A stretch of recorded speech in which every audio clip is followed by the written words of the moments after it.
Hello and welcome back, folks, to Beyond Epic League. We are here. Castles and dragons, the battle begins tonight. Are you with me?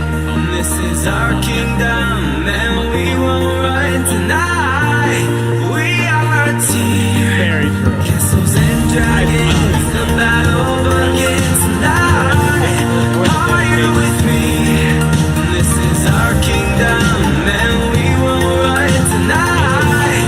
We are a team. We can do anything together if we just try.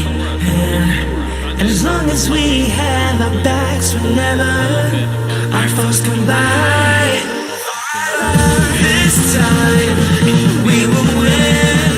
This time we'll have to join forces. This time we will win. This time we'll have to join forces.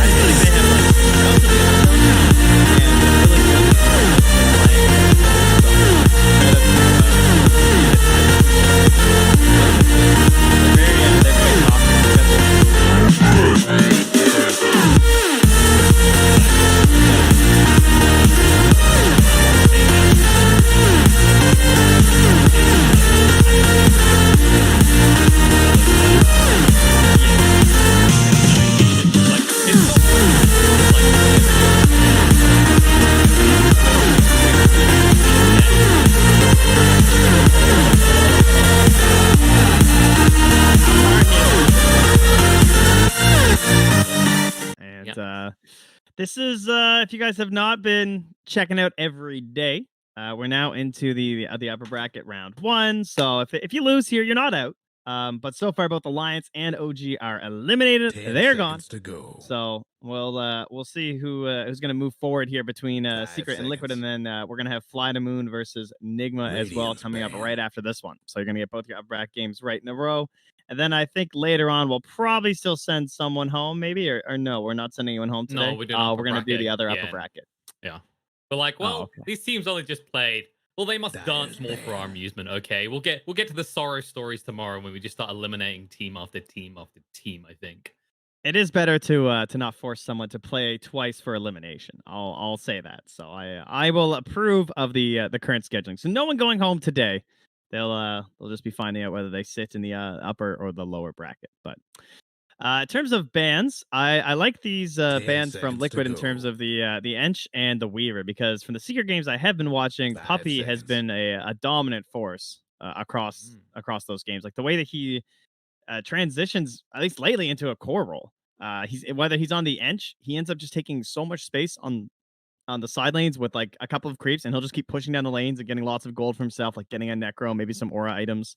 And then on the Weaver, he is so good at sniping couriers, but then also just taking care of the entire wave using the swarm early on. And you don't even have a chance to like stop him from CSing. He's just at the tier 3 tower destroying whole waves by himself while hunting couriers. That's true. He's definitely, it feels like he's got someone against couriers. Like it's been building for a long time, and now he's just taking his anger out on them consistently. And I think you're right about that point about him playing more of like what looks like a transitional core role, right? I think where it really started to become obvious was when he was playing a lot of Enigma, Nature's Prophet, time and time again.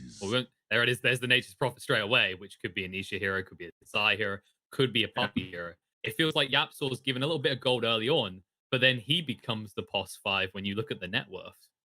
Yeah, they've got their list, right? It's like Ench, and then Void Spirit, and then Nature's Prophet, pretty much.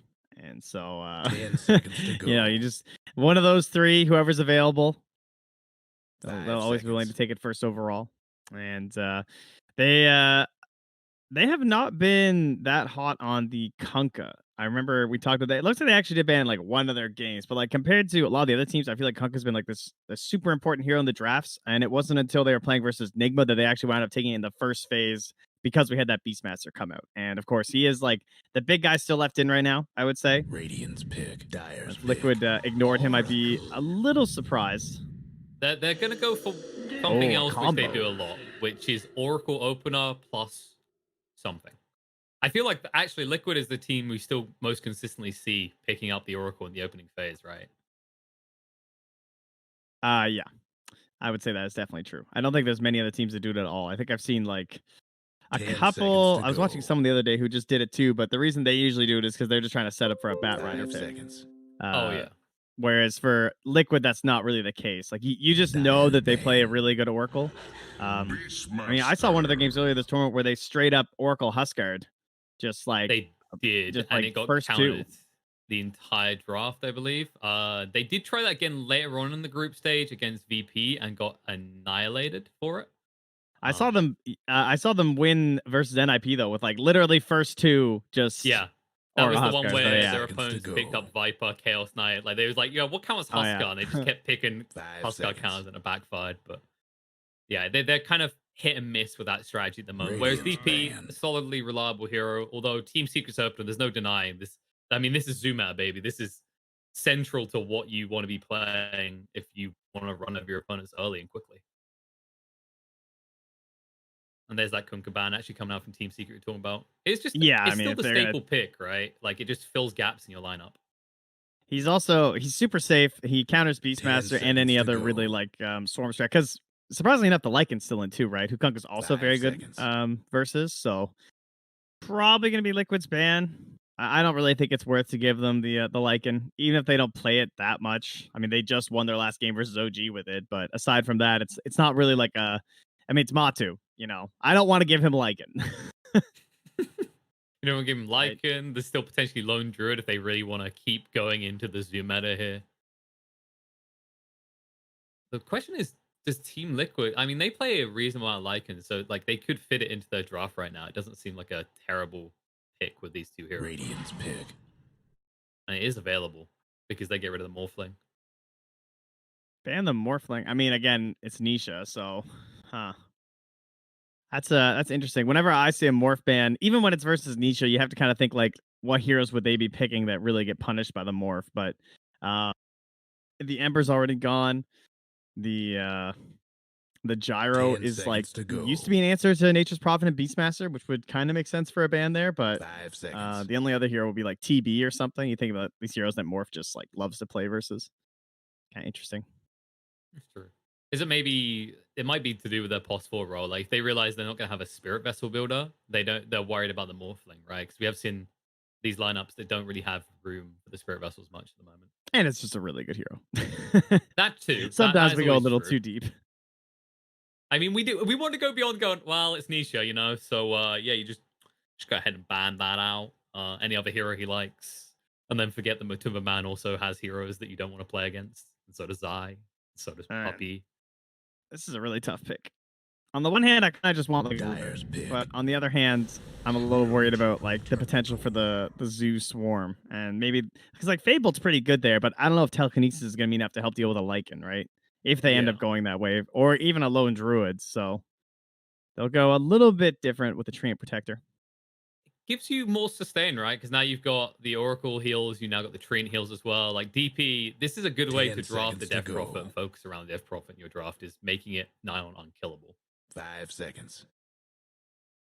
But I have a feeling Secret might just go ahead, look at most picked zoo heroes in current patch, and continue clicking them. I mean, for now, they can just get some more info. Although, I don't know if they really want to give up that much about the Beastmaster and the Nature's Prophet, because I would be completely not surprised to see either of these two heroes on support for this team. I have no doubt that they would be willing to do like the 4 Beastmaster or the 5 Beastmaster or whatever that we've seen No Tail do before. Oh, That yeah. is very possible. I've been wondering if it would actually come back because Beast isn't a strong point, and everyone always keeps talking, well, level 3 Boar is really where everything just goes downhill for the opponent. And you're like, well, you can do that as a support, just buy an Uv, and you don't even have to worry about going back for creeps. Radiant's pick.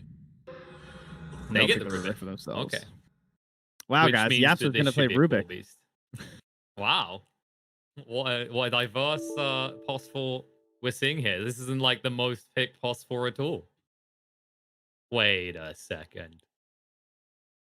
It's a decent Rubik game as well, right? Because you've got like the Overgrowth is good. 10 Most seconds of to Oracle go. spells are actually handy in one case or another.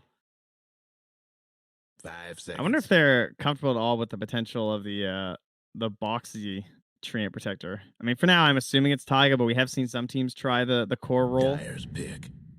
I hope it's just a support. Yeah, okay. It's just going to be a Taiga with Boxy on the Pango, and then we'll wait for the...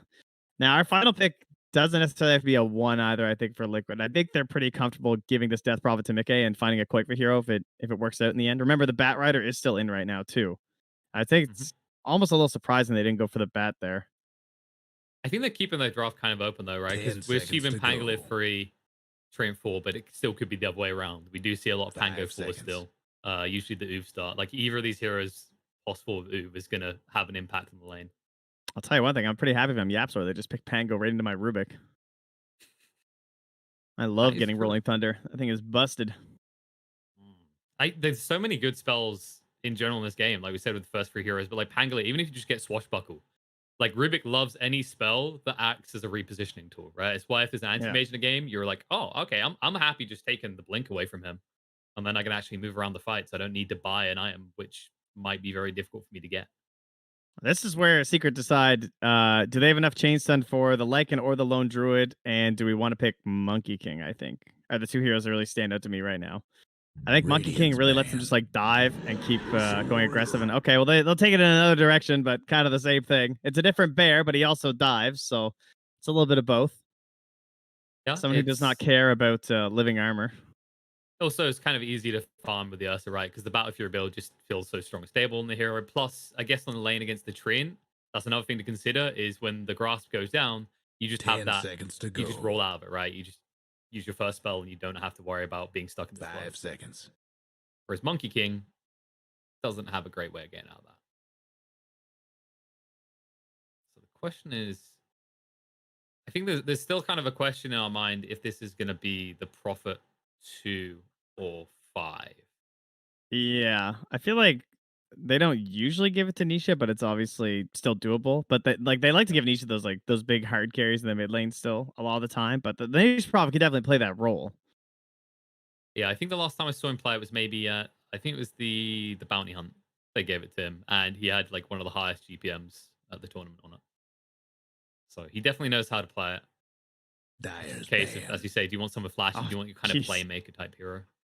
I can't believe Queen was still in. Do we feel like we see these teams go for it too much? I know we've seen Liquid do it sometimes, but I feel like these 2 teams, we already mentioned Team Liquid, they focus around things like the Huskar, the Lone Druid, the Oracle. And Team Secret, similar to what we say whenever we talk about OG, they kind of just have their own approach to their draft. 10 seconds to go. Yeah, I just think they have so many options that it's just like they definitely feel like certain heroes are strong and whatever, but like I don't know if they're just gonna like storm here because they don't really care about counters. Like most teams pick a 10th, at least lately that I've been seeing, whereas they're willing to just give it in the 9th pick anyway. They don't really care. Oh, how did we feel about Broodmother? Luckily, Secret didn't. I guess it's like obviously once Ursa has a Battle Fury, like well, I can kind of deal with the Brood, but that's a long way off. The Brood's done her work by then. 10 seconds to go. Yeah, no real concerns. 5 seconds. What are they missing? Like maybe some just low cooldown stuns? Okay, there you go. That gives you some stuns, some control, and adds into the push power, right? I think actually, I'm surprised we didn't mention that. We said about Quap being banned, but Venge is the other one to go to at the moment, right? Yeah, I think. I mean, I know Zai likes playing it a lot. At least he seems to, because he plays it quite a bit. So this could be for Nisha or Zai, just depending on this last pick. Nature's Prophet tends to be a much stronger mid lane hero, so I immediately lean towards that being for Nisha. 5 seconds. It also, I think it's easier to like. Oh, go ahead. I think it's easier to like exert your influence across the map when you're Nature's Prophet compared to being Vengeful Spear with high levels. But as we said, Mickey going to take that Death Prophet, and they will finally come all the way around back to taking the Lycan for themselves. But they're definitely not shy on stuns for the side of Secret. I don't think it's just a immediately like super safe Lycan game. And you But can see obviously he's a strong Secret hero. are discussing this right now. It's like, well, do we want the Beast in the free, the Venge in the free, the Prophet in the free? Who wants what, guys? Because you could take these anywhere, and there it is. It's going to be Poppy on the Prophet, Beastmaster offline as expected, and you will have the mid Vengeful Spirit. Okay. I mean, yeah. I wonder if it kind of helps that Click was showed first. Yeah, I was having this discussion with Liz the other day. Like, why are we still at a situation where the people's picks aren't hidden and then revealed at the same time, right? Yeah, So I think it should be like that too. yeah, it just gives way too much an advantage. And it's like people keep going, oh, well, yeah, this is where having a player that can play multiple lanes is a advantage for a team. It's like, yeah, but one team is literally being put at a disadvantage if they show, and the other one can just react to that. Man, So they how are had we so looking many good more here? options. Because I feel like Secret have a lot of push. It seems like the obvious thing with those first few picks, but the Lycan really balances that out on the side of Liquid, and they do have a Treant Protector to keep their towers healthy as the game goes on. My only I would say I favor Secret. My only concern would be if they get into a situation where they try and push for an objective a little too early and then they get turned on. That's one thing that Treant Protector is really good at. Like trying to take advantage of you with an overgrowth, and then if you just come running in with Death Prophet and her ulti running with Pango chain stunning you all, it can certainly be an issue. But for the most part, I think their draft looks both aggressive as well as fairly balanced from the side of Team Secret. It looks like a little bit easier to play out. So I am favoring them currently. Everyone. And yeah, and this is the laning shenanigans that we're talking about. Like Nisha's on the Venge, but it's gonna be Zai mid on the Beastmaster because they see Koik was on the Lycan. That's actually fair kind of reaction coming out from Secret. I think the other interesting thing to mention, like the draft comparisons, is that Secret's power, it's kind of constantly rising, right? Like the way their heroes don't rely on big cooldowns to do things. Whereas for Liquid, you've got this shapeshift that you got to play around. You've got this exorcism. They're powerful spells, but if you misuse them, suddenly you are very underwhelming for the next minute or two. Yeah, the more and more I see Ursa too, the more I just keep thinking how that's so not a problem for him anymore. Like ever since they removed the damage from the ultimate, that made this hero so much better. Like not needing to pop your ulti to get a burst kill in a side lane, meaning that you can then keep it for going for the objective after or going for the Roche pit or whatever. And then late game, like there's a reason why the Battle Fury is so good now. Is that like you're going late game, you don't have to rely on your ultimate for offense, and then it's only 30-second cooldown anyway. Yeah, and it also offsets the mana regen issues you now have ever since they switched the mana regen talent from 10 to 15.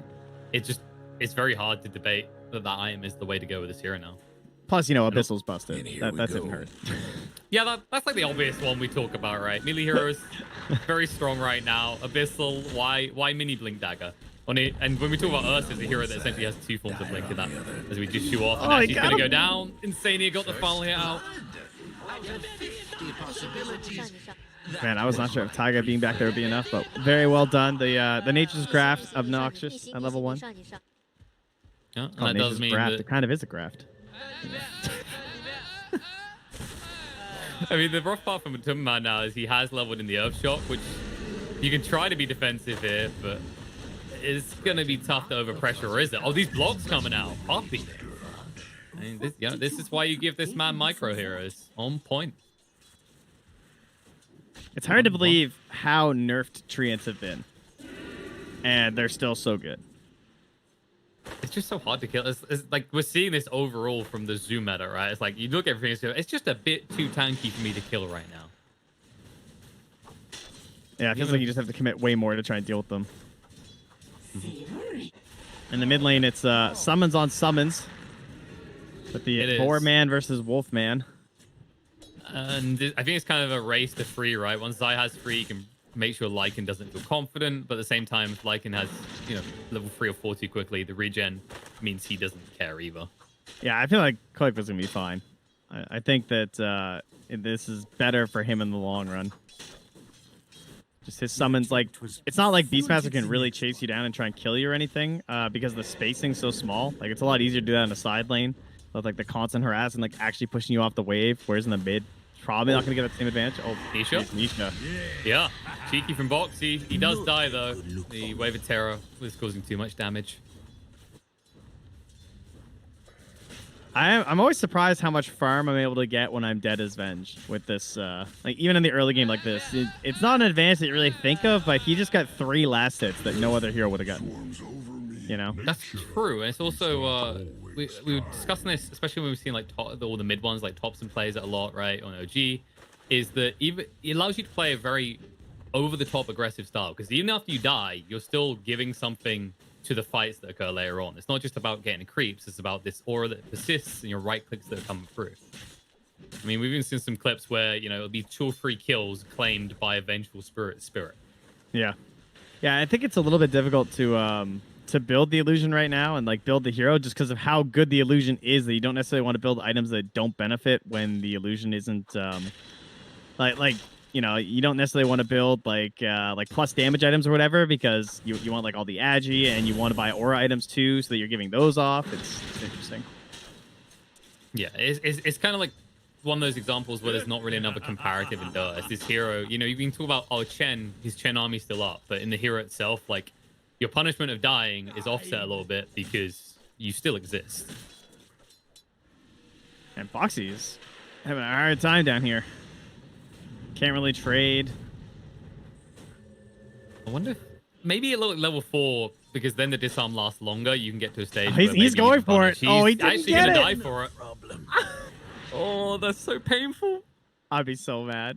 I mean, You know I that know feeling, it's 70%, right? You're like, come but on, still. it's gotta go. It's gotta go off. I've hit him like 5 times in a row, and I haven't got a single proc. Zai almost got blocked up in the mid lane. That was close from Quake. He might still get this. Needs one more hit from the Wolf, and Zai, nope. Regen's just enough. Oh, man. Already talked about micro shenanigans and the tree in its top, and then we just see that in the mid as well. Man, he's still so low. And saying he's gonna start walking over. He's like, yeah, there's no way, right? Right? Just presses E once. Oh, a kill. Neat. Yeah, they got a ward anyway. Plus, there's Invis bottom. That Zai should know there's a rune there. Of course, he's probably not aware of what it is. He's definitely hoping it's a regen, though. It's tough for the Beastmaster at this stage, right? Because you're all about just trying to win the attrition warfare, but like him, because of that passive, he's got the HP regen. He's always going to outtrade you. Invisibility. Boxy just ends up taking the rune instead. I think he was hoping for something more useful than an invisibility rune, which will now be obvious to Quake as he scouted out with his wolves. That does leave Nisha alone, just casually farming away. Like, Venge not even pressured at all in this game so far, really. Yeah, Bossy doesn't have boots either, so this was a pretty long excursion here of not getting farm. Meanwhile, up top, Puppy is level 2, so he probably just used all his HP and mana to be a nuisance, and then TP back home again as he returns to the bounty rune fight. A little bit of a bounty rune dispute on the bot lane. I'm just watching Boxy get disarms at the right moment. At the same time, Insane is in trouble up top here. Moving in. One more clap comes out. Cumberman gets the kill. Boxy is running for his life in the bot lane in the meantime as Nisha. He does have the Wave of Terror, and he can get the kill. Oh, God. I know what he's going through here. We've all been there when we play Pangolier. We're just like, just one more disarm. Just one more, and I win this trade, and they have to run away. Mid lane roar. Quakes is pretty tanky, though. They don't have to lift for another 4 seconds. They can't dive it either, so Quake will just shrug it off and go, I don't know what the hell that was all about. I'm thinking he probably thought his Rubik wasn't level 2. It's probably like, oh, really? That's it? Level 1 Fade Bolt? That's all you got? Sitting there like, yeah, come on, dude. I'm trying to secure you kills here. Why have you been in a tri-lane all game? Oh, man. Boxy is just getting bullied down here. This is ours. He's just hitting him with the wave and punching him over and over. I mean, surprising as well, right? Because if you do leave these two in a vacuum, because of the nature of their spells, like they are both stat weak at early levels, but Venge is always going to be stronger. Meanwhile, in the mid lane, Yaps well gets brought top. down by the first shapeshift. On top, yeah. They all die. They'll get Midsummer Man. Tiger does give his life for it, though, and Poppy makes sure he takes the gold. He's like, don't worry, Midsummer Man. I'm going to become a core. Big and strong and full of aura items that will secure our mid game. Well, at the very least, with the shapeshift kill, Clickfoot wasn't able to get Zai, but still, he'll be pretty happy with that. It just edges him over in terms of net worth, but very even between the two. Radiant's mid tower's getting And they're both gonna pretty much do the same thing, right? Clear cancel with Nisha. Oh no. Nisha may have stunned the creep, which was clearly an attempt to secure CS, Trent. Yes. I did not see it, but I believe it. Bo3 with a much needed gank though. It seems like Liquid are ready to abandon the tri-lane fact though that was occurring. Dire's mid tower. I feel like this first Roche fight is gonna get so ugly. Like, look at all these heroes. It's like some gross brawl in action. That's true. It's like, oh yeah, this is great. And then you look on the other side, it's like, oh, like it. Oh, DP. Disarms as well. Bot lane. There's disarms coming to effect. He's so close to 6. He can't get out. He had the one, but the Fade Bolt's just too much damage. Radiant's mid tower's coming apart. And I think this is where Secret just push him for some tower damage, right? They got the catapult, they've got the Nature's Prophet here, and they've got a level 3 Vengeance Aura. Yeah, it's good to do this before the tree's level 6, because that's when you can actually start the turnarounds with the TPs and buy his team a lot more time. So, like, DP does not want to come down here and try and pop her ulti, right? She'd rather just try and ult top and trade. He got swapped out. Nisha spotted him with the Wave of Terror. They get a freebie, and now Box, he did They get have a level Hawk. 6. He got level 6, and he's going to commit it. And that may be a mistake. They just primer roar him up, and they'll right-click him down. It's a pretty pathetic looking Pangolier. He just has to run away with a sliver of HP remaining. That was not the impact you were looking for out your first ultimate. Getting beat down. And they lose the mid tower to Quickfor as well. Radiant's bottom tower's done for. Yeah, you can't contest some beasts there. It's just way too hard. Like, you need extra numbers to battle versus the Vision, because Vision's just like way too strong. I mean, combining the swap like that is pretty smart. Dire's top tower. Definitely was well played by Secret. Gets them that early rotation in the most taken tower. In fairness, though, as I said, Liquid did manage to get that tier 1 in the mid. So Quickfor got, arguably the most important tier 1 tower in this game right now. Question is whether Zai can mirror that now, because you could just try and connect towards mid. However, someone you want in that push is being pushed into right now. Nisha will turn around, though, as Boxy doesn't get the disarms he's looking for. Ends up going down again. And they say, okay, you didn't want us to leave bot lane? Fine, we'll commit to it. This is our new home. Radiant's mid tower's coming. Yeah, obviously they were not expecting there still to be so many heroes lurking around. I mean, it doesn't matter where Puppey is, right? You always have to assume that he could be there too. No, he's just been in the top lane, getting a little bit of solo XP, because obviously once you do have that level 6, Wrath of Nature is a pretty substantial nuke in these early team fights. I mean, that's what YapzOr needs too right now, right? Is to get level 6. Oh yeah, I think that's why Puppey's like, I'll just get it off of farming. YapzOr can have the tome in 15 seconds. Well, looks like they got to hurry up here for this top one. I think Insania realizes that he can't really do anything, though. Primer will come out. Death Prophet. He actually did begin the Spirit Siphon, though, so Zai needs to be a little bit careful himself, because that's going to be a long route for an up. But Timmerman, his reinforcements have arrived. Zai might still go down, but now Mike is in a world of trouble and a world of hurt, as they'll just run him through and look to clap him down. They do get the kill. So 1-for-1 exchange. However, works out in Liquid's favor, because the shapeshift in the mid lane did get the kill into Nisha. Amazing what you'll find. Yeah, they just ran him down. No real option if he just decides to ult and go after you like that.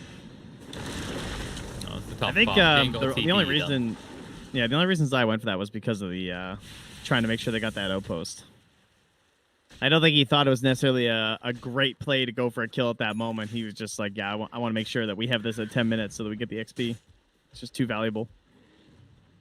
Yeah, especially when we're highlighting both the heroes and the support role. So critical that you get that 6 quickly, as they are very powerful things. In terms of like steals that YapzOr's really aiming for this game, I'd imagine the top one's obviously going to be Rolling Thunder, Overgrowth, and I want to say something like a False Promise, but it feels weird for Rubik to try and look for that in a fight. Mid tower's getting banged up. Well, they're currently looking through a smoke, but they will get scanned. Yeah, but Tiger's hanging around. He'll get into the trees. Nisha. The Hawk's trying to get vision, but he's so fast.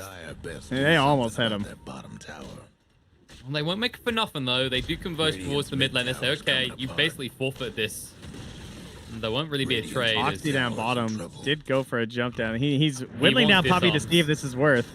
He's like, come on, where are the proc? Finally, he gets a proc. And now The steal will be under the swashbuckle instead of the Rolling Thunder, and Puppey will go down. Or will he? Can he joke? Nope, he's going to juke it. They commit, and they get the kill. He's like, okay, Boxy, you want to do this, you have to swashbuckle once more. Yapzor can chase this, however, with a lift back. Boxy might be in a bit of trouble, but nope, instantly identifies they've got no stuns, and he'll make his escape. A bit late, only there were creeps there. There's an attempt. I'm not really sure what they're hoping to do to an Ursa here. I think they just want him out of their territory. But it does look like Matumba Man's not rushing a Battle Fury this game. He's actually going for the Yasha. Battling. I wonder if he'll actually go Manta, because it's Silence and the Root.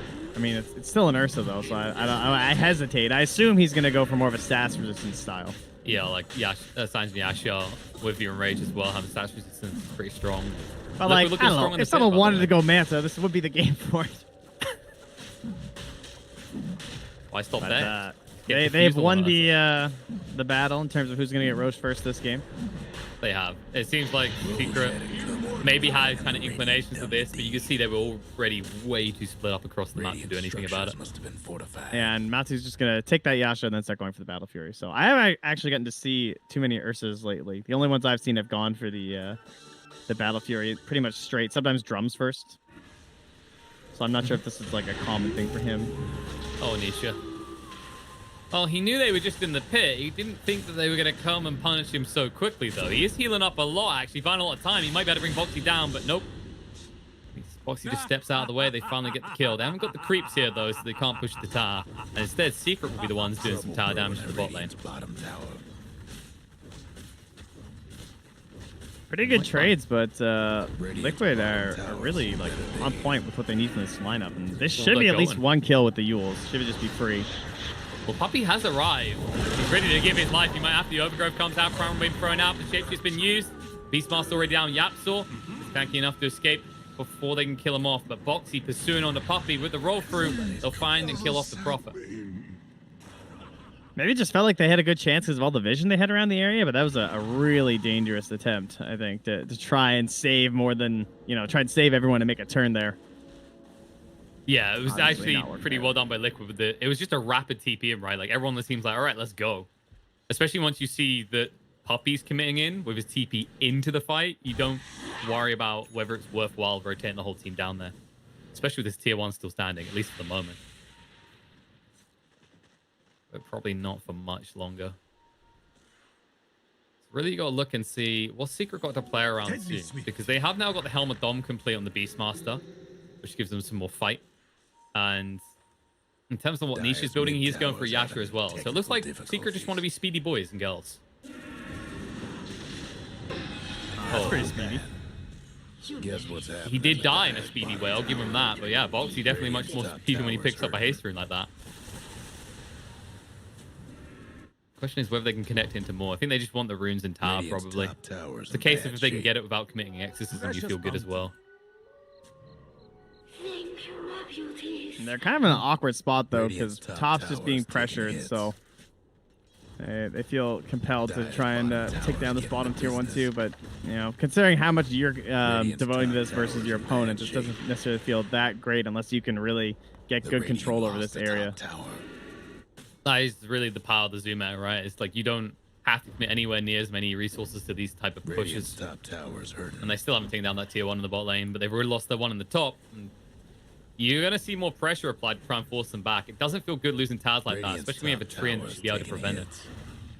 Guess what's happening to Dire's bottom tower? Especially when his build is oh man, and the glyph too. Oh, this is so annoying. Radiant's top tower's hurting. It is a tier 1. They're like, all right, if you want it, you're going to have to show us how many heroes are lurking around. Okay, you got practically the whole team there. Fine, we'll have practically the whole team here. This tower is getting obliterated. Yeah, this is like the most value split shot of all time. Dire's structure's looking fortified. I mean, not when they glyph. Keep the range creeps alive. All right, there we go. Box will get rid of them. They kept the cap out for a long time. They're still keeping it going because of the boars. He'll make sure that they actually don't get the kills on the boars. They don't get the XP, but the damage... It's pretty significant. Of course, the good news is you have a Treant, so you can save the... You can salvage it, given enough time. But when you look at Secret's lineup, you have to imagine time is not on your side in that regard. They will move towards that tower again soon. Yeah, that was a bit of a good example of like why the first Aegis it's not necessarily about the Aegis. I feel like it's more so just like setting up for the second one with the Aegis and the cheese. Because like the first Aegis, unless you have a hero that can play hyper aggressive, it's pretty hard to force your opponent to fight you. You know, like everyone's just gonna try and trade on the opposite side of the map of you. That's what just happened to them. Oh, we've seen this before. Bo3 versus Nisha. Bo3 did bring allies though, and he does have level 6 this time around. So okay, that was trouble for bench. Oh, swap. Yeah, well that one not so cool. He tried. They're even going to try and take down the illusion of him as they continue their push into the tier 2. And look at this. Secret go, okay. If you really want to do this trade, and I don't want you to think about this, Liquid, because you're not as quick as we are with this push. Yeah, they have to start following heroes back. So they'll repel Secret's push. But once again, like you said, it's that Aegis factor, right? Once that runs out, Secret, they might not be so reluctant to hang around and take a fight against you. Well, at the very least, Liquid still left Koikfa to like hang around up here. So he clears out the Ancients. He finds the first of the tier 2s. Gets themselves a Philosopher's Stone. Probably for a tree, I think. Try and get him that Blink Dagger first. I'd imagine so. I think he's got it coming out now. Yep. He's like, that dibs, that belongs to me. Sorry, Insania. You're POS 5. You get less priority on this stuff. Unless, of course, your team's secret. Your name's Poppy, in which case, if you look at Yapsor and Poppy's net worth. Get the ring when you're playing the zoo and like starting to push towers. That's nice. They definitely want the Essence ring too, I think. I mean, he's definitely starting to line up. Like that plus the AC coming online. Then you look at the secret side. They are getting close to that Battle Fury. They'll need probably like another 2 minutes. All right, it's evened out. It's okay, guys. You got Kilos on both everyone's side. got... Yeah, that's all that matters. Imagine if you got the same neutral items. No, let's not do that. I know there's been some discussions people have been having again about whether we should be able to purchase the neutral items we want. Yeah, I still don't know how I feel about neutral items. Definitely do not make them the same because then it's still just going to benefit one draft more than the other. And they're going to know what your neutral items are. So that doesn't really make it any better. No. Imagine they had 2 squishy heroes and they managed to steal your Essence ring as well. You're like, oh, well, this is conveniently useful for us. Dyer's mid tower won't last. Yeah, I think like maybe if people wanted a way around it, you could have kind of like a neutral creep score. Dyer's mid And towers once the timer passes, you basically accrue points based on killing neutrals, and then you could buy items. Top towers I think you should try and make it a little more complicated. No, dude, I think I could, but not much more complicated. Maybe if we made it so that the neutral items had different costs to them as well. Pangolier finds a hefty cost to his initiation there. That was sick. Gets the steal on the shield crash, then he gets the 18% damage reduction from both of them, and then is able to just live. And it's like, why isn't this doing more damage? Oh, yeah. Nisha? Oh, okay. He did try for the TP. Tiger was still around. They baited themselves a little bit, but Puppy will make it out. They get the Timberman away. And the push continues in the top lane. It's almost like every time Liquid gets these kills onto the Vengeful Spirit, it's not worthwhile because of what's happening elsewhere. Ooh. They're going to make him pay this time, though. Mike, he commits the exorcism onto Zai. Zai says, okay, if I'm going to pay, I'm at least going to get someone to pay with. He picks up the bounty room before giving over his life. The problem is you just commit an exorcism. Maybe you kill a few extra creeps, but now for 140 seconds, you don't have that big ultimate, and Roche could spawn in just 20 seconds. Yeah, that would be the main problem here for Liquid. I like that they're not panicking when this push is coming from Seeker in the top lane. Like, sure, maybe they could have been there a little bit earlier and tried to push at some of these waves, but unfortunately, that's one of the problems we haven't really talked about that much with their draft. Is they don't really have fast wave clear, especially they have a duo of supports that can't really push waves. Like, Treant's okay, but it's very... He's on the line of being decent at it, right? And there's a reason that they often go for the Meteor Hammer. Yeah, Nature's Grasp might hurt a lot when you're a hero, but... there's a reason it looks very underwhelming when you watch it on a creep wave. It's like, oh, everything is almost dead. Nods head. But everything is still pushing. There's also just this idea of like not panicking like crazy because, I mean, you don't want to lose a tier 3 or anything, but it's not as punishing as it had been for a long time since we had shrines. Obviously, like that was a humongous deal. You would basically throw all your bodies to make sure you killed that right there. But we don't have to have that same panic anymore. No, and it's also a case of overreacting, should we say. Like, you see someone doing something, you keep reacting to it, and what you realize is every time you come back to defend their push, your push is being eliminated as well, right? It's all about weighing up whether you can trade better and where you can actually take those trades, as we saw earlier when they were exchanging tier 1 for tier 1 and trying to do tier 2 for tier 2. Matu had a bit of a rough start. I mean, having to go Yasha first doesn't necessarily feel that great, but gets his Battle Fury. He does indeed. And they now know all these heroes on secret side are top because they just tried to jump target. They will soon find him because they cut the trees. His Blink Dagger doesn't save his life. They get the kill, but in the bot lane, they're moved in with the Rolling Thunder onto Ursa. But Summerman, he's juking it out. I don't know if they want to commit too much further. He has got the enrage. There's the Yules. It'll interrupt him. And there's no real way out for Matu anymore. Is that Nisha with a swap in? Good save. And now it looks like they need to back off. Puppey did go a little bit too deep, though. With the shapeshift commit, he might try and kill off Puppey. Toifa, he's going for bigger targets. He turns on the Yapso, an easier one at that. They'll be able to find him. They do get the kill to Puppey in the meantime, and now they converge on this tier 2 tower. They do have to go back to deal with Beastmaster, however, and Zai now in trouble. Mike blinks forward on top of him, and Zai doesn't have a way out. No point TPing. He knows it'd be interrupted. Double kill for Boxy. They'll kill off the army. They get the tier 2 tower in the bot lane, and Liquid finally take a favorable exchange. And Roche spawns in 2 seconds. So they didn't have to use the Exorcism. All of that trying to save their Ursa, and sure, he gets out, but very costly to lose additional heroes after that. And if they manage to spot it, I mean, there's even a DD there, so you know Quake's going to check now. Yeah, you got to give it a little sniff. What's in here for me? With an AC complete, your World's Desire, Aegis, and a Cheese. In a lineup that has both a Lycan and a DP. I mean, this is the ultimate moment, right? You said the first Roche doesn't get much done, but now that you've got these 2 heroes that can just push forward incredibly aggressively, you could start to threaten high ground in the next 2 minutes. This is why you want the early Roche complete. Obviously, you'd like it if your team took it, but even if the enemy gets it, as long as you get this one with the Aegis and the Cheese, like if Secret had gotten this one, they would have been like, perfect. This is what our lineup also needs. But now you have to fight through Aegis, Cheese, and False Promise. This is an extremely difficult team fight for Secret coming up next. Puppey's been caught. Mike is getting so much done with this Blink Dagger. It definitely seems like it's been the right item, as Puppey has no way to get out of this. He's the Vlad, he's the medallion, he's the mech for his team. So they won't want to fight for the next 45 seconds at least. Yeah, I really like watching his Death Prophet. I think he's really good at, cause I feel like China was the only region that was really playing a lot of the 1 Death Prophet for a while and like the 1 Leshrax, and they just used it to accelerate the game at a very fast pace. That's true. I think he's really done a good job of that. The CIS region, we've seen Epikid do it a lot as well. It definitely is starting to catch on more and more. And there's the Exorcism coming out on the Beastmaster. Zai tries to block it out, to treat it by himself a little bit of time. No chance in hell. He even throws out the Prime Roy, says, Matumba Man, do your thing. Can he get enough out? Needs one more hit for this. Oh, no! Oh, no! Nice plate mail. He was owed that RNG after all this time, and it finally pays off. He gets the proc he needed. Now they can just run over the fight. Secret have 4 heroes dead. The Exorcism's still running for a little bit, and they'll move over to the mid lane to at least get some chip damage down the tower. But with Lycan in your lineup, chip damage is the least you'll do. That tower is going down fast, and they're going to go for it. I definitely approve. They still have the glyph, and they've got like 10 seconds. It's a bit of a tough one. No, it's definitely 10 one of those do-it moments. Just use it. And even once you do, we're not leaving because we still have the Aegis. And to be honest, by the time you're up, Rolling Thunder's going to be what? Yep, 10 seconds out. You just have to let him have it and walk away. It's gone. You can't really buy back, right? Like, if you buy back and force that fight, it's not going to go well for you.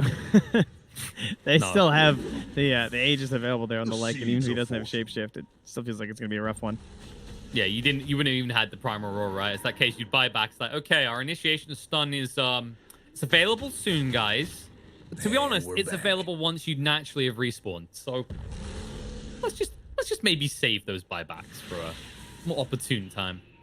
Matumba Man, yeah, he understands. He needs status resistance. He needs more. He's going for the Satanic next. I guess the tough part, and we've seen it already when he enraged in the bot lane, right, is it doesn't do anything against Yules. So you can't rely on enrage for your status resistance. You just get Yuled up. That's 2.5 seconds guaranteed, and then you're in trouble. Yeah, even at max level, it's going to be half of your enrage. So pretty irritating thing to have to deal with. And geez, that Abyssal, he's getting there. I mean, I wish he was going for an Abyssal. It would be so much better. Instead, Lycan get one. And But sweet. is this right? Do you feel like maybe Matumba Man would be better suited with going towards an Abyssal at this point? Or do you think stuns aren't the can't. problem? I think he knows he's gonna get hit by spells. It's just the way that this lineup works. He has to get stats resistance. That's fair. I guess also you've got a lot of stuns, right? So, you know, it's just a penny in the well at that point. Like, you should have enough lockdown to burst the hero. He'll try, he moves him in the range with the disarm coming out straight away. The Royal Thunder through. And Matumba Man, swap out by Nisha. He's used to trying to give his life over. Instead, Oracle's the one who gives it over because the backline gets sniped outside, does get a kill.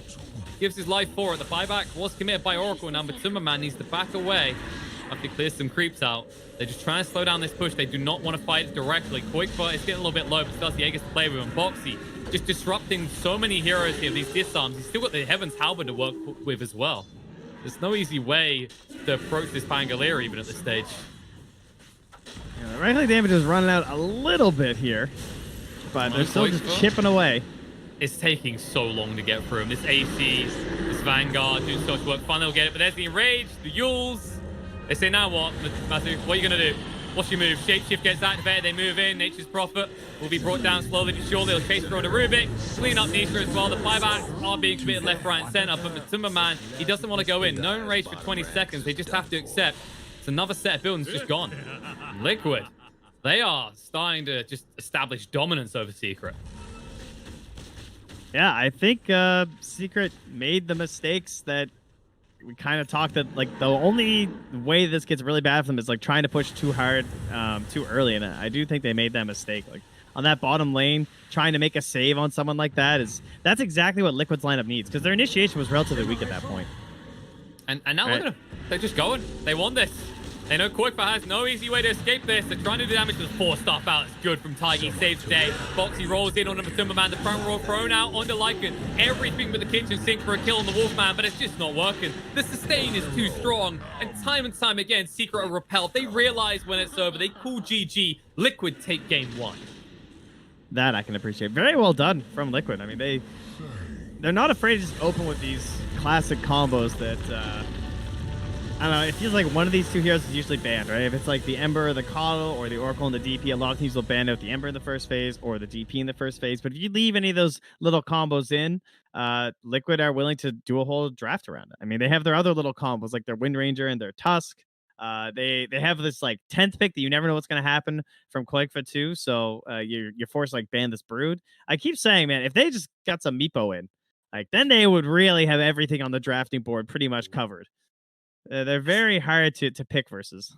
It's one of those hard ones to say, well, you know, we'll just pick up Meepo, right? It's one of those things you refine over years. It's one of those things that when you look at some of the people who do it as well. Let's get going on it. It's been a couple of years as far as I can tell with these boys.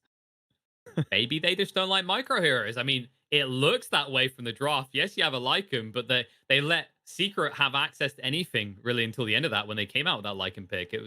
It seems like Liquid... They were more focused on that sustain, right? That's what the opening 3 picks were all about. Is like, how do we make it very hard for even the Zoo meta to kill off one of our heroes? And we definitely saw that come into effect in the later stages of this game.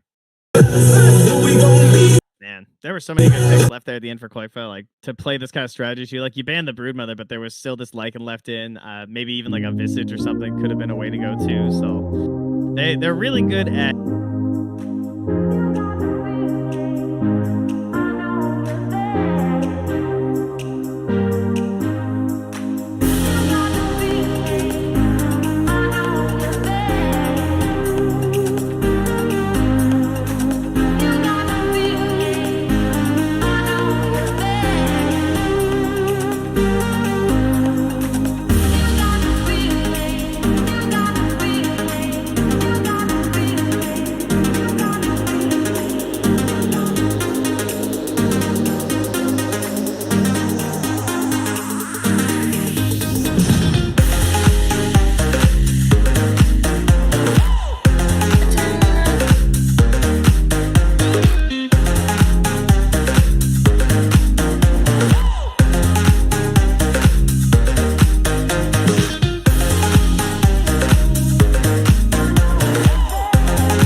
bittersweet heat is suffocating.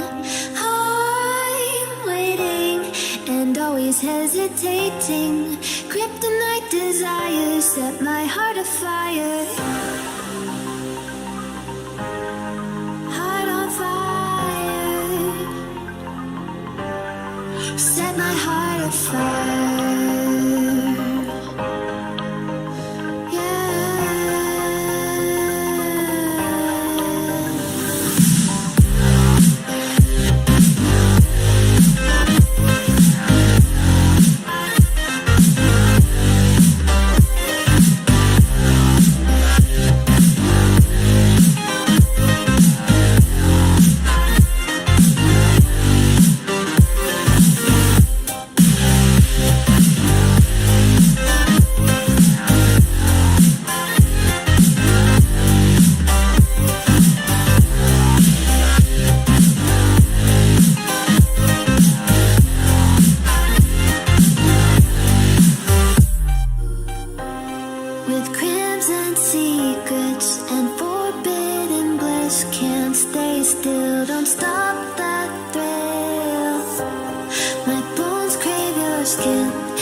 sun.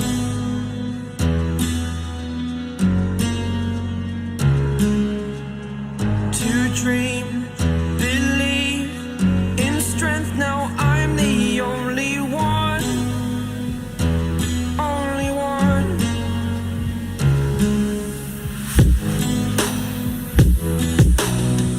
I was an ordinary boy until I broke the rules. My life destroyed, life destroyed. Until I walk awake, scream my mind, I shout, the ground shakes. How much can I take? My mind will break.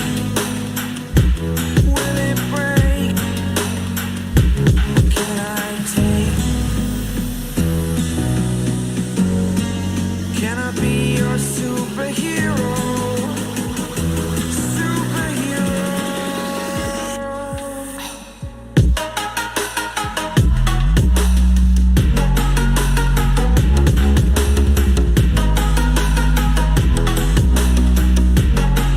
Can I be your superhero?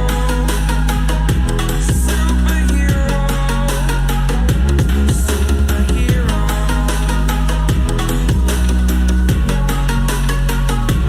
Superhero.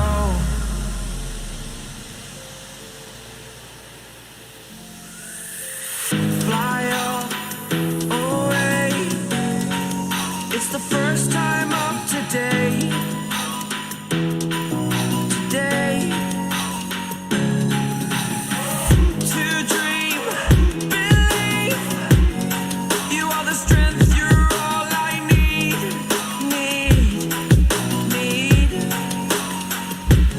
Oh, gonna give it a shot. Only one of me to shield you all from the enemy. You're a superhero. You're a superhero.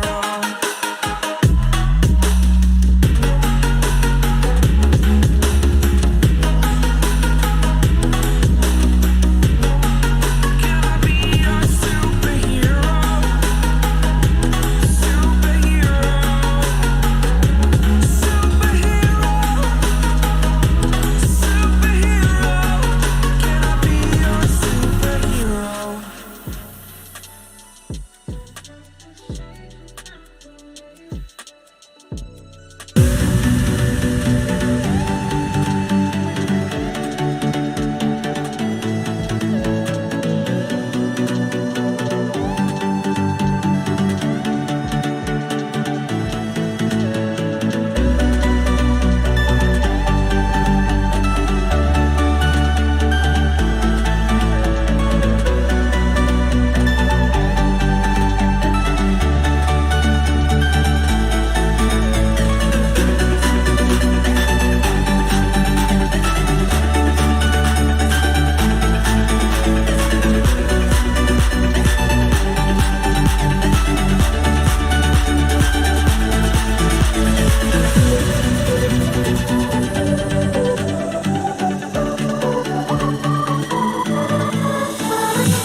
wrong, has to do 500 push-ups between game 1 and game 2. And as you can see, judging by how different he looks on the camera now, he did complete his 500 push-ups. Well, I didn't complete 500 push-ups, but I did go to a Ukrainian village and clean like 5,000 strawberries since 8 in the morning with my girlfriend that might have noticed just passing by. That's one of the reasons why I was late to the series and got here to the second game. And You hear that, yeah, guys? That is the kind of person Liz is. He gave baths to 5,000 orphan strawberries 5 that seconds. no one else would have, okay? yeah, they're gonna make wine out of it, and it's actually very, very Radiant's tasty. banned. So Dyer's yeah, banned. I was doing it for the greater good. It's all fine. What happened in first game though? Liquid finally taking game off of Secret again. It was pretty dominant. I mean, the lane and phase, there was some kill exchanges back and forth. Boxy, he was playing Pangolier against Nisha's Venge, and he did try a little bit too often for those cheeky disarms, and it backfired. But once Liquid 10 seconds to go. kind of offset the early pushes that Team Secret were Mhm. committing to, it just 5 felt like seconds. Secret couldn't directly fight them anymore. Yeah, it's interesting though because Liquid are one of those teams that have in the recent times managed to take Secret and win versus them. I think you were there as well. If you remember on the Pushka League, after losing 7 times to Secret in series, they managed to win the 8th time. Radiant's pick. So I mean, it's still a feat. Like I would lose 70 times to Secret with my team, and we wouldn't win once. So it's still a really great improvement, and I'm always looking forward to watching Liquid because I know that these guys have been on a grind for such a long time. They've been steadily improving, and I like to call them the nerds of Dota.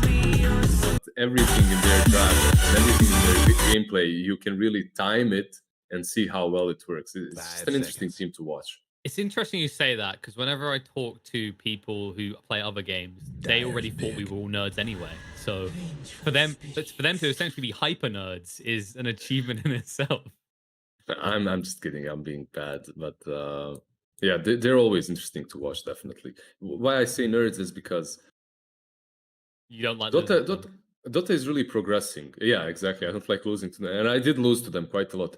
I actually lost to them when they were in 10 Alliance a seconds lot. to go. But I was at the same time losing to Taiga, who was 5 back then seconds. playing with Dyer's pick. Thompson in that I SFT fall for the team. cheese. They wrecked us multiple times. Anyway, Liquid, you can really time their movements. That's what I was talking about. You can really time their movements. Like Mickey, if he's playing safe lane, if he's some Lycan or something that rotates early, you know at which minute and second he's going to TP top and start pushing the tier 1. You know at what second Insania is going to move from that safe lane and 10 move towards seconds to go. the runes. If you watch them often enough, you'll really 5 notice a seconds. pattern. Radiant's pick. Yeah, and I like to feel like as a Shaker. 5, they have a much earlier kind of timing when they have to set tempo, when they want to make moves, right? It's like Mike shoot out in the DP in the last game when he picked up a Blink Dagger quite early in his build because he just wanted to get aggressive and make plays. Mhm. This has been switched up a little bit this time around. So last time, Team Secret opened with Nature's Prophet and Beastmaster, whereas Liquid went with Oracle and DP. We 10 didn't see the seconds to Venge come go. out for Secret until towards the end. So complete change around, 5 especially for seconds. Liquid's open. Yep. I'm wondering if Liquid is willing to play the Vengeful as a core as well.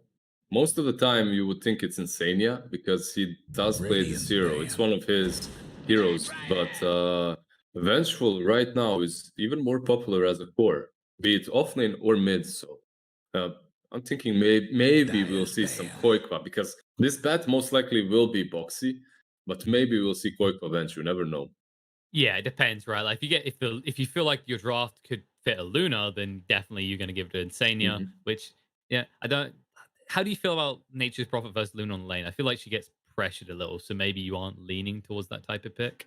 She gets pressured a little bit, definitely. 10 seconds But you to go. could still go for that because, funnily enough, Beastmaster is still in the pool. 5 Hasn't been seconds. banned out by Liquid or Secret. And The all right, Secret if have you first pick. yeah, if you pick it on Secret here, Shaker and Beast isn't really the best possible offlane duo. It's not. It doesn't really pressure way too much.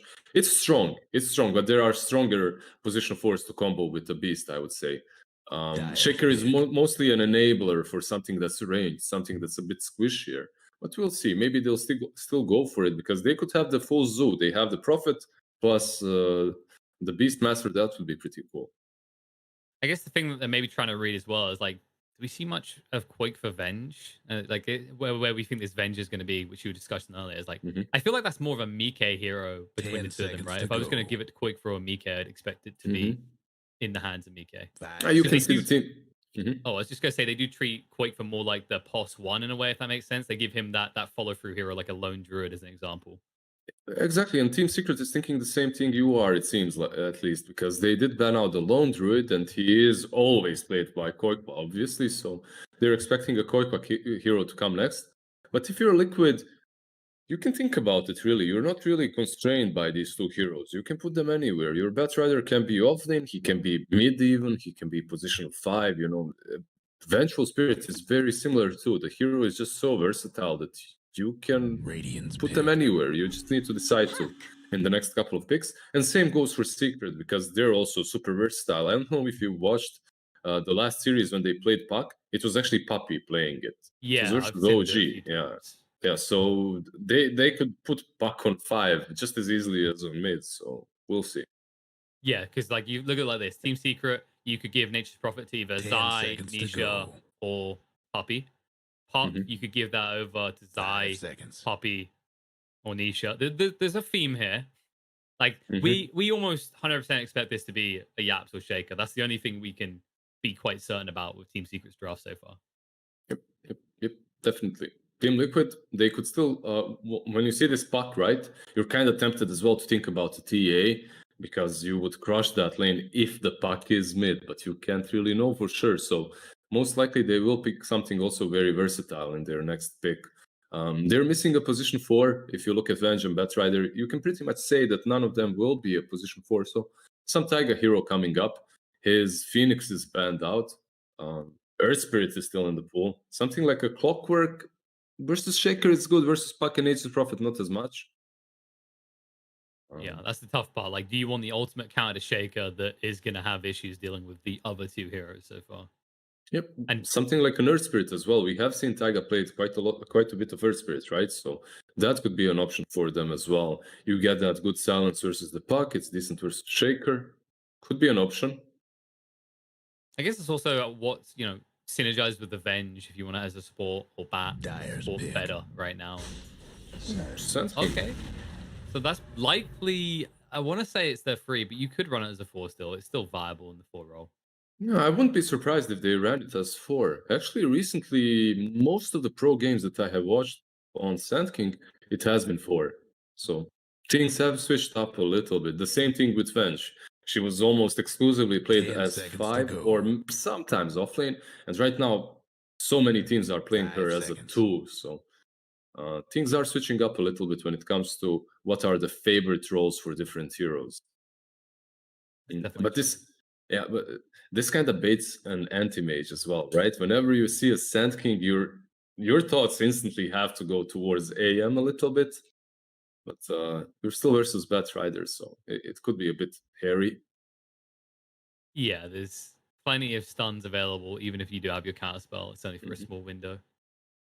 Also, I guess, do you feel like AM, do you want that in a lineup that has Park Prophet already? Does that kind of synergize well, or would you... It feels like they're setting up for more of a let's go as 5 early on with Team Secret's lineup. Like everyone is right now, right? Every team that I'm watching is trying to get the zoo as early as possible, or to get your ultimate win condition. And Morphling, honestly, I've been the last 2 series, it was Virtus Pro versus OG, and it was Secret versus OG. Heroes such as Morphling just carries the game, and it's just as simple as that. You get a Morphling, you get that E-Blade on a decent timing, and he just carries. Yesterday, Thompson had one game in which he got, I think, 15 minutes E-Blade. The game was just done. He had some good combos with him, but still, the game was just over afterwards. So something similar could happen here if Team Liquid doesn't respond. What do you think about this? Doesn't it feel like the strong response you'd expect, right? you still don't have the easiest way to instantly burst Morphling from the fog, shall we say. Mm-hmm. So maybe this is more about the lane. Are they concerned? Did they feel like it's a puck? I don't feel like you 10 want to necessarily seconds to be up go. against a Nature's Prophet as a Bloodseeker, right? So 5 seconds. Morphling here, even if he morphs into the strength, right, Radiant's he's losing ban. all the armor, and because of that, Venge will be stronger, Sim minus armor. You also can go for some Spirit Vessel on one of these heroes on Liquid. None of them really love to buy it, but if I would guess it would either be Sand King or Venge, that's kind of forced to do so. And then you can already deal with the Morphling. The silence from Bloodseeker obviously comes in handy as well. Yeah. One big thing 10 Bloodseeker seconds gives to you is go. this high tempo early on, and that's very important because he doesn't 5 need way too seconds. many items. He comes online very fast, and if you want to scale him for the late game, you could build a Maelstrom or something like that and actually farm up. I guess another thing to point out is like if you look at all the heroes they have so far, these are heroes that are in the attrition warfare in early levels, right? They apply a lot of pressure and take a lot of health away from their opponents. And whenever you draft a Bloodseeker, that's what you want. You want fighting lanes so that you can have that 1st moving you around and allowing you to pressure your own lane. Yep. If you do something like Sand King Batrider offlane, Bloodseeker Vengeful mid, sorry, safe lane, obviously, you would have these two lanes that are brawling constantly. Batrider and Sand King are constantly attacking, and they might be facing Puck +1 because I think Morphling most likely will be mid. And because of that, Bloodseeker might get a lot of those thirst stacks. He'll be very difficult to deal with. He'll have the minus armor and the stun from Venge to set up Radiant's Blood ban. Right. So it really could work. Team Liquid, the final ban is focused on the Storm Spirit, which is fair. They don't have the best instant catch until they've got Blink Daggers online inside of Liquid. I agree. And from Team Secret as well, this Visage is a pretty solid ban because remember, 10 seconds this to is go. Team Liquid you're playing against. You ban out Visage and you ban out Lone Druid for sure 5 because they seconds. love to play around those heroes. How many times did you see Dyer's their bid. Visage countered on mid lane and then they put it safe lane and he still does just as much? Oh, Ancient, okay. Obviously why they went for it is the Morphling. The only question is how will they lane this? What do you think? Is this Ancient 5? It should be, right? I think it is. Liz, recently you keep going at me like ever since you've seen Dendi run it, even though it lost very 10 hard, seconds you're like, to go. I want my POS 2 Ancient Apparition. But I think we are going to get probably POS 5 5 AA seconds. to Venge. I'm actually a believer in post 2 Ancient. If he gets like one more buff to the Aghanim Scepter, I think that hero is actually scary. The amount of damage that he dishes out with Chilling Touch on with Aghanims, it's incredible if he gets it fast enough. But in this game, you're not really thinking about that. The only thing you need from this Ancient is his ultimate. One problem that I already see with that Ancient, however, is the fact that he's playing versus Nature's Prophet.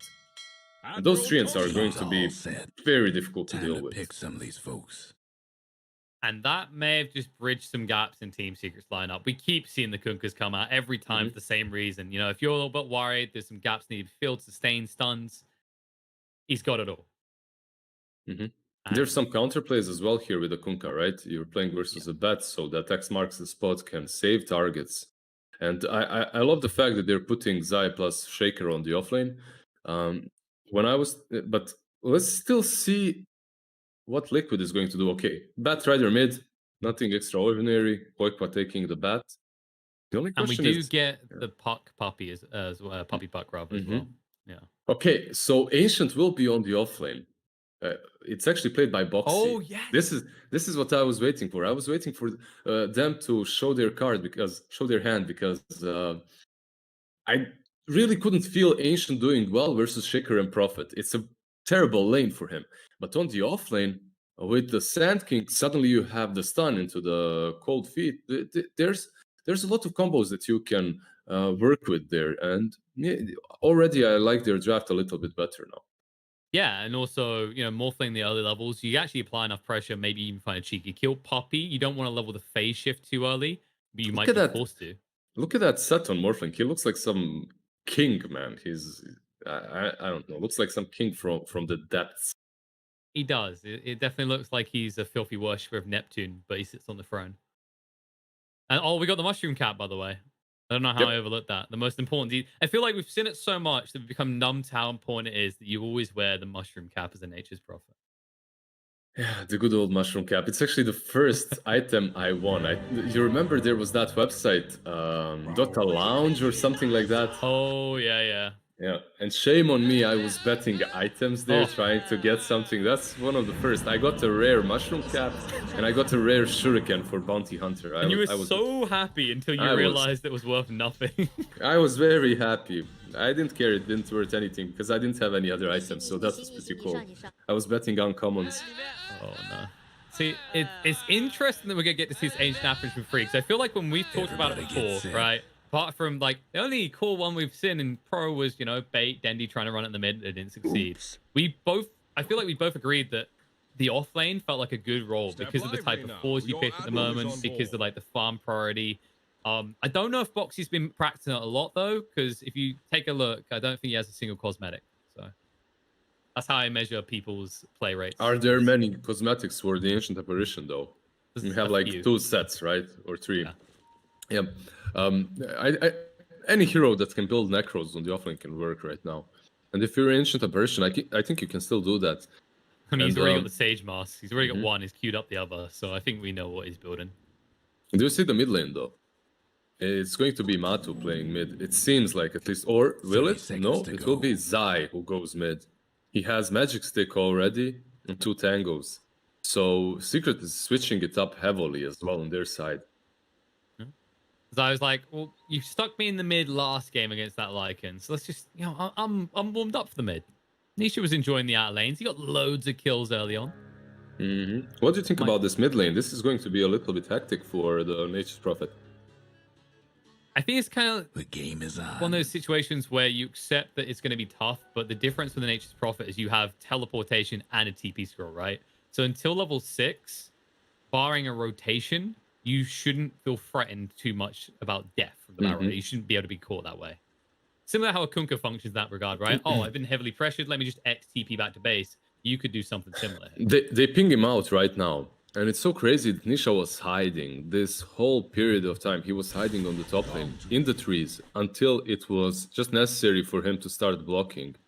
And it just shows how important for him it was to hide these lanes. The interesting thing from Liquid is we were talking so much about the Sand AA, how they were going to be together. They go the other way with this. They stick the Bloodseeker and Sand King together, and then you've got the AA and Venge bot.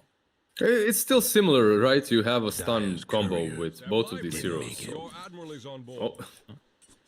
Nisha did just lose his courier. Tiger, the cheeky snipe, now going to rotate down. I think it makes sense as well, right? Because if you think about AA, what's one of his weaknesses? He doesn't have great starting stats. Obviously, Venge, because of your passive, can offset that quickly. No, you really want to have Sand King with him, but Venge is the next best thing. The Absor, he's fine. Yeah, they'll just tell him to get out. They're like, Scram, this is our neighborhood. It does mean right now it looks like we're going to have a try and try scenario here. Which means the Bloodseeker's being left alone against the Kunkka, which I don't think you want that if you're the Bloodseeker, right? That's a brawl matchup that doesn't work too well until you start spilling blood elsewhere. Yeah, when you get your thirst stacks, it's actually pretty good for him, but before that it can be problematic. So he might suffer the first couple of waves. Alright, scrap that. We're not committing to this. When Timberman's like, get out of my lane. Morph is going to TP towards the top. Happened to the Radiance courier. And more couriers are dying. You know, it's not Puppy doing it this time, but it's another member of Secret with that deep ward spotting him out. It's very easy for Matu to lane here, I would say. It should be easier than for the Kunkka. You have a lot of damage and you're ranged, so you can deal with Mickey. If he does use Blood Rage on himself, you have the nuke as well to work around, so it can be problematic. This is clearly Timberman taking responsibilities. Like, I know it's going to be me low on health all the time. I'll be given the first stacks, all right? I'm Spartacus. You know those morphlings you get in your pub games where they just remain at 10% HP because they're fine CSing and someone elsewhere is dying to a Bloodseeker. All in all, the mid lane, the Radiance couriers a goner. It's about even. I mean, there's not too much dominance coming up from Quakefa. It's kind of as we expected, right? Like, you can't get Zai out. Quickly is doing a little bit better because Zai is farming the side camp, right? So don't be fooled by his CS. He did farm a couple of creep camps here in between the mid lane fights. That's true, but he is leading on the net worth. Yeah, and it's to be understood that Koikwa really dominates this lane, or should dominate it. It's not that easy for Zai to deal with a Batrider. No, it's just all about controlling the creeps, and as you said, supplementing the jungle as he does pretty well with these treants. Well, though, things are incredibly quiet, which isn't something we usually see out of these two teams, especially with these type of heroes. Like, these are, I want to say, over 60% of the heroes in this game are killer type heroes that can make a lot of damage in the first 2 minutes. I think you have a lot of kill potential on Liquid. I have a lot of kill potential on Couriers. And maybe if Liquid oversteps their boundaries a little bit, then Secret can strike back. But they don't really do a lot. They're a bit passive right now. If you're Secret, you're a bit more on the passive side. Oh, Secret, they're just trying to buy their time, wiggle around Liquid, and actually now Poppy, oh, he's made a mistake here. He'll phase shift out, but he's so low on HP that Mike, I don't think Poppy, I don't think the friendly Fairy Dragon was expecting this sort of pressure, but he does get to deny the neutral creeps, and that's a lot of time wasted away from the creeps for Mike. It was a nice attempt from Insania to snipe him with a wave of terror, but sadly for him it did not work.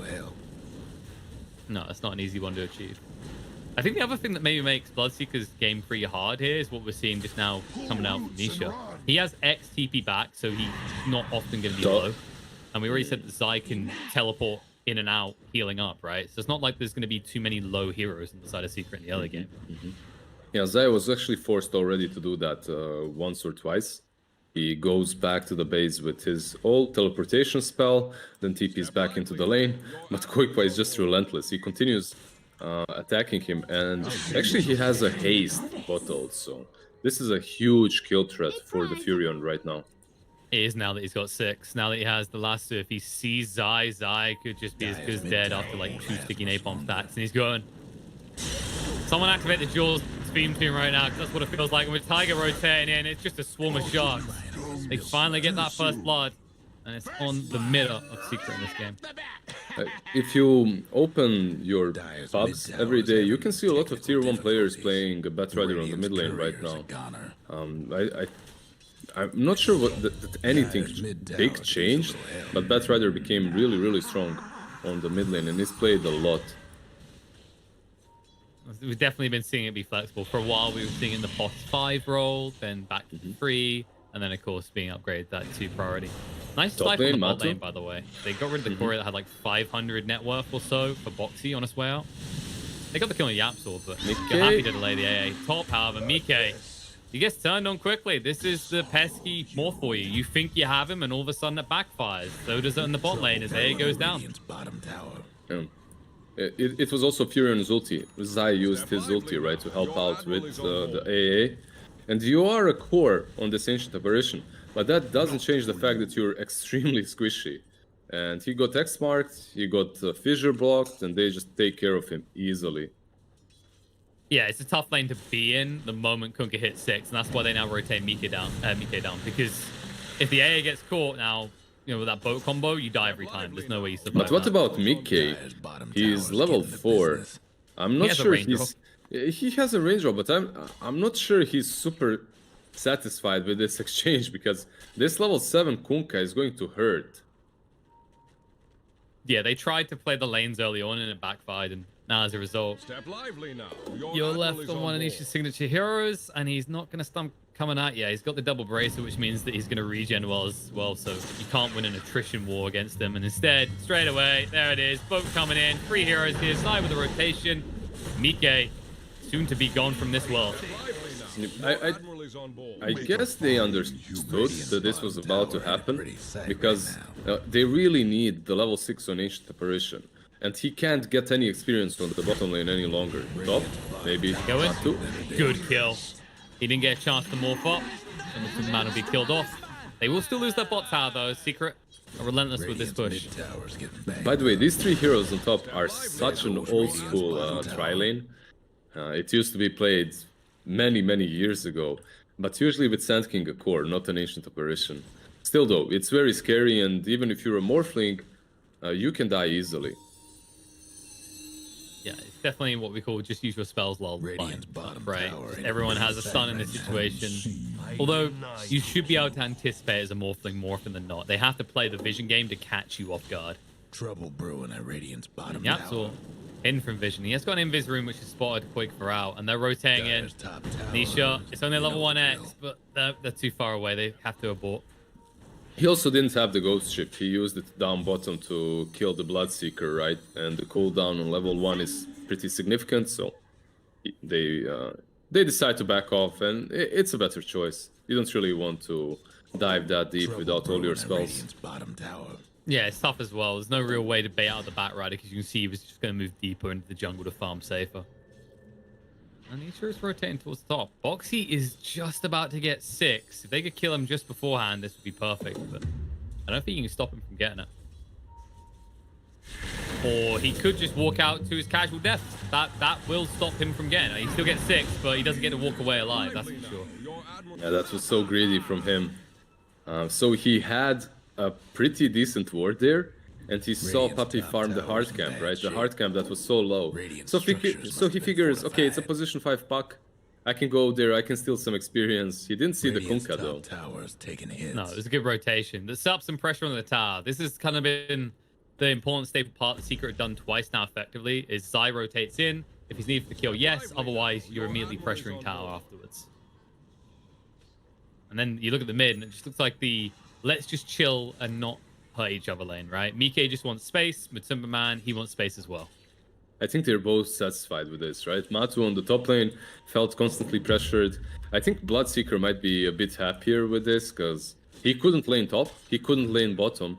So mid lane is pretty much the easiest place to be for him right now, and he can actually find some farm. Top. Fight's going on. Extra drag back. So there's the last two. They actually drag Kunkka back into the mess. They say, okay, every lot on top of you, we'll bring him down.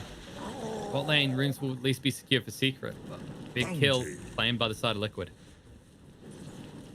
I think this build from Bo3 could be really big for Ancient because he's going for Necros, right? Like any other offlaner right now. And one of the big things that Ancient Apparition struggles with is finding farm. He has absolutely no ways of getting farm. But these Necros will allow him to do so. So maybe he won't get any big items, but he will be able to stay alive in the fights. I'm not sure if he's going to stay alive right now, though. And so just wail away at him, get the kill. Koikfa did TP him with the boosted travel, the magic missile out, and they spot out Poppy and they'll jump on top of him. Zai can't help at all. It's not like Nature's Prophet comes with any good lockdown other than those sprouts. But instead, now Zai needs to be careful. Magic missile, yeah, you give your life, but Koikfa, he'll be able to get the kill. Blade mail, who cares about that item? Ah, man, he killed himself there with a magic missile level 3 on the blade mail, but getting banged up. He had no cares. choice. He had no choice. It's still good. They do get the kill off of Nature's Prophet. Mid lane, there's an ulti flying in. Rupture as well. And waveform away. He says, okay. Mike. Is that all? Now, Mike might be in a bit of trouble. Nope, they didn't actually do enough damage there. Mike is going to live. Now, Yapsaw and keep it. No, the Echoes have to swap out.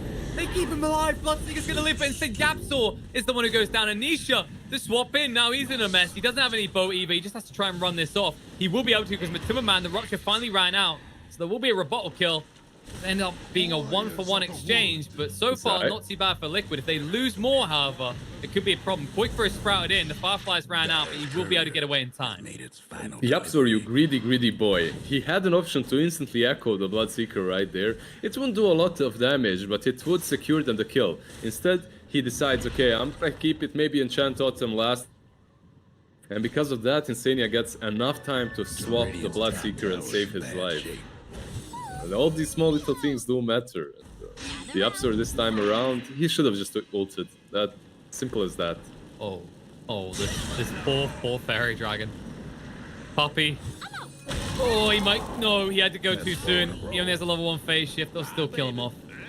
Dreamcore was used as well. They clearly want to move on the mid lane in the meantime as well because you've got this epicenter now available.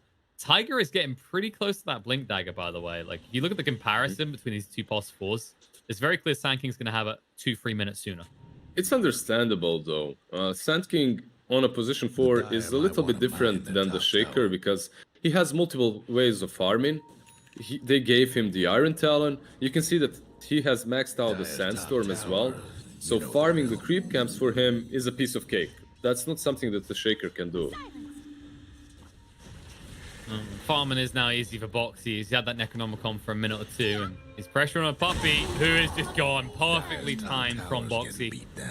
Gets him the kill, and now Nisha, he wants vengeance, but he's going to take it out on someone other than the AA. As they drag Quick in, he is relatively tanky. Relatively is exactly that. A relative term, as Secrets say, we've got more than enough damage. On the bottom lane, Matu and Yapzor, they are around. Could use a little help. It's not an easy kill, though. You know, you have to buy detection, Liz, and They had the close dust. enough to use it. Yeah, they had the dust on Shaker, but the chances of them getting that kill were very low. Sand King needed to be also very low on HP. I'm wondering now what Bo3 is going to go for next. He's got his Arcane Boots. He's got a Necronomicon. Okay, it's going to be Mech. I wondered if maybe he goes aggressive with something like a Veil. Yeah, there's an A ulti flying over. Oh. Yeah, but they have to somehow force Matumba Man away, and Tiger's almost dead to the Sandstorm. And Ice Blast off the mark. Nice swap out. Stun through. Beautifully done. Just before you can do anything about it, like morphing back, Matumba Man gets brought down. That's a pretty sick play. Mid lane, Dream Coil. Yep. They're trying, but the boosted travel getting him in. Nice glyph coming out, so Quakebutt will not be prohibited from coming to this mid lane engagement. The X did control him up. The Rupture is out to Puppey now. He needs a way out, but he's silenced up. And Mike ends up on the right side of the fissure, which means he will be able to get that kill.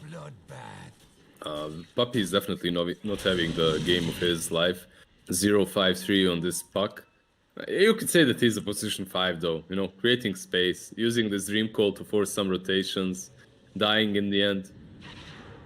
Yeah, I mean, game of your life is subjective, Liz. Technically, with how many deaths he's had, it really is much focused on his life because he's giving it so many times. I mean, it's 5 deaths now. It's a tough one. Earth's bounty. Tiger has a Blink Dagger. He has does. an ulti bottom, and A ulti is flying in. A stun in. Ice Blast to follow through soon. Waveform away, but it's such a big AoE. They do need another hit if they want to bring him down, though. So it looks like Matumba Man will not shatter. But why did Tiger start so early, though? That's the question. It was a bit questionable. Maybe he's worried that he was going to run away and they'd already passed Oh, the Ice he Blast. got Oh, Tiger! They're pinging the ward, but they're pinging the wrong place. Look where the vision was. They've done that strictly out of predictive movement. Top lane. And top, yep. Puppey's gone again. It's so difficult for Puppey to make these moves. So basically what he's trying to do is set up kills with the Nature's Prophet, right? So he goes on a lane, he uses his ulti, all his nukes, and then you see Zai flying in, teleporting in, using his ulti and finishing the target off. But it's hard when Korkba has travels and he's everywhere. He's bottom now. He's everywhere again. His Kunkka is being chased onto. The Ice Blast through once more, and Zai won't be able to get out. I mean, Bo3 can just be off split push at all times with this Necronomicon. They don't want to jump him, and instead he's still contributing to the fights on the other side of the map. Perfect. He's like, who cares about your global presence? Who cares about your Nature's Prophet? And who cares about this Bat Rider? Who cares about any one of these heroes that can... your whole team? Who cares about any one of these targets that I can just sit on the lane and use my ulti and kill off any target I want to? I mean, that's the great thing, right? That you compare this to the support AA. The support AA needs to be backing someone else's play. They can't be shown on lane because they're so easy to kill. He's got 1200 HP already. He's not the quickest pick, so they aren't seeing him as the highest priority target. So historically, when you would play position 5 AA, you would play him like this. Long time ago. Let's say like 3-4 years ago. You would play him like this because his spells weren't nearly as influential in teamfights as they used to be. It was all about, as they are right now, sorry. It was all about his ulti. But if you're playing position 3, you do need farm, and this is completely justified, the way he's playing. And he's doing so well, so it's great. He is. And they just got the perfect item to help him be even more of a brawler. You know, you've almost got the mech complete, and on top of that, you now have a Grove Bow flying its way out. They read it so well. He read this movement so well. They were trying to pincer him. Zai TP'd into the trees. Nisha came from the right side. Puppy was pushing in the lane. They wanted to really shove him out of this top lane, and he was just smart enough. He moved back on time. Well, Insania as well, right? Like, he plopped that ward down about a minute and a half ago, and as a result, they anticipate that move had to happen at some point because Bo3, at that point, right, where he has that impact on that bot fight, Secret go, why have we let him free farm all this time? And now Liquid, they bring the numbers. Yapzor jumped on top of. Nice blink dagger. Good luck using it. Oh, such a good item as well now they found. A clumsy net. I know I'm a bit too hyped about the tier 2 item, but it's so good for Liquid. So many spells, so many heroes that can use it, and so many spells that need that clumsy net. Your Taiga with the Epicenter, then your Ancient Apparition with the Cold Feet, your Bloodseeker with the Bloodright. Taiga jumping in deep. Nice last clip for the Matumba man. He needs to be careful, but he can't get away. He's just gone. The big kill gets found. BKB activates. It looks like Quick's going to keep on fighting, and Zai, because of that, Rupture has no chance to escape. They'll bring down Fenge, so it's a 2-for-2 exchange. 2 of those are supports and 2 of them cores. You can clearly see that Liquid got the better side of it. And also Yapzor, he was there in time to blink in and echo multiple targets. But he looks at them, he sees they're all full HP, they didn't use pretty much anything for this fight. And because of that, he just cleans up Insania's Vengeful. It's true. Right now for Yapzor, his role feels not like core initiation, it feels like counter initiation, right? When Liquid go in, he wants to punish it. But as you said, they're very bulky. I mean, over 2k HP on the Bloodseeker, almost 2k on the Bat Rider. In this Ancient Apparition sitting at a cool 1500 with a mech. Really, if you're Secret right now, you need the BKB on Isha, and you need your next big item on Morphling, but man, this is a very, very late E-Blade. If he gets it even soon, it's 19 minutes, 20 minutes even. He's halfway there, let's say, and he's struggling. He most definitely is. You remember you were talking about the Thompson one earlier, where you got like 15 minutes, you saw how dominant it is. And this is why, I say like a month or 2 ago, we've seen a lot of teams really struggle to make Morphling work, is if you didn't get your item quick, you became a big liability to your team. Especially with how quick Dota plays out at the moment. You know, these 20 to 30 minute finishes happening fairly regularly. I honestly think if there was any other offlaner on the side of Liquid, Mato would much a better game. But he's countered so hard with his AA that he's just struggling right now. Usually what happens is Morphlings that are playing versus AA get a BKB very quickly. But so far he's still struggling to get the E-Blade though. No, he wasn't given an easy start. And then you look at Mike by comparison, right? We were talking at the beginning how they both got roughed up. They didn't have a fun time. He's top of the network. He's been enabled by the other cores. Puppy, the familiar sight, as the Bloodright predicts exactly where he'll be, and he's just gone. They were smoked, Nisha and Shaker, but they understood they can't fight there. So they just went down bottom. The only question is, what can they do here? They can hit creeps. That's about it. No, look, Creeps on that close to tower. Insania drew this line. They're actually running back down bottom. And because of that, they can perhaps hunt them down. They might be reluctant to make the move, though, because Quickfoot, look at him. He's gone top. He knows that Nature's Prophet is around here, but Zara make his escape before the Ice Blast can even arrive. Secret? I mean, they're doing a good job right now of dodging out. And it does feel like at this stage of the game, they have no other choice, right? They have to get some new items to play around. They can't fight Liquid straight. And the thing is, if you're Matu, if you get low, you can never hide. Even if you remember that tier 1 snipe on the bottom lane, it wasn't about any wards. He just morphed into Agi completely, and because of that, Bloodseeker sees him, right? So Sand King just jumps in on vision and picks him off. True. Bo3, that's the pickoff they need to open with, and it looks like they might be able to bring him down. He's dead. That was the BKB from Nisha as well as a result of that. Magic Missile flows out onto Zai. Swap out from Insane. He just wants away from this fight because he's on the wrong side of it. And now Quaker does go in. The Rupture is still active for the moment, but not long enough. And the X does break the lasso. So that's going to be BKB wasted by Quickfor. Nothing gained for it. Radiant's bottom tower ain't a pretty sight right now.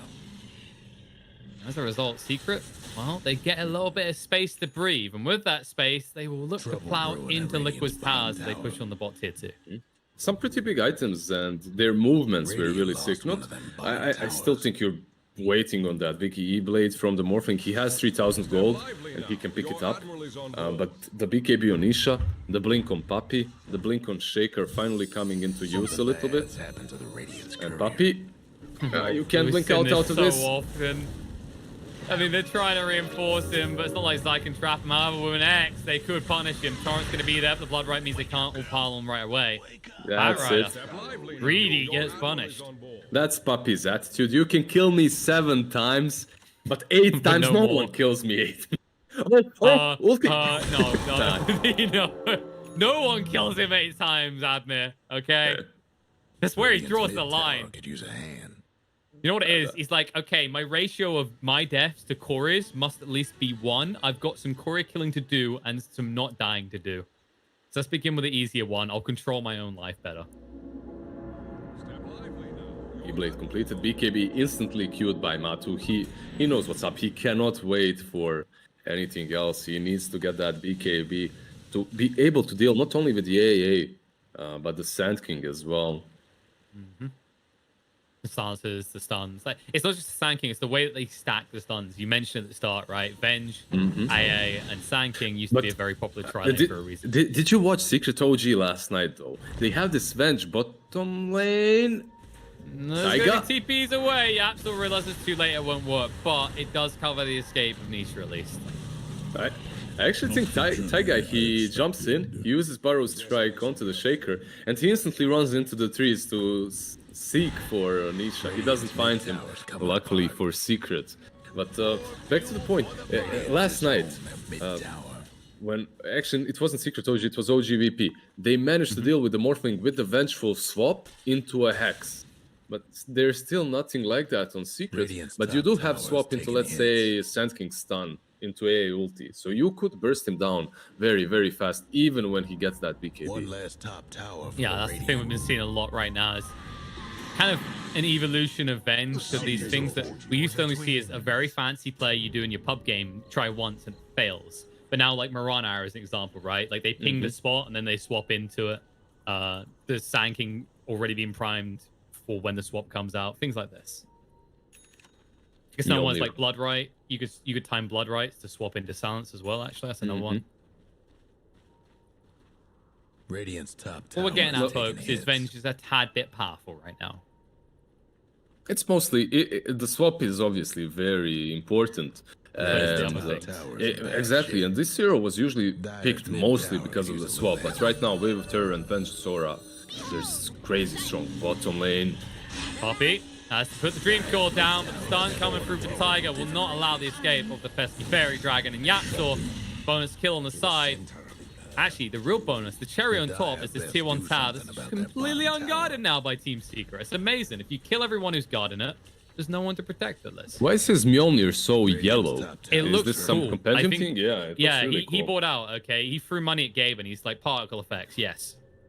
It actually looks really cool. But I wonder, if the yellow one was the standard one, would I still pay money to get the white one? You know what I mean? Does you not want like a red one? What about a red, your Bloodseeker? Imagine if you get a red Mjolnir effect. Oh. Or, smart one, I shouldn't really give them ideas for getting more money out of us. Mid lane, Yules on the Kunkka. Yeah, but he has the BKB, no TP, they realize he can't kill him. But hear me out. Oh, they're not done. They're going to keep going. Tiger in a wee bit of trouble. Nice swap out from Insania, but that does mean he's surrounded by the trees now. Throw out a magic missile. They can't even kill him off, and now, they do. They finally get him at Mike with the BKB. Move forward, Nisha protected by the Sprout. They push him out finally, and Zai needs to be careful. So Epicenter is going to come in. Tiger does get up the Dream Core and shotgun down. And Zai with the BKB means he's not too threatened yet, but these right clicks are starting to add up from Mike.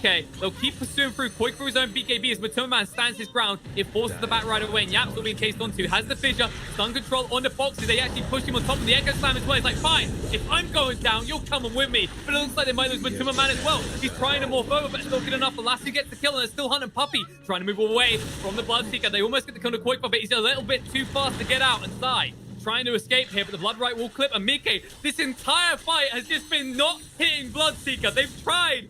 They've begged with him not to return fire, but he is relentless. He gets his double kill. He secures a victory in this fight for Team Liquid. What a great fight for Team Liquid. They didn't even clip the Morphling with the A ulti, and they still take care of him. And it all started because of this great item build from the Sand King, which is the normal item build, really. Blink into Yules, that's what you usually buy. But it's so good this game because it gives you an opportunity to catch Kunkka out of position, right? He can try to X marks the spot on himself, move into the creep wave, clear it, and then X mark back. But not if you're playing versus something like a Yules. They time it well. Sadly for them, they didn't have lasso to just instantly blow the Kunkka up there in the spot, but they still get a very favorable fight because heroes of Team Secret are out of position. And then everything is way, way easier. And now Shaker... He's an easy kill. It's that feeling, right, that you see the Ice Blast is being committed to your Team Secret, and then because that has been the bane of your resistance for the last 25 minutes, you're like, okay, this is a potential go. We can ball up, we can play. But as you say, Sand King in his own right is now a huge threat. And let's not forget Mike, who's just, he's a beast right now. He's on a kill streak for a reason. And Bo3 as well. They almost got Puppy there. That was a good dodge out. Almost going, but no, the last is going to be there. All right, fine. You want me to use my big ultimate? Here it is. Be dead for almost as long as I use it. So the Aegis is picked up by the Bloodseeker. He's level 23. Has a Titan Sliver, Basher, and a Mjolnir. This is this is a dangerous Bloodseeker. I'm not a former pro player or anything, but I'm going to take a guess that what you're saying, Liz, is that Mike is a problem. He hits hard. Oh, didn't get the bash though. No bash. Yeah, not really a skilled bash player. But they do find Kunkka, who can try and BKB once, but Mike, oh no, the swap's there. He's like, yeah, if I just stun him, they have no way to stop me, but these swaps cheekily coming out to get him even lower. Mike is on a monster kill streak now. And yeah, the swap plus the Rupture is also pretty good, right? It's one of those old school combos. But most importantly, you can't BKB and TP out. It was a nice attempt from Nisha to put the torrent behind him and then TP. Oh, no, they found more Matumba Man. Has to E-Blade to protect himself because they stun him up too much. He doesn't get clipped by the Ice Blast. He'll look to waveform away. But Koifa goes in. BKB last you drive back. Yeah, you dream call them, but don't worry. Koifa's bringing the main mill to the table. And they pick off Matumba Man. Dead for 70 seconds. 104 for more. Looking for a nice stun comes out from Yapzor. And now there will be a kill defense, but the Yule's there on the side. Blade Mail says, please don't hurt me. And they're like, fine, we'll wait a few moments. But when those moments pass, you're as good as dead. Tiger turns around with a stun. They crap him in. BKB. They need to get him for the clicks now. But he'll just try for the Sprout TP out. They're the bash straight away. DK was owed it from the bot lane and he gets it here. Yeah, the other time Mike actually hit him twice and didn't get the bashes. Man, Liquid is owning Secret. They are juggling him right now. I think is the one way to put it. This Ancient Apparition just completely unlocked their draft. It isn't only the Ancient though. It's the mobility on all of their heroes. They have the Blink Dagger Yule Sand King. You have the Blink Dagger on the Batrider. It's just so easy to get these pickoffs with just that addition of a Frost Blast coming from Ice Mid. They jump in, but they're targeting the person in the Aegis. You can feel the desperation. They'll get through him. The boat's already been used now. But they do notice that Liquid is split up a bit. They are bringing reinforcements now. So Aegis is gone. They go, okay, that should deter them from coming for more. But looking towards our base. They're moving in now. E-Blade does force out the BKB, but you already took the damage. So Mike, just a defensive BKB. On the backline, though, the Lasso on the puck. He gives his life for a BKB charge. I guess you're okay with that?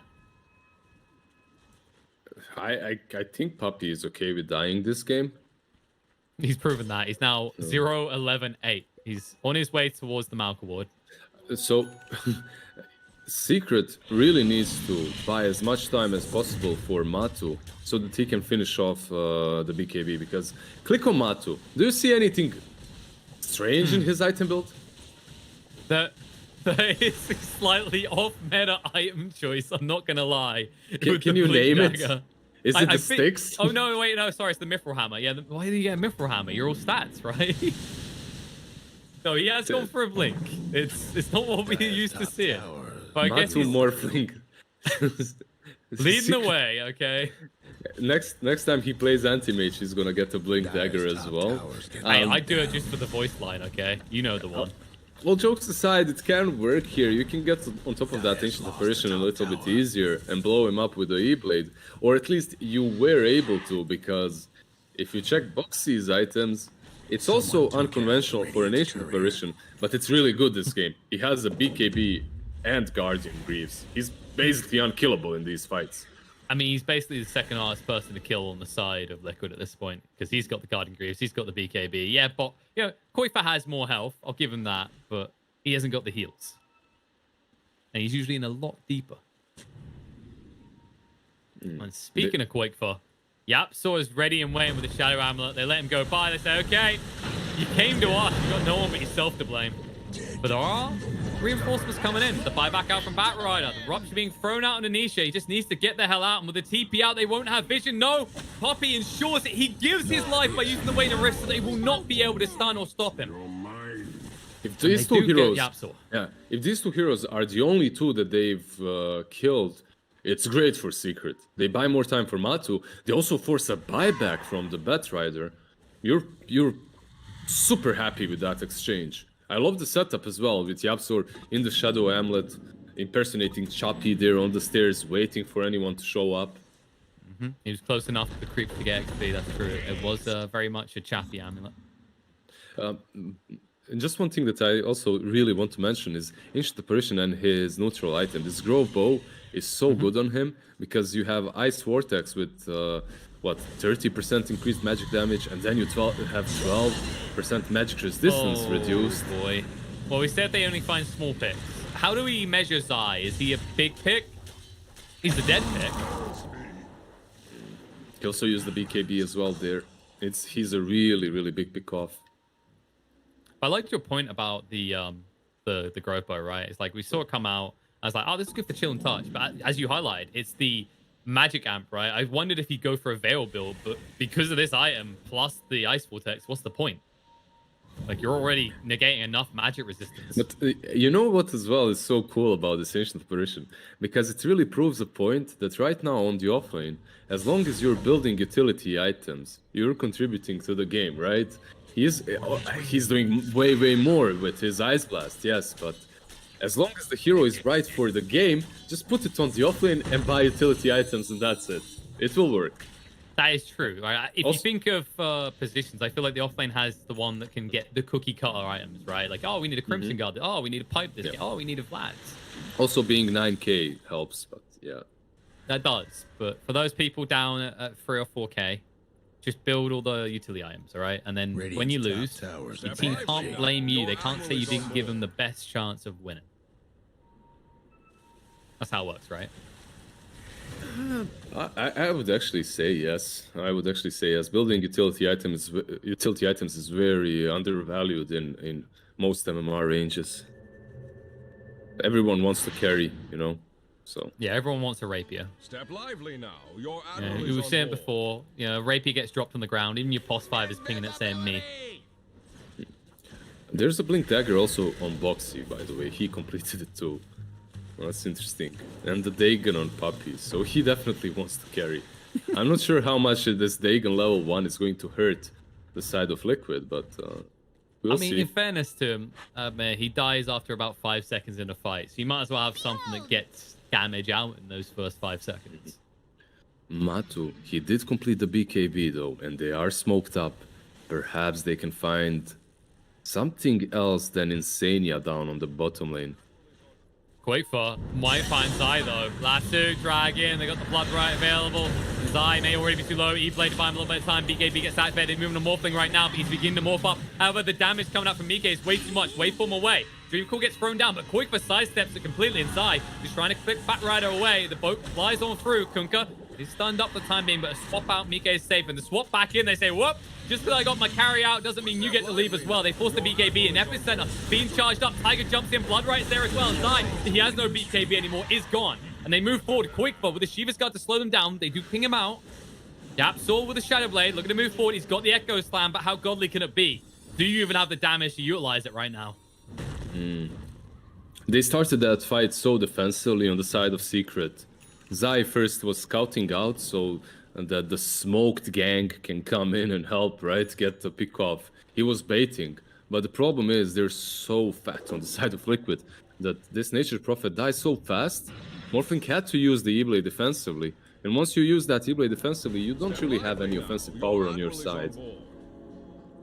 No, from that point on, it really did just feel like Secret on the retreat. And you literally just saw Matuma Man morphing the entire time. And Mike was still doing enough damage to offset any health gain. And in that team fight, actually, Matu had a bit of luck that the ulti of Bo3 didn't connect him. Ice Blast didn't connect on the Morphling, so he was really close, though. You know, the ultimate carry we talked about, starting to wonder what he you can do. Insania. He's going to try for a kill on Insania, but Poppy with the Dagon yoinks it. That's why you build Dagon. It's all about helping this Morph secure his kills. Truth be told, it is pretty cool with E-Blade, right? That's not something... That combo is pretty decent. You have the E-Blade, and you follow up with all the nukes from the puck. That's a lot of magical damage for anyone to sustain. Yeah. Let alone poor Insania with only 1500 HP. Step lively now. Your admiral is on board. So, that offsets Liquid's aggression for the moment. There is still that looming threat that they just go towards the Roche pit as soon as Venge is up, however. And you can see that Secret want to move before there's even the power of 5 on the side of Liquid. They are smoked. The Liquid hold defensive. They know something has to be occurring here. Although they've just been out quick, but we've seen this before, but it looks like he might back away in time. There's no way you dive any deeper. Nisha is there also in the smoke together with Yapsor Shadowbladed, but you need a different target, not a bat any longer. No, Sand King, if you could get through him, is good. Bo3 is, of course, the golden boy at all times. That's the one you want to go for. Hard to find, though. You really want to kill Bo3. Not only did he had the Grove Bow before, now he has Timeless Relic. So even more spell damage coming. Corruption and Matuma Man jump the TP out, but they push him in the last day, they drag him through, and it looks like this good old Morph. I was going to say good old day. He's gone for 90 seconds. That's the Satanic completed on Mickey. And he does have a buyback on the Morphling, but he might have to use it. This should be Rosh. This should be Rosh from Liquid. Most definitely. Quickfoot was scouting out if anyone was around, but there'll be a TP out in time. But there's really nothing to stop him from going in. Even if you have the perfect 5-man Echo Slam, you do not have the damage to get through Liquid's heroes right now. Zai was so close to dying there because Insania, he has a telescope and the level 3 nether swap. The range is insane. Top lane. Big upside. Green call. And then please don't kill me. We've seen this many times before. And Quickfoot, this time he says, okay, you can live. But Roshan won't be so lucky.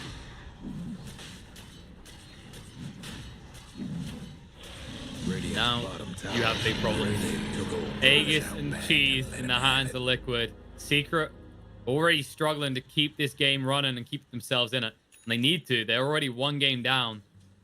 Liquid definitely have control right now.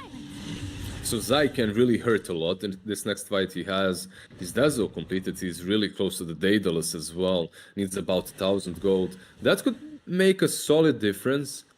But like you said, it's going to be very difficult to deal not only with 12k deficit, but Aegis and Cheese. That's definitely the case. You know, even this Enchanted Quiver is adding a significant amount of deeps to Zai's output in these fights, but it's tough to find that quick pick at the beginning. And Quickfoot looking for a quick pick. Nice X drag back though. Yapsor needs to escape, has the Shadow Blade. Zai will TP out. They are hunting for, but they can't find Yapsor anymore. He's already gone. In a different situation, that X mark, right, that save from the lasso, really gives you an opportunity to strike back, to go in and take a fight. But the problem is, you are still playing versus Aegis and Cheese, and even though they don't have one of their biggest spells, you still can't really fight them. You're still scared. Yeah, because you already assume that Liquid are bringing everyone across, right? No one else is shown on the map. So at that point, you have to weigh up, can we take them in a 5-on-5? And the answer from Secret right now is no. Morphling carrying the Witless Shackle. 1200 HP isn't a joke. It's quite a lot. Doesn't really have a lot of mana though. You don't need mana anymore, Liz. This isn't the days where attribute shift costs something. He did finish off Lincoln's. I think Nisha as well. Yeah, so they have... Oh, BKB, Boxy, bottom. Oh, Boxy.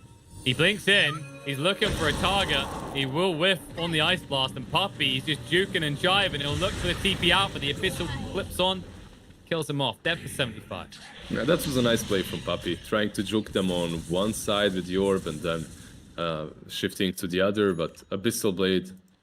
Mickey is always on point. He's always there when you need him. A pretty good play again. The BKB was used on AA though, so that's true. That's a small upside. So if you find him, you can just blow him up straight away in the next engagement. At least in the next 30 seconds. But the problem is, because Puppy is dead for a lot longer, it's unlikely Secret want to fight. Instead, they just keep the split push shenanigans going and pray that Liquid never targets the high ground. But look at this.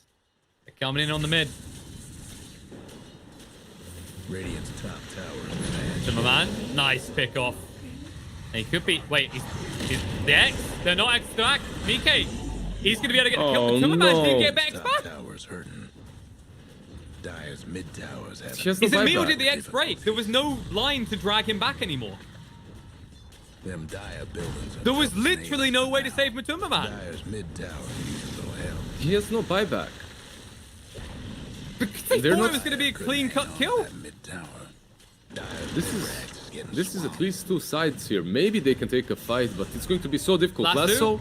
They're trying to force the game in right now. Shaker's in trouble. Blood right onto him. Blink away on the short range. It's not going to be good enough to get him out. He does blink back defensively, but they jump through on top. They kill him off dead for 65.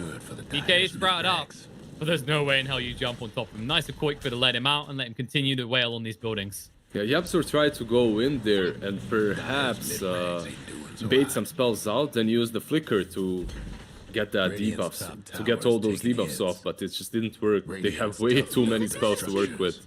Hit too much damage to work with. I'm baffled right now. That what seems just like a cheeky, easy kill in the mid lane. Secret trying even to do it. Even if you succeed with it, has now cost you 2 sets of racks potentially here. Yeah, maybe 2 sets of racks. They'll stop. Let's see. Actually, they think it's too dangerous, right? Because Morph is up in 20 and you're not killing buildings that fast. I'm actually surprised. Wait, they didn't have... that's why. Okay, never mind. No creeps. I take that back. No creeps. That's one of the reasons why they did the X mark plus the teleport on the top lane on Zai to just continue pushing in. Plus he used the ulti to prevent the creeps from reaching the base. Yeah, so all things said and done, they only lose one side. From all of that, no buybacks even committed. So if you're Secret, you're counting your lucky stars. You're happy with this. Yeah, and now you'll potentially pass the worst of it in terms of the Aegis factor, right? That's going to be gone soon. So next time when you fight with Liquid, I'm not going to say you're on even grounds because you are 18,000 gold behind. But Aegis you don't have to worry about extra life. Yeah, Aegis has been reclaimed right now. So it could give you a decent opportunity to fight. But look at Nisha, man. Like, this isn't... Okay, Nisha usually loves to play this Kunkka, right? But this Kunkka is full utility. Like, complete utility. He had at least Aghanims queued up before, which is fun to play with. The Torrent Storm is great. But he just switched into a Hex. Even this Lincolns that he's got, I'm pretty sure he's going to be throwing it on the Morphling the next couple of fights. No, it's definitely. And hopefully the X's will return him as well in one piece, not in a puddle on the floor. They are smoked near the mid lane. They're anticipating someone's going to come and try and push this in. And Liquid are split right now. Talking about unconventional items and how on one side you have Nisha who's full utility. Look at this position 5 Vengeful just casually strolling by with the Desolator. He has been farming a lot of waves. So, you know, when you have that much experience with waves, you realize that wave terror is not good enough on its own. But these split push attempts are getting less and less out of it as the game goes on. Now with the sheep stick on Boxy. With that relic. Swap. Nisha. Mid lane. In trouble. Trying to move away. He's got the Mansaw Horn. They haven't got the lasso, but they have got a swap, which means he knows he can't get away from this. They'll just chase him down. He's trying to waste as much time as possible. Death is an inevitability. Yeah, he does have a buyback. He pretty much saw them, and he tried to be cheeky with the BKB TP out because he understands if I BKB, the lasso can't stop me. The problem is you still have to deal with the nether swap, which definitely can swap you. So they break the Lincolns with the lasso, and then they nether swap him to catch him out. Very well played by Team Liquid. Dire just couldn't save Look at that this. bottom tower. Potential keys to the base, they say. We're going to force that buyback, or we're going to take your buildings as everything's exposed in secret space now. Echo Slam jumping straight on Mike, though. Swap out Insania. So clean and easy cut for him. He'll give his life, but 2 buybacks forced, and he keeps the big man alive. However, Tiger will be brought down as well, so the supports give their lives. The cores don't have to. Yeah, they lost 2 big heroes, both of their supports, and Vengeful does not have a buyback to work with. This is a huge opportunity now for Secret to get control of the map. If they can find him. And they found Mike. He doesn't have a Quillen Blade. He doesn't have an easy way out other than to just casually TP, because guess what? No Bashers in this lineup. No Bashers, no Abyssals, nothing to break through that BKB TP. Me on the bot lane. They're pinging out Bo3. I don't think they want to be, though. Poppy couldn't take that fight. Diddly Squid, and Zai jumps in. Last straight away on him. Now Fissure. Yapzor thinking about going in for more. Boxy just getting hit down by the crit to Zai. They'll follow through as Matumman shows up. They get rid of the Ancient Apparition, and Koikbo's running for the high hills, but there is a trail behind him giving it away. He will blink out in time and looks to TP out successfully because he did use the BKB. This is that crazy moment that Secret can make out of any given game. They take only one of your mistakes, and then they force you to do a couple more. They just make the game so chaotic. And like, look at this situation right now. They actually have an opportunity to go into the pit. They're scouting the rush. They know it's up. It is a little bit scary, but I think this is the best chance that they're gonna get in this game. If they go right now and try and snatch that away from Liquid. They're doing the important thing. See, Zai was scouting everything because he's got the teleport talent now. He can just go wherever he wants as often. He gets rid of that outpost TP. And now they could potentially go into the pit if they want to. They do seem reluctant. Understandably so, because Sand King, he's back alive. That's the big combo you're worried about in the pit. It's not just the AA, it's what the Sand King brings as well. You're really worried about the Ancient Apparition because he deals with the Morphling. The thing is, though, if it was some other type of a hero, you could still go into the pit, try and go for rush, but you can't because Ancient, he doesn't need to be there. He just buybacks, uses his ulti, and that's his contribution. He still did well.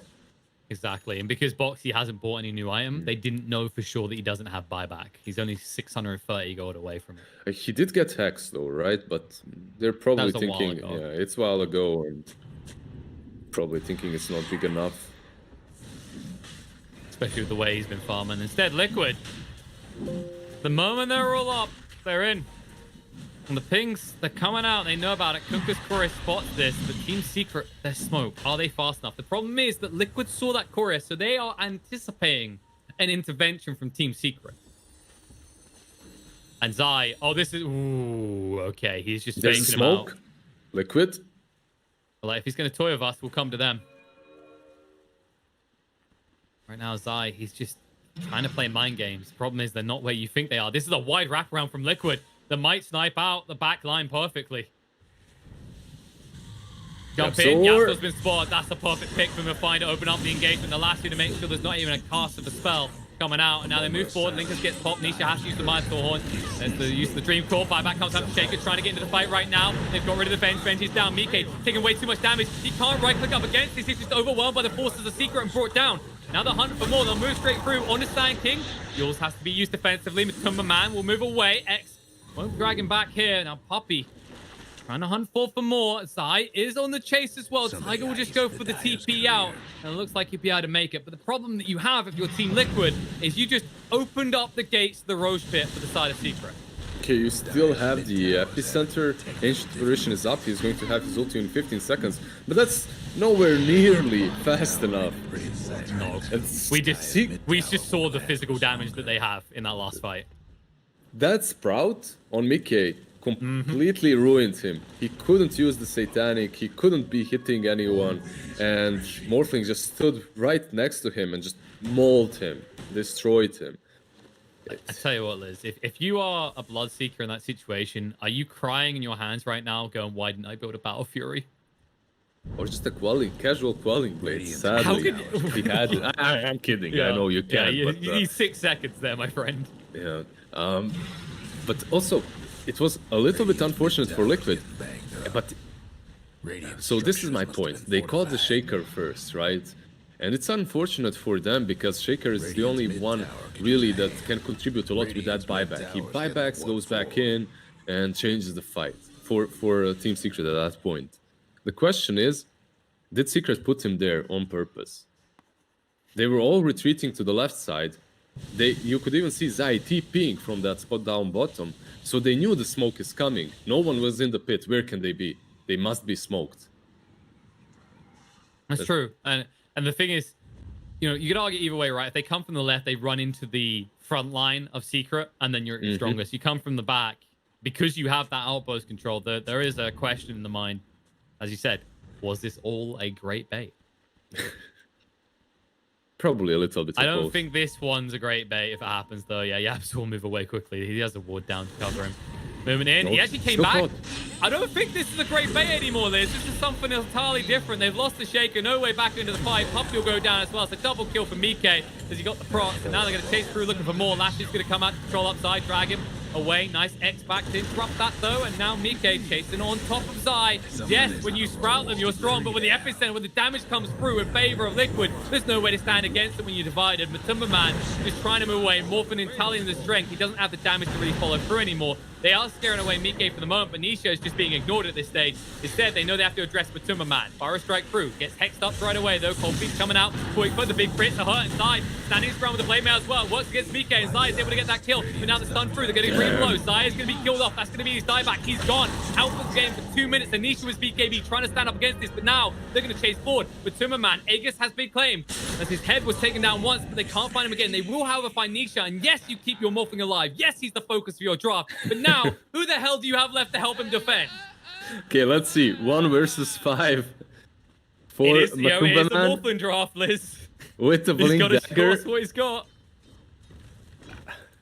Dyer's mid tower. Oh, Secret. They thought they'd found a lifeline, but just as quickly as they find it, the pulse goes dead, and Liquid are in the face towards those tier 4s. Glyph already used. Still 30 seconds until you got some serious help, and in 30 seconds, the game was going to be over. There is not a lot that he can do here. There is nothing he can do but give another kill to the score for the side of Team Liquid. The buyback won't matter. None of it matters for Secret as it's a 2-0. Liquid, they just run him over. And not a rare situation for us to witness here. Team Secret losing to anybody 2-0. I would love to have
to get off the darkest ground, but gravity pulls you straight down. Earth from a bird's eye view. You should grow feathers and see this too. When you want to get off the darkest ground, but gravity pulls you straight down.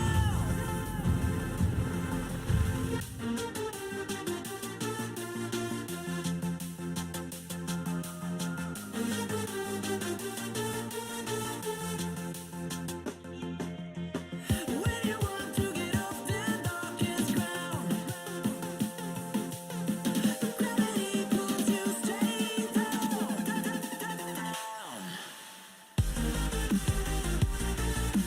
Clear sky.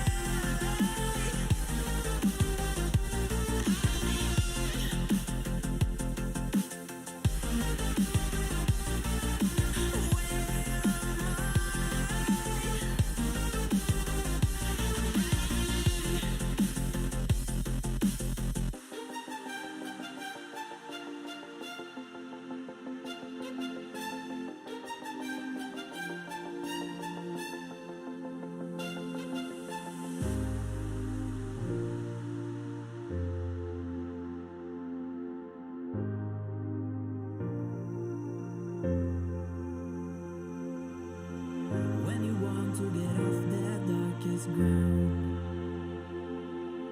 but gravity pulls you straight down. Earth from a bird's eye view. You should grow feathers and see this too. When you want to get off the darkest ground, but gravity pulls you straight down.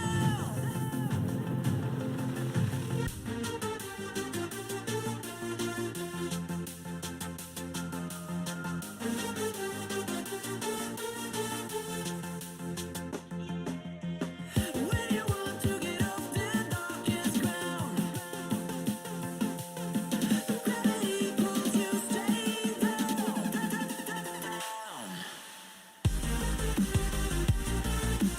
Clear sky.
Cracky.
Rocky.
There's a distance between us. It's getting hard to reach out. Haven't seen you in seasons, but all I hear is your voice.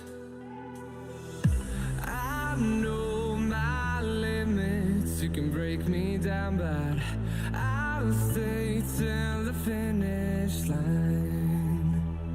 And I've been counting minutes for quite some time now, just to see you again.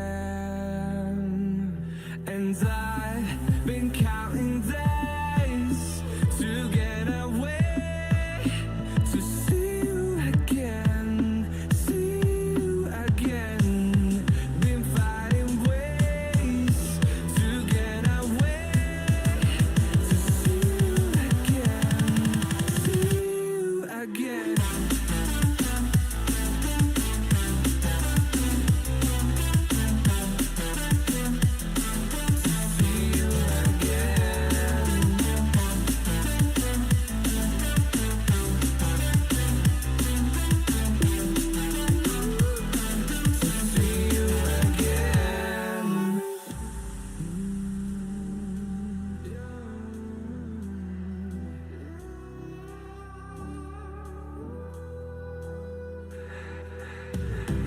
We got millions of reasons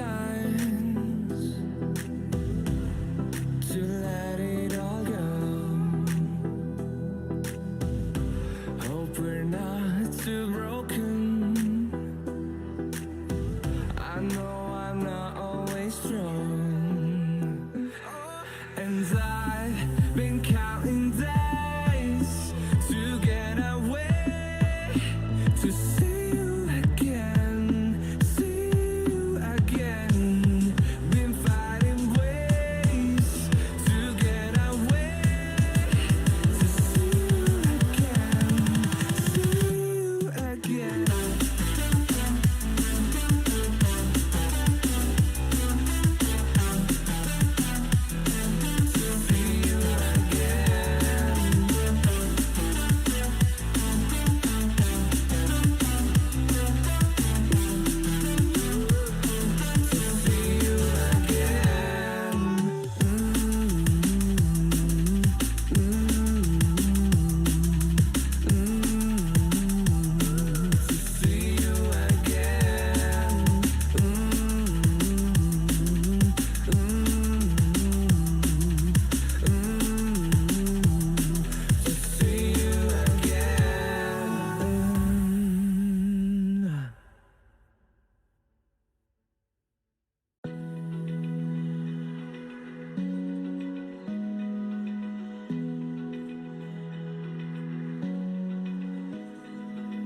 Open eye, feel the waves cut through me, hypnotized by the sounds I'm breathing in. Hold tight, chemicals collide.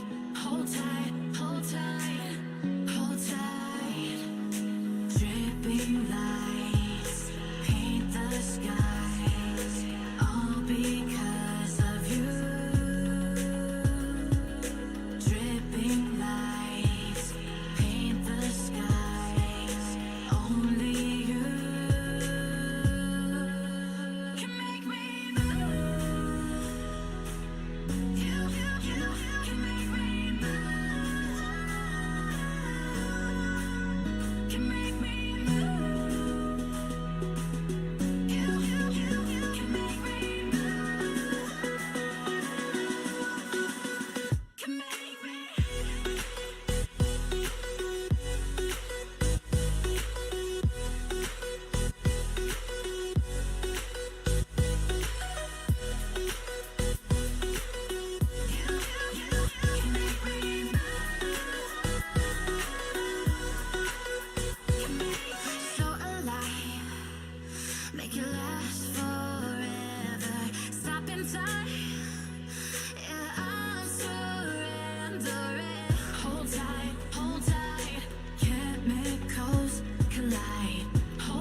think that makes a bit more sense as well. Otherwise, you've got double creep army potentially running into the tide.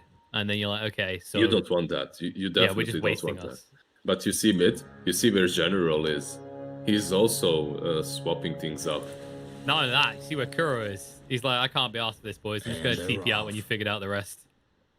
He doesn't need to leave the base right now because the creeps spawn at the 1 minute mark. You just chill. You just wait for the camps to spawn. This man has done jungle support before, I can tell.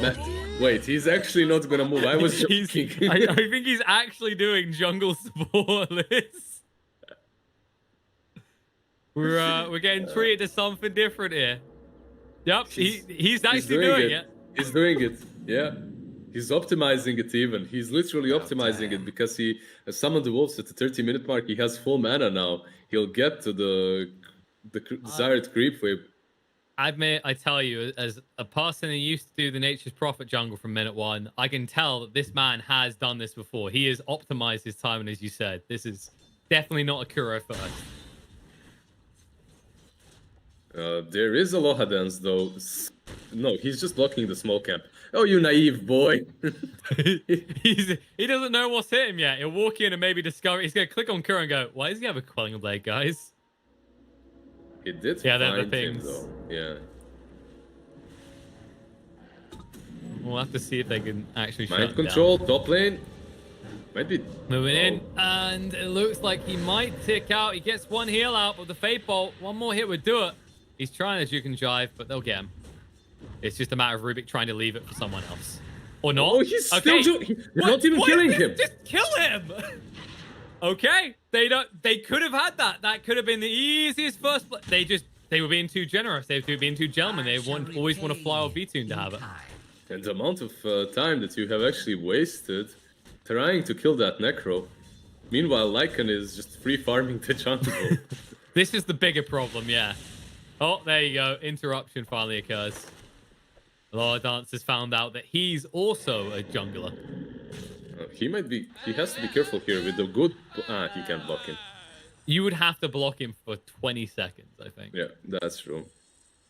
The Fade Bolt Especially is with there Fade as Bolt, well. yeah. Meanwhile, the mid is going really well for Iceberg. 13-2. We've only got 8-2 at the moment. Mine. And he's denying these... Oh. Man, he's killing him right now. He's making this look so easy. The He's Dive making me want to Courier go took play a Storm trip to Spirit the and old discover how not family easy it is. farm. Did he? Okay. Furo plants a sentry in the jungle, but he does not find the ward because it's on the cliff. Whoops. Well, GH did show up, so they're at least going to force Flightermoon a bit more on the defensive. But you look at Flightermoon's heroes, I can't help but feel this kind of plays into their hand, right? Like, now your Tide's not going to be pressured, your Storms are already getting ahead in mid, and you've got a PL that hasn't got too much lane pressure on it, because No, you're I busy agree defending your jungle. Yeah. I agree completely because if you think of these heroes that are strong versus mind control, that are strong versus PL, it's mind control, right? And he's the one pressured the most because he has 2 or 3 heroes constantly over there. And something that Aloha Dance did here, this creep stack, did you see it in the jungle? This stack prevents Lycan from farming. He can't farm if the camp is stacked. He can't do anything there any longer. This is a level 1 like Mid lane? Not wrong there. Roll in on top of Iceberg. They'll bring him down. Good rotation. GH gets first blood. He's like, I've got to do double the support work this game. My fellow support seems to have taken a different approach to Dota. Aloha Dance is creep skipping and he is circling around mind control, but can they kill him here? It's not a I don't think at 3 you can really kill him anymore. He's level Maybe 1 if on he Rubik comes though. out far. Yeah. That's the thing. He's just mirroring Kuro right now. And Kuro's not farming the creeps. So it's not like he's taken XP away from the Lycan. All lane so far pretty even, but I mean, I just feel like this is perfect for general because you'd think if you look at these 2 heroes, which one should be getting the CS easier? It should be the Nature's Prophet. Then again, Nature's Prophet can contribute a little bit earlier and a little bit more, right? If you are the Tide Hunter, you really like a lot of farm and experience because you'll be able to be that beast that just stands in front of the towers and defends. But then again, Miracle will be able to be very mobile, and he'll join these fights around the map as soon as he hits 6. That's true. Like when you look at the two lineups, Nigma have this flexibility around split push and playing the entire map, whereas Fly to Moon are a ball up and go and all our dance. That was very close. Good play by Dwee. Oh, so they're gonna try again with a different target in mind. I don't think they know about what he's gonna fly. He was just Otherwise, waiting for the bounties. He was just waiting for the bounties there. He even TP's mid to get the creeps, and then he'll go for the other bounty on his side of the map. You're gonna really see that he can just now get even more regen as the bounty rune wasn't contested by Iceberg. Iceberg's just already in the jungle, and GH is making sure that a support has to get XP somewhere in this game. You know, Kuro, he's doing his own jungle. GH, he's sapping away from Iceberg's jungle. He should be fine here. There's still no lift, still no level 2 on Rubik, so they can't really catch him. I mean, I know we said that this is one of Aloha Dance's signature heroes, but I do think it also tends to be easy to play if you do get XP. And look at Kuro. His net worth, he has 16 CS. He's just below, okay, he's pretty far below Wind Ranger, but still, he almost He's has a beating Mind Necro Control. 1. Yeah. This is how you measure it, right, Liz? If the lane you screwed over has got less gold than you, then the jungling hero is a success. That's the measurement. Okay, I see. Top lane, Mind Control. He's gonna have less even Bumble more line now. And he's in trouble. They drag him in. They'll kill him off. And I'm starting to think that, yeah, Kuro is the boss 3 like it. Nice kill in the mid. Radiant's Now they mid get some tower serious pressure as well because they've got Miracle here. Radiant's gone. Yeah, that's a good rotation from him. Structures. But it's still what? What the level? Oh, actually a level 3 Rubik. Wow. He got 2 levels really fast over there. He was given solo XP because, of course, Iceberg's just jungling constantly. The good thing for Nigma out of this is they forced General's rotation because they don't want to lose the tier 1 tower. So now, bot is just a free lane for Miracle. And you can't really mimic his movements, right? Because Miracle, he has his teleportation. So if you TP mid with General, you need to stay there. Miracle, however, he can juggle from one lane to the other. And I think they're looking for the favorable rotation, or from Fly to Moon's mind, for one that can deal with Nature's Prophet. And then they'll just TP him out again, because Mind Control's TP'd bot, but hasn't shown himself yet. Iceberg, he's actually very low. Very low is one way to put it. I think the word is dead, but the neutrals did get him.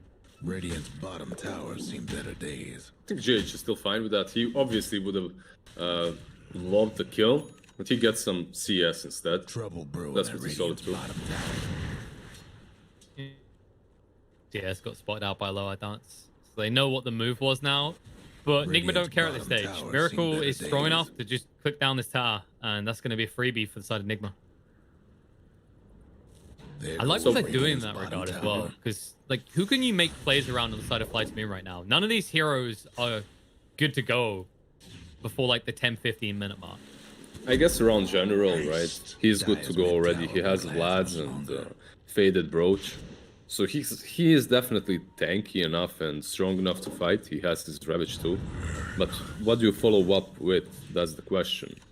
And You it's have also the nothing. nature of it, right? Like, Yeah, it's top not, tower, I'm jumping in and you know the initiating. It's drill. kind of usually at the moment we see the early Ravages being used on someone's already caught or a counterattack, shall we say. Yep. Oh, turns out that Nigma got a cheeky little extra item. GH stole a shovel away. Which, Shout out to Rob and Roll, the mighty observer him that go. catches everything. really, I thought that was just the voice in my head. The voice is called Rob. You started naming it? Yep. Good old Rob. Oh. Imagine now they get another shovel and just start digging for gold. They, Oh yeah, Windrage's got the shovel as well. There we go. Radiant's mid they're the tower's coming digging apart. team. You know, he likes his Meepo, and they're cosplaying. They just need 2 more shovels, and he can win the game easily. Right now, you wish you drafted an alchemist. Hmm. All right, we want a free kill, and a low eye dance might be it. Got the javelin, does decent damage. Scythe with a power shot means the Aloha dance. He might caught up on the XP, but now he gets to take a break from. What does he get? He gets the cobalt. Radiant bottom tower The shovel is remains cursed. silent. It's just gonna drop kobolds. +7 GPM gold.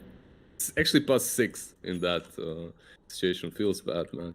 I just like to imagine there's some sort of troll code in there. If team has 2 shovels, like the shovel count is more than or equal to 2. Eliminate bounty drop chance. Always wanna fly? He just don't win. Here He he has no goes, way yeah. out. Yeah. He's gone. Bottom tower. I don't know what he tried to do there, though. He wanted because he wanted the he wanted outpost, to- I think. I know, but the thing is, if you move to the cliff there, you dive over the cliff and you just right-click the outpost. You go back Yeah. under the cliff and you get the outpost. But instead, he just. So much I for the think he Radiant's thought PL is career. going to follow Poor up and little they'll be fella. able to The kill off Dire might Tyrion, want to but mine their top tower. because of GH being around, PL goes back.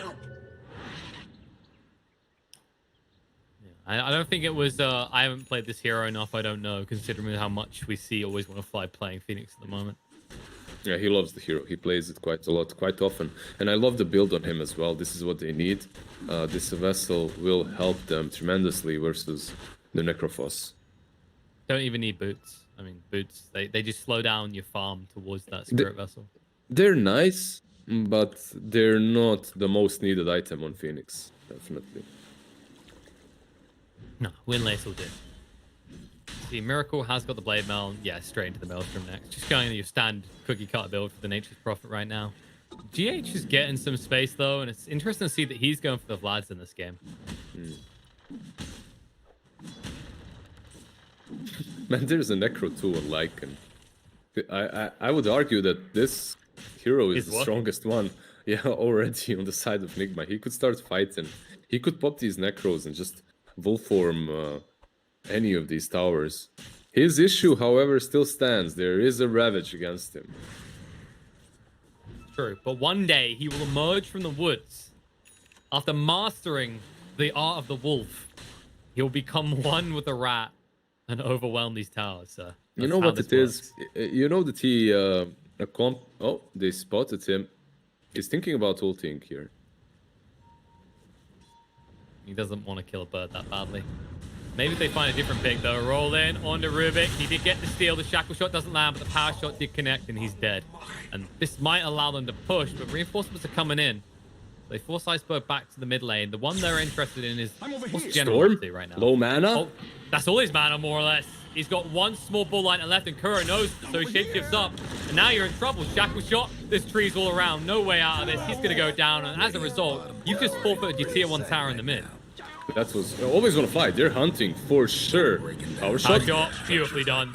Gets the kill, and they are going to force the Tidehunter here. But I mean, are you even scared of the Ravage now? They've got nothing really left in the chamber.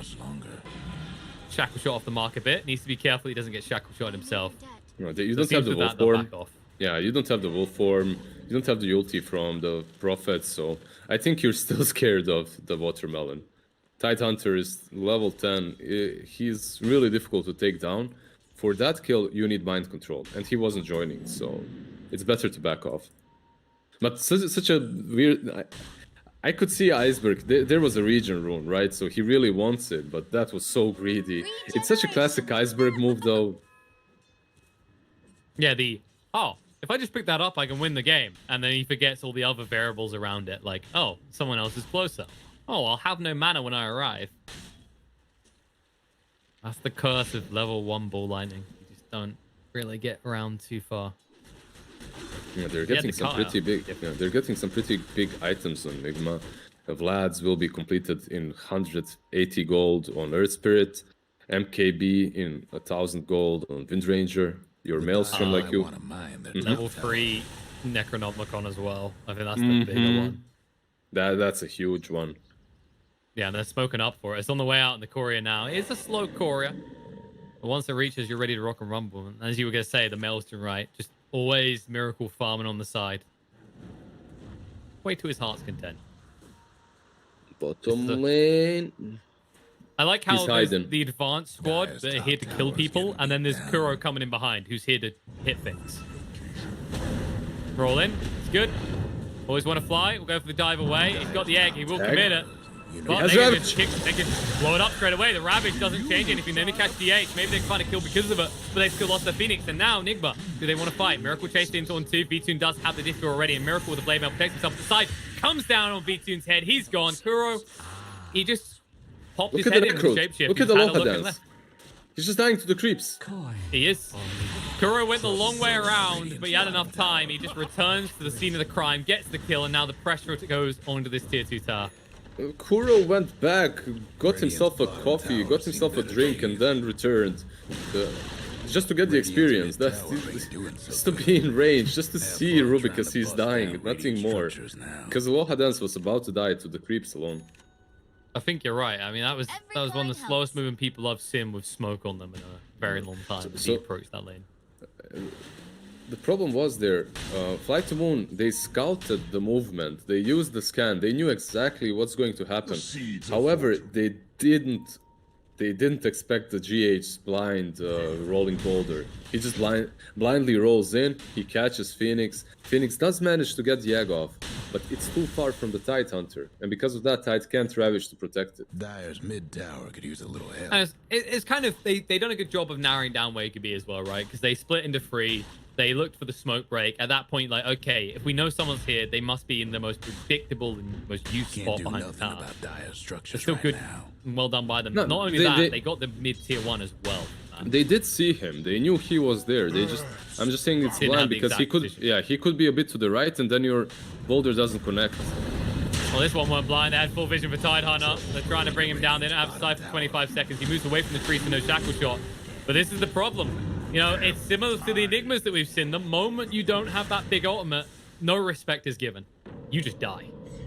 Yeah, they also didn't have a sight there to work with, so that's a little bit better for the Tide Hunter. He feels relieved that he's not dead for 70 seconds, 16 minutes in.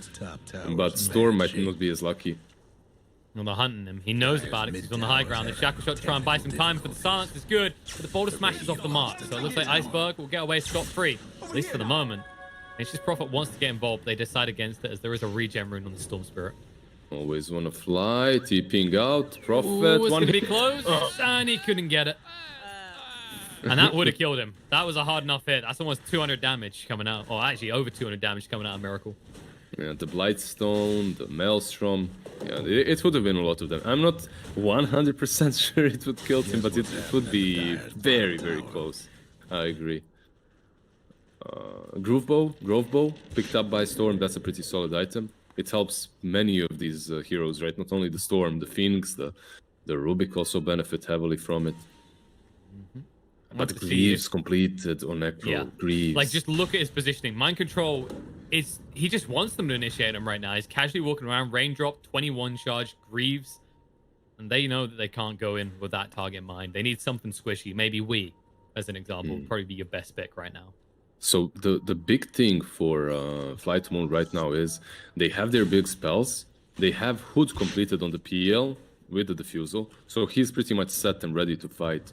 But they really, really need to play this team fight to perfection. That's the awkward part as well. Like, how do you get in? It's always been the problem, right? It's why Tides, you don't want to rush Blink Dagger anymore, but this is why usually you have someone else who initiates to start off the fight. They're trying to kill the sword on this clip for the last 2 minutes.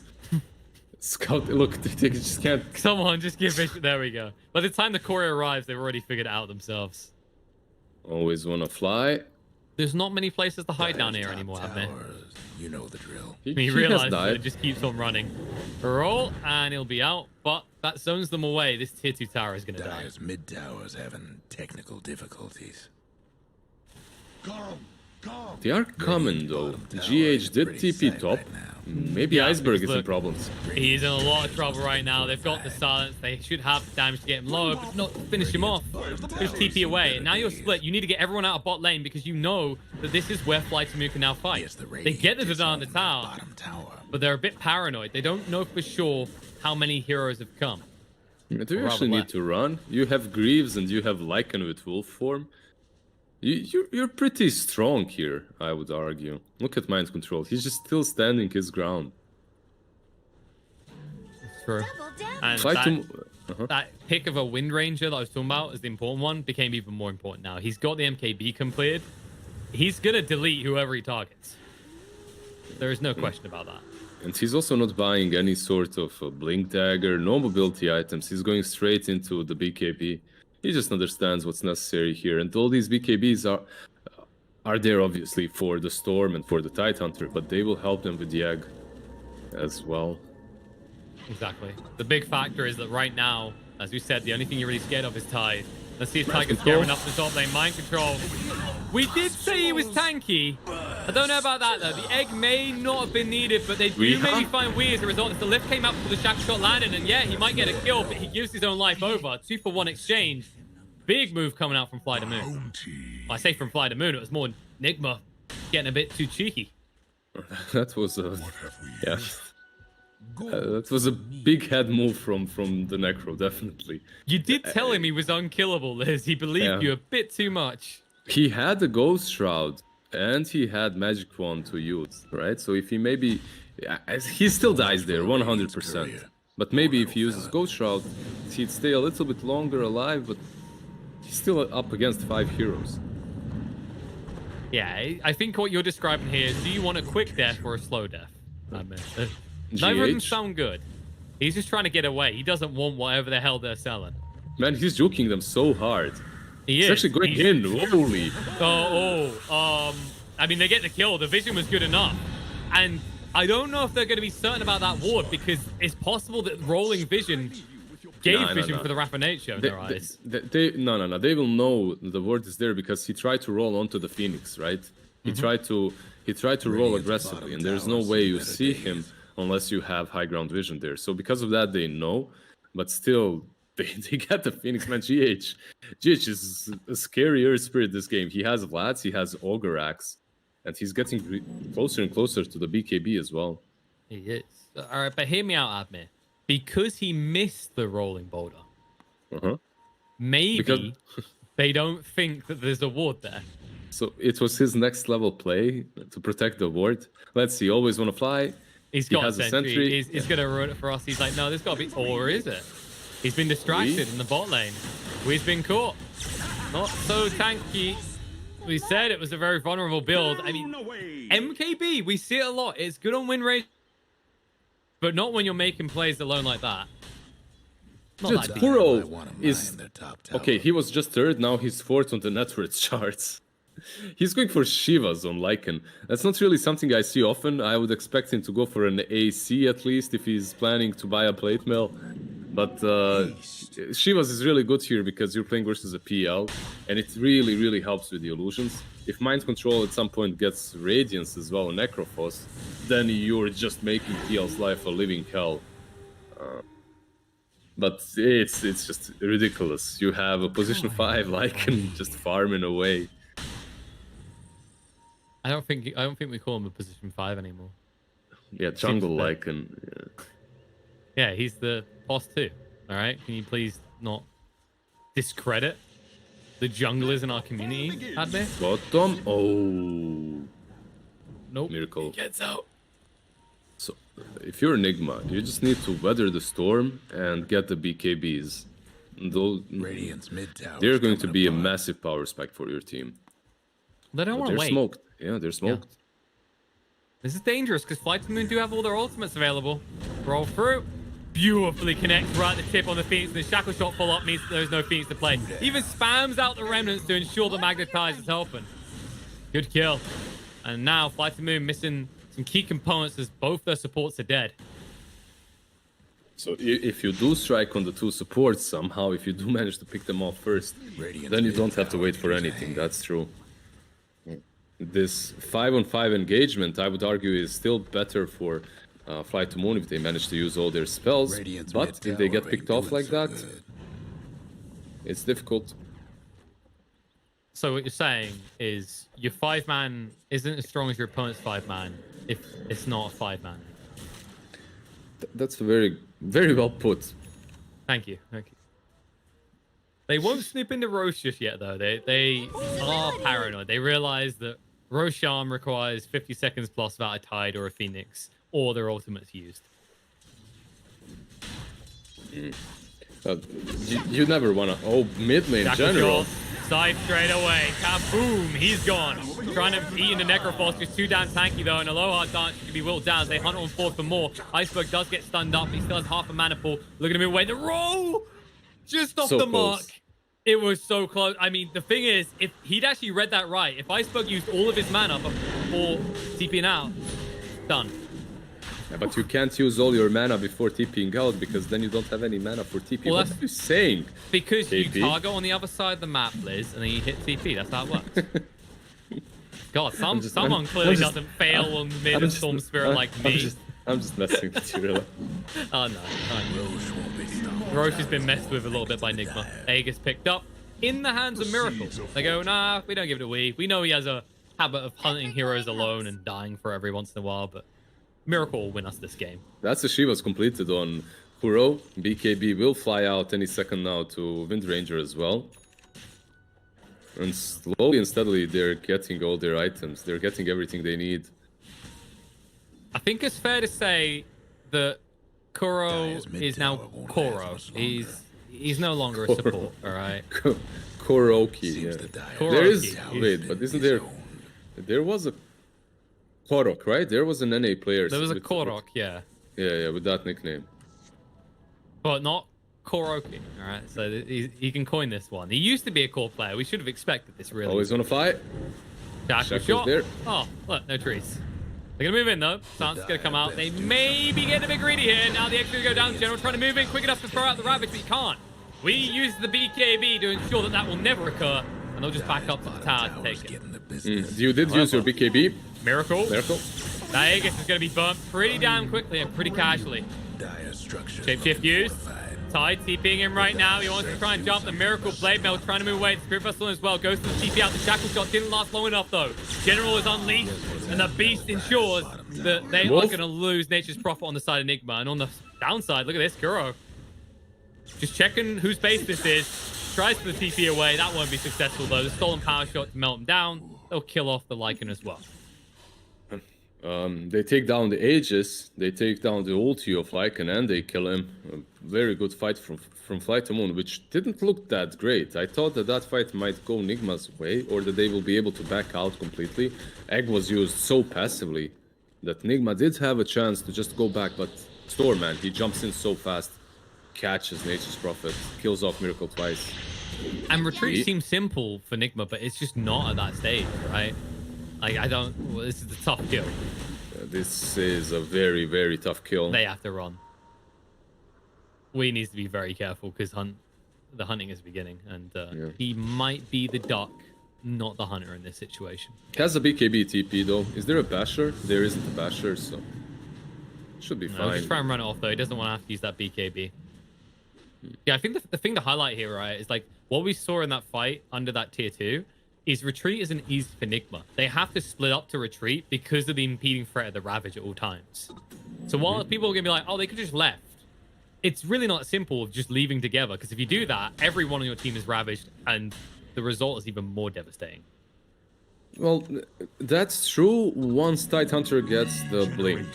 I think they were just a little bit greedy around that tier 2 on the top lane, with Miracle continuing to hit it. They probably thought that Flight to Moon won't fight after the egg was used so passively. So they retreat, they chill on the high ground around Miracle, but they just go straight on the Miracle. They understand, yeah, he has Aegis, yeah, he has AC, but he has no BKB, so he's very susceptible to all the disables. No, that's going to be more problematic. Speaking of disables, Iceberg has gone for the Aghanim Sept to build on this Storm Spirit. So even more potential to group them up, get those big Ravage plays, get the big egg pops. Aghanim, yeah. Sorry. I was just going to say, like, Nigma, like, what is their next big item? Like, what is going to enable them? Because that has got to be a huge step back for them, right? Having that Aegis, losing it that quickly and still losing the fight that way. Eggs have been used. Going to try and get rid of it, but they're not quick enough for this right now. It might, no, they just finally get it. We had to move in and commit himself, though. The BKB's run out soon, but Tidehunter gone with the Scythe. The buyback from the Phoenix won't achieve much, because by the time he arrives in the fight, they're already going to be multiple heroes down. It looks like Iceberg's trying to get out of this. He hasn't got much mana left to try and bull lightning away, and they do know exactly where he is. He'll go for the TP out. Power shot, shackle shot's there though. The Wolves spotted him out, and Iceberg is going down. Just like that, Nigma You might not have an Aegis anymore, but they say, no, we didn't need it.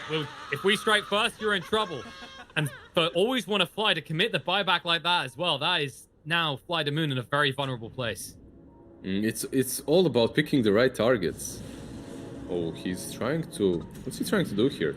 He's trying to get a dieback on him.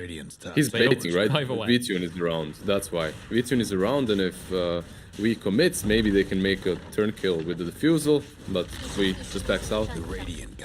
That top fight could have went well for Fly to Moon, because Iceberg jumps in with that Egg and Inceptor. He pulls everyone that's not BKB near the Egg, but the Egg already falls. If that Egg managed to explode, it's such a different fight, because the Ravage wasn't used. You could use the Ravage afterwards. You would have so much controls, and the BKBs on Nigma would just evaporate, so you would have a solid chance of taking that fight. And credit GH, right? Like, despite them having a reasonable amount of stuns, I think he done half the damage to the Egg himself. He was there the entire time just clubbing at it. Yeah, he has a BKB too, so it's not that hard for him to do that.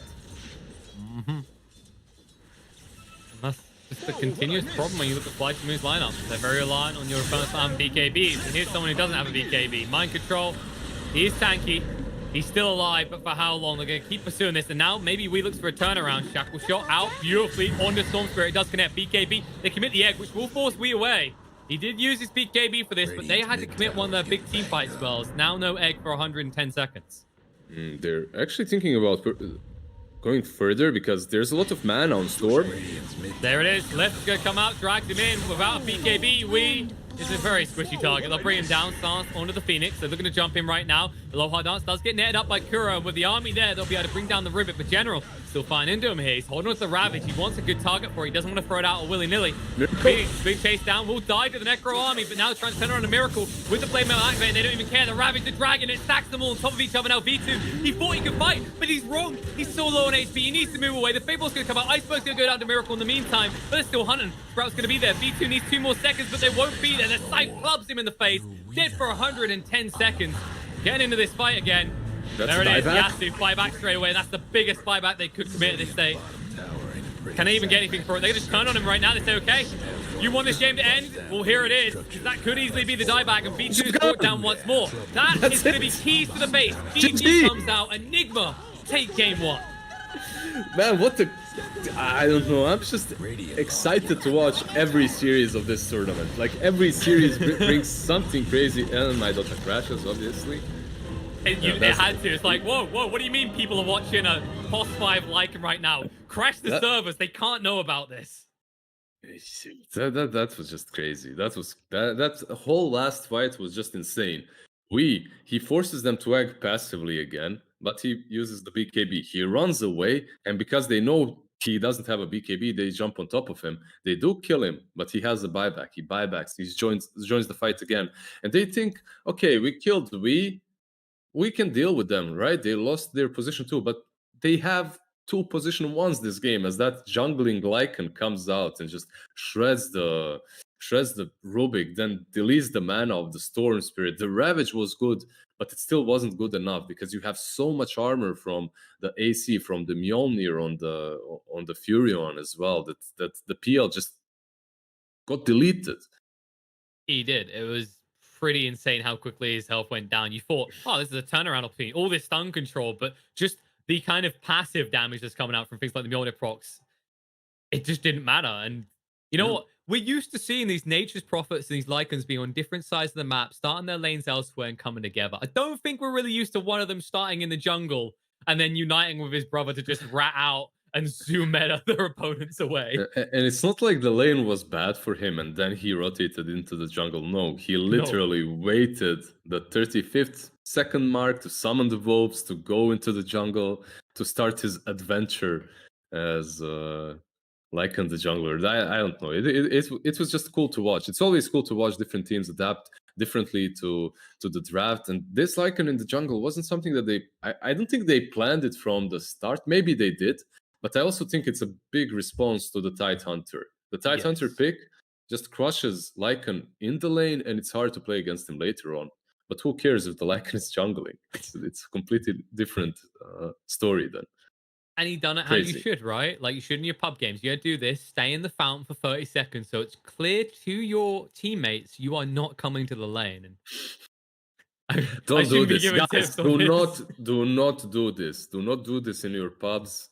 People will be really mad. They will God. get tilted. You won't have Wii on your safe lane. You'll have some raging kid with an SF that's losing his CS, and he'll see you in the jungle, and he'll just swear at you and abandon. So better Okay. not.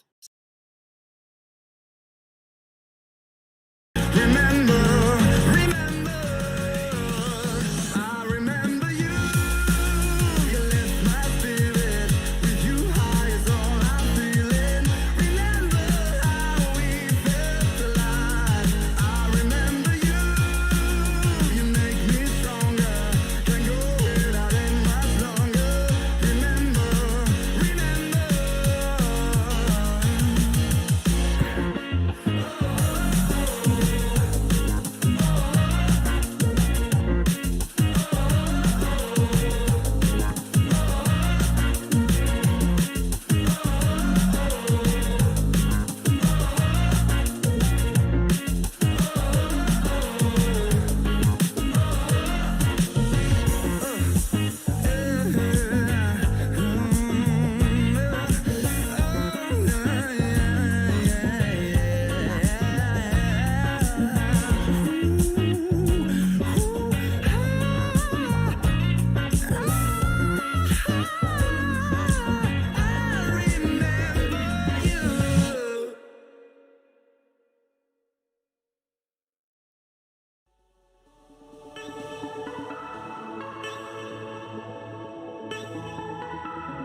Join join forces.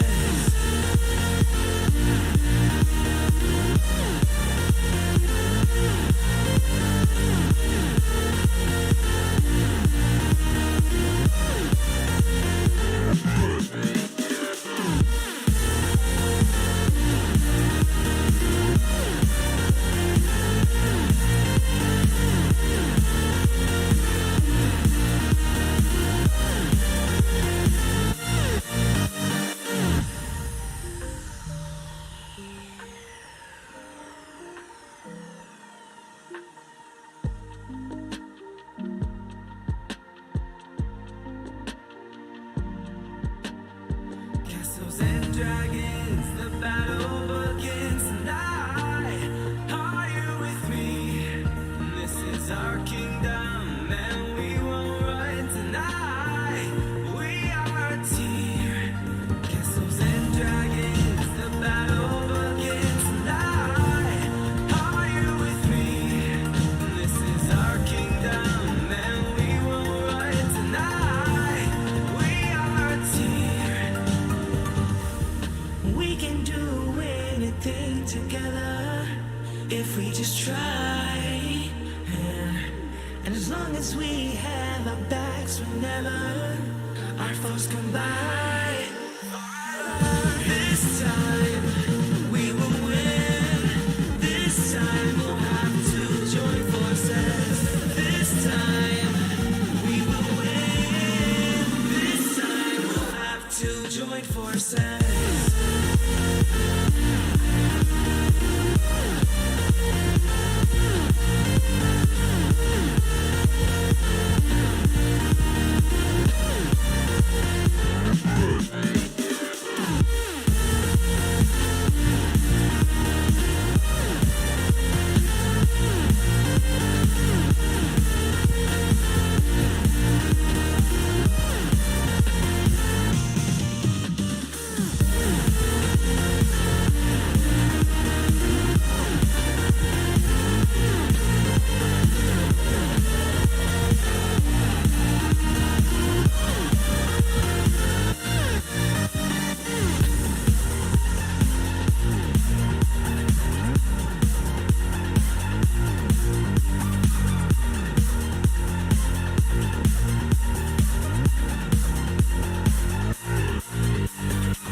Welcome back to Fly the Moon versus Team Nigma, game number 2.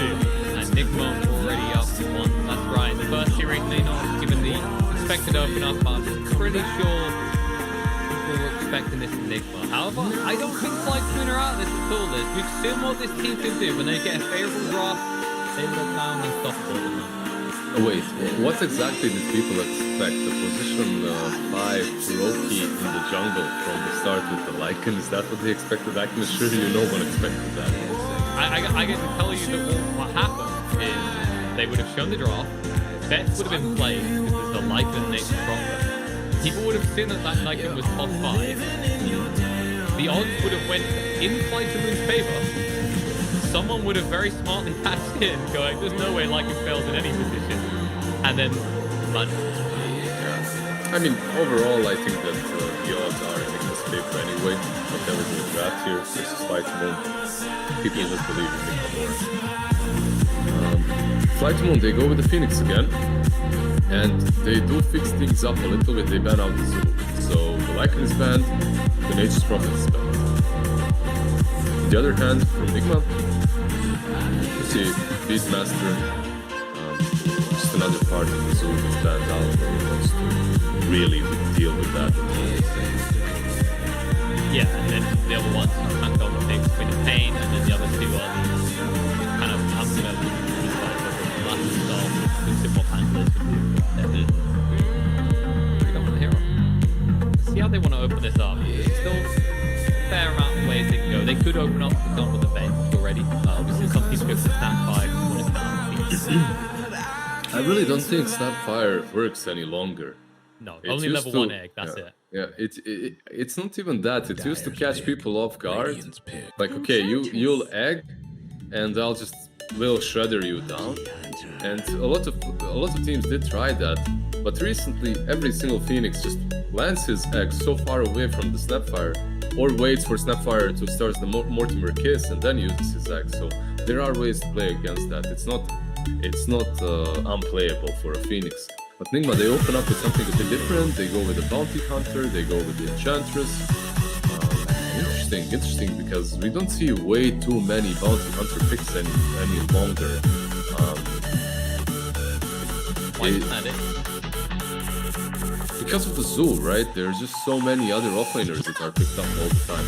Fly to Moon now can do something like a Slardar maybe, because it's decent with the M5 corrosive haze, but I think they'll still stick with their guns when it comes to this Phoenix and pick something that's really strong around the egg. Now, don't be fooled. Yeah, we've seen this before. Don't be fooled. This Bane will still be played by Aloha Dance. At least that's how they did it in the past. And the Phoenix, it will be... Let's just wait and see it in the game, because sometimes this Bane actually ends up having more net worth than the Phoenix, because of the way always Wanna Fly plays. He's just very sacrificial. He likes to die a couple of times in the game, so we'll see how it turns out for Fly.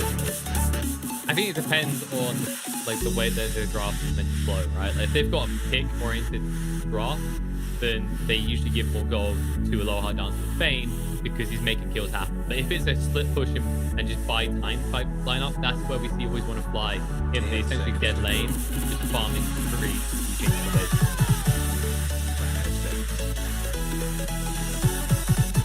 Will be banned out again. It's understandable. This seems like the hero that just came out of nowhere all of a sudden and surprised me, like led the way. We saw certain heroes in the Zoom meta as obvious, like Lycan, Beastmaster, yeah. But the Visage, just the tempo in which you play with that hero is insane. The tempo is insane. He works well against most heroes that are picked right now. You can't really counter him in the lane any longer. Not effectively. Maybe something like a Brood Mother works, but besides that, it's difficult. And he just starts pushing early on like he always did. If you play well around it, you just have a very high probability of taking the game. Now, they do have some things that are pretty good versus Visage, like your Phoenix. Phoenix deals with Visage very well. Every single spell that he has eats layers of armor, and because of that, he can actually just destroy him. So, still peculiar that they ban it out, but it's better. It's just better to get rid of that crazy hero instantly. like how Nigma's got now 2 heroes that make Bane's game a bit harder to play, right? Because you've got these heroes that can pierce the backline, that can find that Bane at the start of the fights. There's no worries about the grip. Yeah, they can get on top of him very easily. They don't. What they are lacking though is ways of dealing with Yegg very well, right? Your bounty hunter and earth spirit, if they get hit by the fire spirit, they don't really have the best attack speed unless they get the BKB hits. Yeah, like last game. Yeah, so it should be a bit easier for Phoenix to get his ulti off, even though right now he doesn't have any combos, but okay. I think, that little chuckle from Liz is for a good reason. We are very big general fans here in this card. And if there's one reason, it's his clockwork and the way he likes to build it. Strong and bulky. Okay, just wait, guys. Just wait and see if he's going to do the same thing he always does. And that's he runs to the lane. Is it 4-1 or? Yeah, no, it's not 4-1. It's not 4 rings of protection. He starts with 3 or 4 downputs of strength straight off the bat in the lane, and he makes a bunch of bracers and he just hits you hard. And Clockwork, a long time ago, was considered the best hero versus bounty hunter. Because you get on top of him, you pop that dust and bounty just dies in the cogs with your battery assault. So you can really see why they picked it here, and also it's a decent combo with the Phoenix, not really the best one, but it's decent, and their lane should be pretty solid. Now Nigma, they can pick something that's decent versus top as well. Some illusion-based heroes are always decent too. Battery assault just doesn't do a lot if you have a bunch of creeps around you. Yeah, I guess you can also point out that Clockwork's decent against Ench. You see Ench, you jump on top of her. Suddenly she can't really dish out damage in fights or save people. Instead, Nigma, they go, okay, gank and spank time. This is all about fighting in this early game. You have the track now as well, right? And you have Invoker with the Sunstrike perhaps. He can still go for the cross wax, and then you go with your real true carry on position 1. That's also probably what's going to happen for Nigma. But if he does go Exort, you'll have those track kills with the Sunstrike to always contribute to. Some things are great here. You have the long range disable as well versus Bane. It's not some massive Invoker pick in which you see why they picked it. You see, okay, this is Invoker, he'll build a vessel because they need to deal with the Nigma or something like that. It's not like that, but they obviously have a plan that they're sticking to. By the way, look at Clockwork, look at that panel below him. Look at that podium that he's got. It's getting bigger, man. But yeah, it's getting bigger, look at it. But I didn't know that last game was good. It happens. I've noticed it. I've seen the too. But now Clockwork has his own big podium that he's standing on. We're gonna find out eventually some sort of weird exploit related to the podium. I don't know about. It's vulnerable in Dota. I don't know what it is. What can this? It's like one of those TA. Obviously, they versus Invoker. They just. So when you pick Invoker this early on, you're obviously very vulnerable to some picks that crush him in the lane, and TA is one of those heroes that does pretty well versus him. So in the last 6 months, the matchup has changed a little. It was heavily TA favored, and she got a bunch of buffs. Then it kinda evened out when Invoker was popular again. Now it's kinda back to the good old TA, I'm gonna out CS you, and Invoker will find and try and find some rotations once he gets that turn. Yeah, and the diss I mentioned that she has as well means that they have a lot of D push on the side of Fly to Moon. Whereas, like, you look at Nigma's heroes, you haven't got this insta wave clear, let's go take tower hero yet. That's something that Nigma needs to solve with their final pick. One big thing about TA as well in this game is even though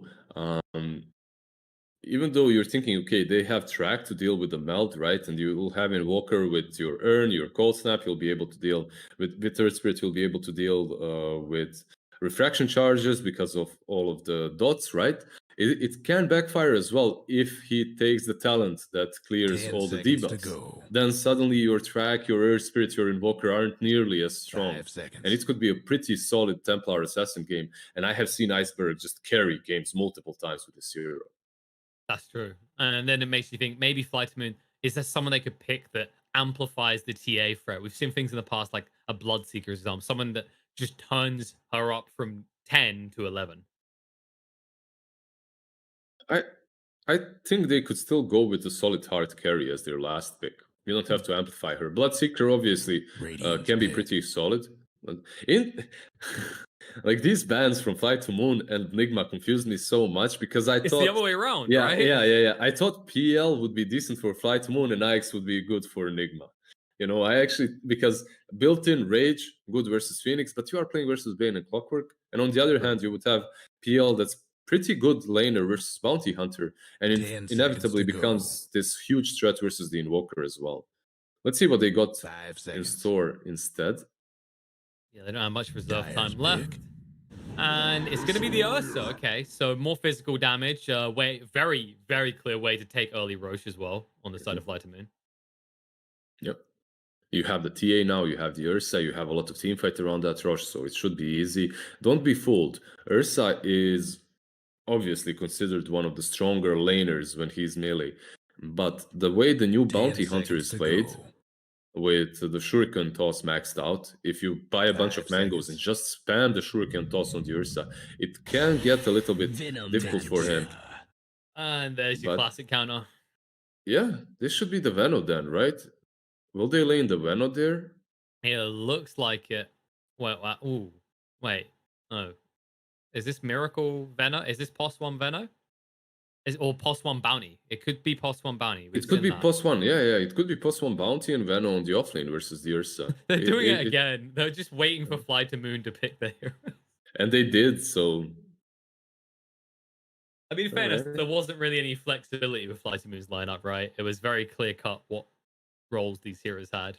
I mean, you know this team, you know what they draft, you see these heroes, and you pretty much can say for sure who's going to play 10 them. Maybe seconds you to won't go. know where they will lane, but you know who's going to play them. And There it it's is. Miracle 5 Bounty seconds. safe lane. They still haven't. Okay, yeah, I was about to say maybe they do Veno 4, but I don't think so. Yeah, so Hmm. it's going to be Veno 3 and that Bounty Hunter playing in the POS 1 role. This could be a really ugly lane for VTune. I think if you're Fly to Moon, you might consider switching things up a little bit and dodging that lane. Also, remember a long time ago, Venomancer was considered one of the best counters to TA mid as well. So Yeah. that's also an option for them. It probably won't happen, but it's also another flex for Nigma that they could opt to go for. I think it's the issue. Like, if you do that, then you're sticking the Invoker up against the Ursa, and It's not really a thing because TA still goes to the jungle, farms up, comes out stronger than you are. And Invoker really wants those levels, so it should be the Invoker's mid lane. The only question is, how will Fly to Moon react to this? Will they send the Ursa somewhere else? Will they still safely in the Ursa versus the Venomancer? We'll see. yeah, be interesting to see if we get some musical lanes. I mean, if you do end up just trying to walk to lanes, of course, Venomancer is a disadvantage, being one of the slowest heroes in the game. So those rotations might slightly rear in Fly to Moon's favor, but I guess then if you're just watching the outer lanes shuffle, you look at the mid and go, if they're both farming, who's going to come out ahead, and how much are they going to control that mid game that develops?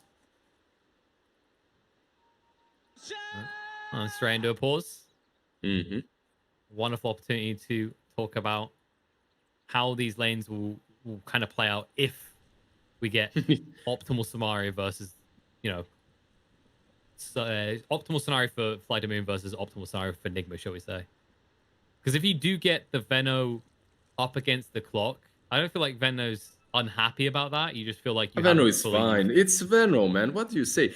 He's never unhappy. It's a Venomancer. Whatever lane he goes to, he's just annoying. He's spreading his acid around and he's chilling. That's what's up with this hero. On the other hand, if you're an Ursa, you don't want to lane versus Veno. If you're Clockwork, you don't want to lane against Veno. If you're If you're a TA, hero you in don't. Noah, If you're anyone, you don't want to play against Veno. That's the way it is. Later on, he falls off a little bit, but at the start, you definitely want to dodge him. And look at Clockwork, by the way. Check his item build. Did you see that? oh, so rare we see this. This is a very innovative and different build. We've never seen this before in general. He surprised me with this one. Really pulled it out of left field. Did I sound convincing? The classic general, 3 bracers, I just aiming love for the fact 4. that he's still doing this. You know, shout out to Gary B. I remember I was playing pub games with him, and they like to do turbos. And every time you get into turbo, he'll have like Huskar mid, and you just look at his items. There's just four gauntlets. Any hero is just 4 gauntlets.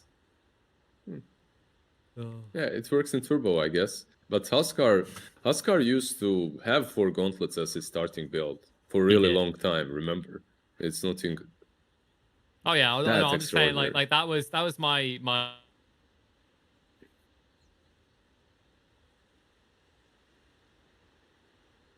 I don't know if it's my internet or if it's KP's, but I don't hear him.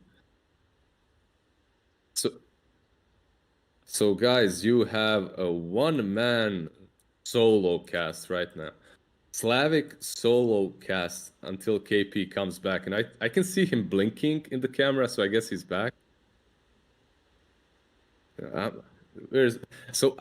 I would whip out my garmushka, my harmonica right now. But sadly, I lost it in Germany. They stole it after the Dream League Major. Sorry, guys. That can't happen. Sorry, Rob. It can't happen. Would be cool, though. Pepe hands. What's happening here? So, as we said before, the same things I talked about with KP, I'm going to reiterate. The Venomancer is the true problem versus the Ursa or the Clockwork. But I have seen this lane work even for the Ursa. If Always Wanna Fly is with him, or if Bane is with him, they have boots, they have ways of getting on top of him. And if they do manage to do so, you can get a kill there. But it's so much magic damage. Just these two, Venomancer and Nerd Spirit, will force you to just buy BKBs early on. It's going to be so much magic damage coming from them. And then on top of that, you have the Invoker as well. Come on, Kuro.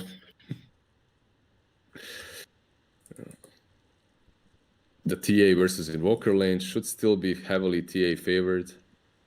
It would be easier to solo cast this if I wasn't waking up early today to clean up strawberries in an Ukrainian village and drinking wine with my girlfriend's father and 2 grandmothers. And it's not the father that's the problem. Trust me, it's the grandmothers. They're the ones. The father says, do you want more? And you're like, no, I have to work today. But the grandmas are like, come on, hey, you can take. You're a big guy. Look at you. Hello? Hey, KP. He's back. Hey, so the lag was so strong on, I think it's Fly to Moon's end, that it rippled through the entire global internet and attacked me too. But I'm back. Hello. Did I just hear you making excuses for being an alcoholic at like morning/midday in Kiev? No excuses. It's my culture now. I've embraced it. It's my culture. All right, Yeah. alcoholism. No, not alcoholism. Just cleaning strawberries to make perfect, delicious wine. It's so delicious. I see. I get it. So you're I swear actually committed to the strawberries. Yeah, it's just like the side product is, there's alcohol here. I swear her family should start a brand. They should sell it. It's so delicious. It's crazy. Why? By the way, why did that's they stick with TikTok. Yeah, they were just trolling. They were trolling Kuroki before if he has TikTok or not. Angry. He didn't even know what it was, so they were just trolling him. They're just messing with him. They spent the entire lobby time just talking about TikTok, convincing him that VTune is a big star on TikTok and how Kuro should get into it. All right, let's see how this plays out. Fly to Moon. Now, who is it that we see do this all the time, Les? This 5-man, let's go kill star. I'm pretty sure this is a signature of Viking if we were to choose one team. Who would you choose? Tell me first. Would you choose Viking GG? I do see it a lot from Viking. I feel like they're almost always doing it. I'll tell you something else. The team that does this usually doesn't know how to set up their lanes. And they try to get that first blood off so that they can force a TP out afterwards from one of the heroes, which makes it much easier for you to then rotate lanes around the way you want to. Yeah, the same way, like, sometimes we'll see someone TP down, and then before the other person TPs away, they're like, okay, let's get a kill because we've got 3 heroes here, and then we force the narrative. Yep. Where are you going? Always want to fight? We'll fly away. But that means you now level dive at level 1. It's bad, yeah. You don't really want that dive level 1, but it's not the end of the world. It happens that you just end up with that dive. Especially if you're a support, you can just right-click your way out of that lane, right? Just straight hits, and that's it. Well, looks like Nigma should only get 2 of the runes. And Low Light Dance did have to level the Nightmare level 1 as well. Yeah, it's interesting that he did that because Bounty was alone, but he just did that to secure the bounty, I suppose. Peculiar. Yeah, and the problem with this, we're seeing this right now, right? Is like he's only got 3 tangos. So Kuro is like, okay, I can just stand here and trade all day. Yeah, you can Nightmare me, but there's no brain sap. There's no efficient trade like we always see from Bane. He's just trying to heal up a little bit, Kuro, that is. You still have to be careful because of that Nightmare. He continues hitting you, you know, you don't want to be in a situation in which suddenly you're actually dying to Bane, because he does have more damage and your armor is the same, so his trades are a bit better. Yeah, and you start with this enchant. You didn't, you haven't got like the impetus to work with or have the nature of the attendant to just heal off of. Yep. Checking on the mid lane. His first creep wave not too bad for Wii, considering he has started with Quaswex build. Yeah, No actually, it's pretty good for him so far, but it gets rougher. You sound like you're a big Invoker player. The way you said that, as if you've had these bad experiences. I've had, if there's a bad experience in Dota, I've had it, trust me. So this is one of those. Being pummeled by a TA as an Invoker, it has happened. It's classic. Actually, you know, taking that Nightmare on the top lane helped them out a little bit now, because he was able to use the Nightmare on the Wildkin to stop the Typhoon, the Tornado from annoying Miracle. That is actually true. General, yeah. Which is very important because he doesn't have his braces complete yet, so that damage adds up a lot. Denied. Actually, the bot lane so far. Mind Control, doing decent CS. They haven't bullied V2 out yet, though. Still got regen to work with, still getting CS. 9-0 for him right now. They have 6 tangos out to Phoenix, and actually no tangos to fly out to get delivered, I should say, to V-Tune. He has 1 more to work with. But I'd guess Phoenix is going to share a lot of his. It'd be pretty greedy of him not to, seeing as they've more or less just left the Phoenix untouched up to now. Top. Miracle's been pounced on top of. General moved in, but the enchant will slow him down. The Nightmare comes out, though. Lower dancing. This was the right skill build. But now the turnaround, he actually goes down. Miracle will just walk it off. That is not what they were looking for. Was it the right skill build in the end? He thought it was until the Battery Assault hit everything but Miracle. Yeah, it's always a problem to go for the Battery Assault play within creep wave, right? If the player can just stand and fight you, you can't really count on the Battery Assault, because most of the time it just goes away to the creeps. And it just shows the pain of dealing with a bounty hunter, right? Like 9 armor at level 3 already. He's only got 1 Wraith Band on him. That's how good the stats are. Can we do a quick check of the mid lane again, by the way? It seems to have slightly changed. In the Wii score has slightly changed. I think he's gained 4 CS since we last looked in, and TA has gained 3 or 4 times that. Bottom lane, V-Tune, he's in deny range, but... If you always want to fly, would you do it right now? Okay, you wish you'd done it. You really wish you'd done it now, don't you? Top lane as well.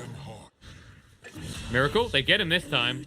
General, he might live. Kuro, however, is not going to be so lucky. Double kill for General, and that is much needed goal towards his braces. Yeah, that's 2 more bracers, baby. He's about to get him. Might want to bring a salve, though. Possibly a low dance does that for him. Almost GH. He tried real hard to snatch that illusion rune. Doesn't manage to do so. No. It wouldn't have bothered Iceberg too much, right? It's not a hero that uses illusions that well at this stage, and it's not like he's got a bowl. And it's not like he has any problem CSing anyway, so he can just send those illusions perhaps to make some stacks for himself, but that's it. Actually, I've got Kuro getting a little bit deep on a Warden run. I don't think there's any sort of rotation towards the TA for them, right? You need the Earth Spirit. You need 3 heroes to jump this TA. It's really difficult. It's possible. He does have a Centaur. Maybe if they land everything properly. But even then, Iceberg might need to be a little bit out of position for this to work. DH trying to move around for the bounty runes. We'll realize very quickly there are none here. They won't go for the Nightmare, though. I think maybe if they had level 6 on Iceberg, he could have seen himself coming across for a kill, but he was just shy of it. yeah, the Centaur as well expired in the hands of Kuroki. That level 1 enchant, yeah, you get the creep for 30 seconds, so it really isn't a long time. No, but because he did get his hands on the Frost Mage, he can now Bottom trade lane, effectively. mind control. It's just TPing, you know? Yep. Just TP. It's almost like this lane has no way of stopping him from ever doing that. He will have to walk back to the lane, but he does have Windlace and boots. He should be fine. And now with GH being around and the Enchantress rotating in, this will continue to be the lane that they pressured the most. Yeah, they don't go and always want to fly despite him not having the dive, which they should know. They net out Burster instead. They just want to keep him low, and that way if he plays forward, now when Venom returns, it can instantly be converted into a kill. As for Wee, he is catching up a little bit. Almost has the phase boots, now has the gold for it. For him, it's just about getting that urn and then making some plays. Oh, they do go in, always want to fly, trying to dive away, but clicks follow. Goro gets the kill.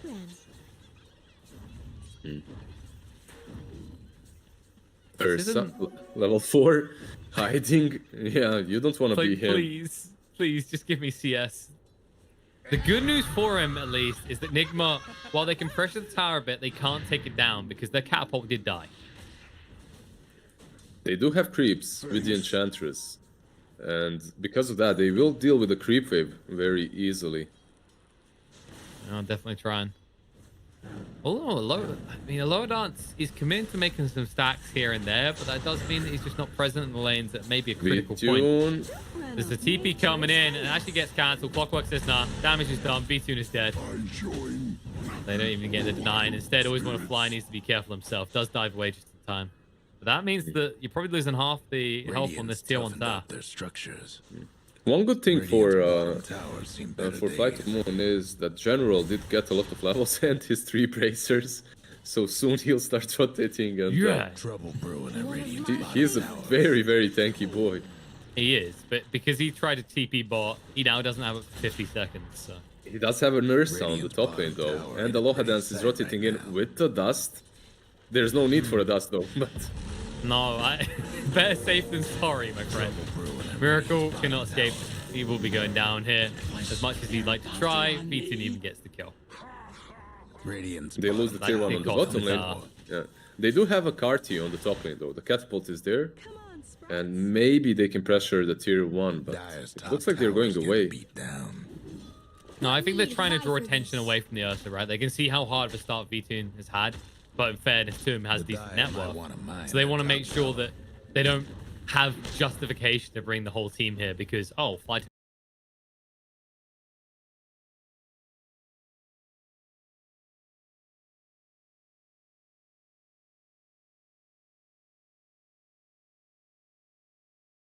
Moon Station 3 heroes in this lane. And shy away from a fight, by the way. They have Bounty Hunter, right? With the track, so if anything, they want to start fighting as soon as possible.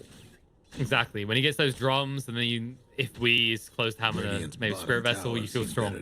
Actually, speaking of Wee, he's just going to burn all General's mana. He doesn't have an item that helps boost that. And the other thing to highlight is that Wee isn't going for the urn build, he's going for the 4 stuff. Yeah, that's because GH finished off Urn at like minute 3 or something. He had it very early on, so because of that, he's going for that. Even though I've seen some Asian teams go for double earns, like on position 4 and offlane. And then one gets a vessel, the other one sells it eventually. But maybe, I've seen it multiple times in the last weeks, but maybe all of those were just mistakes. It happens. So you're telling me communication in those teams is that bad? It happens everywhere. A few days ago, Virtus Pro goes for 2 double Vlads, right? So it's top lane. Low dance is low. Miracle is chasing. He's got Shuriken 2, but he doesn't even need it. Just taps him once, and there'll be some tapping in return, but they hit a lot harder on the GH. They bring him down. B2 can't get out. Shuriken toss is there. Double kill for Miracle. While that's happening, you see another kill happen. Feno, the bot lane.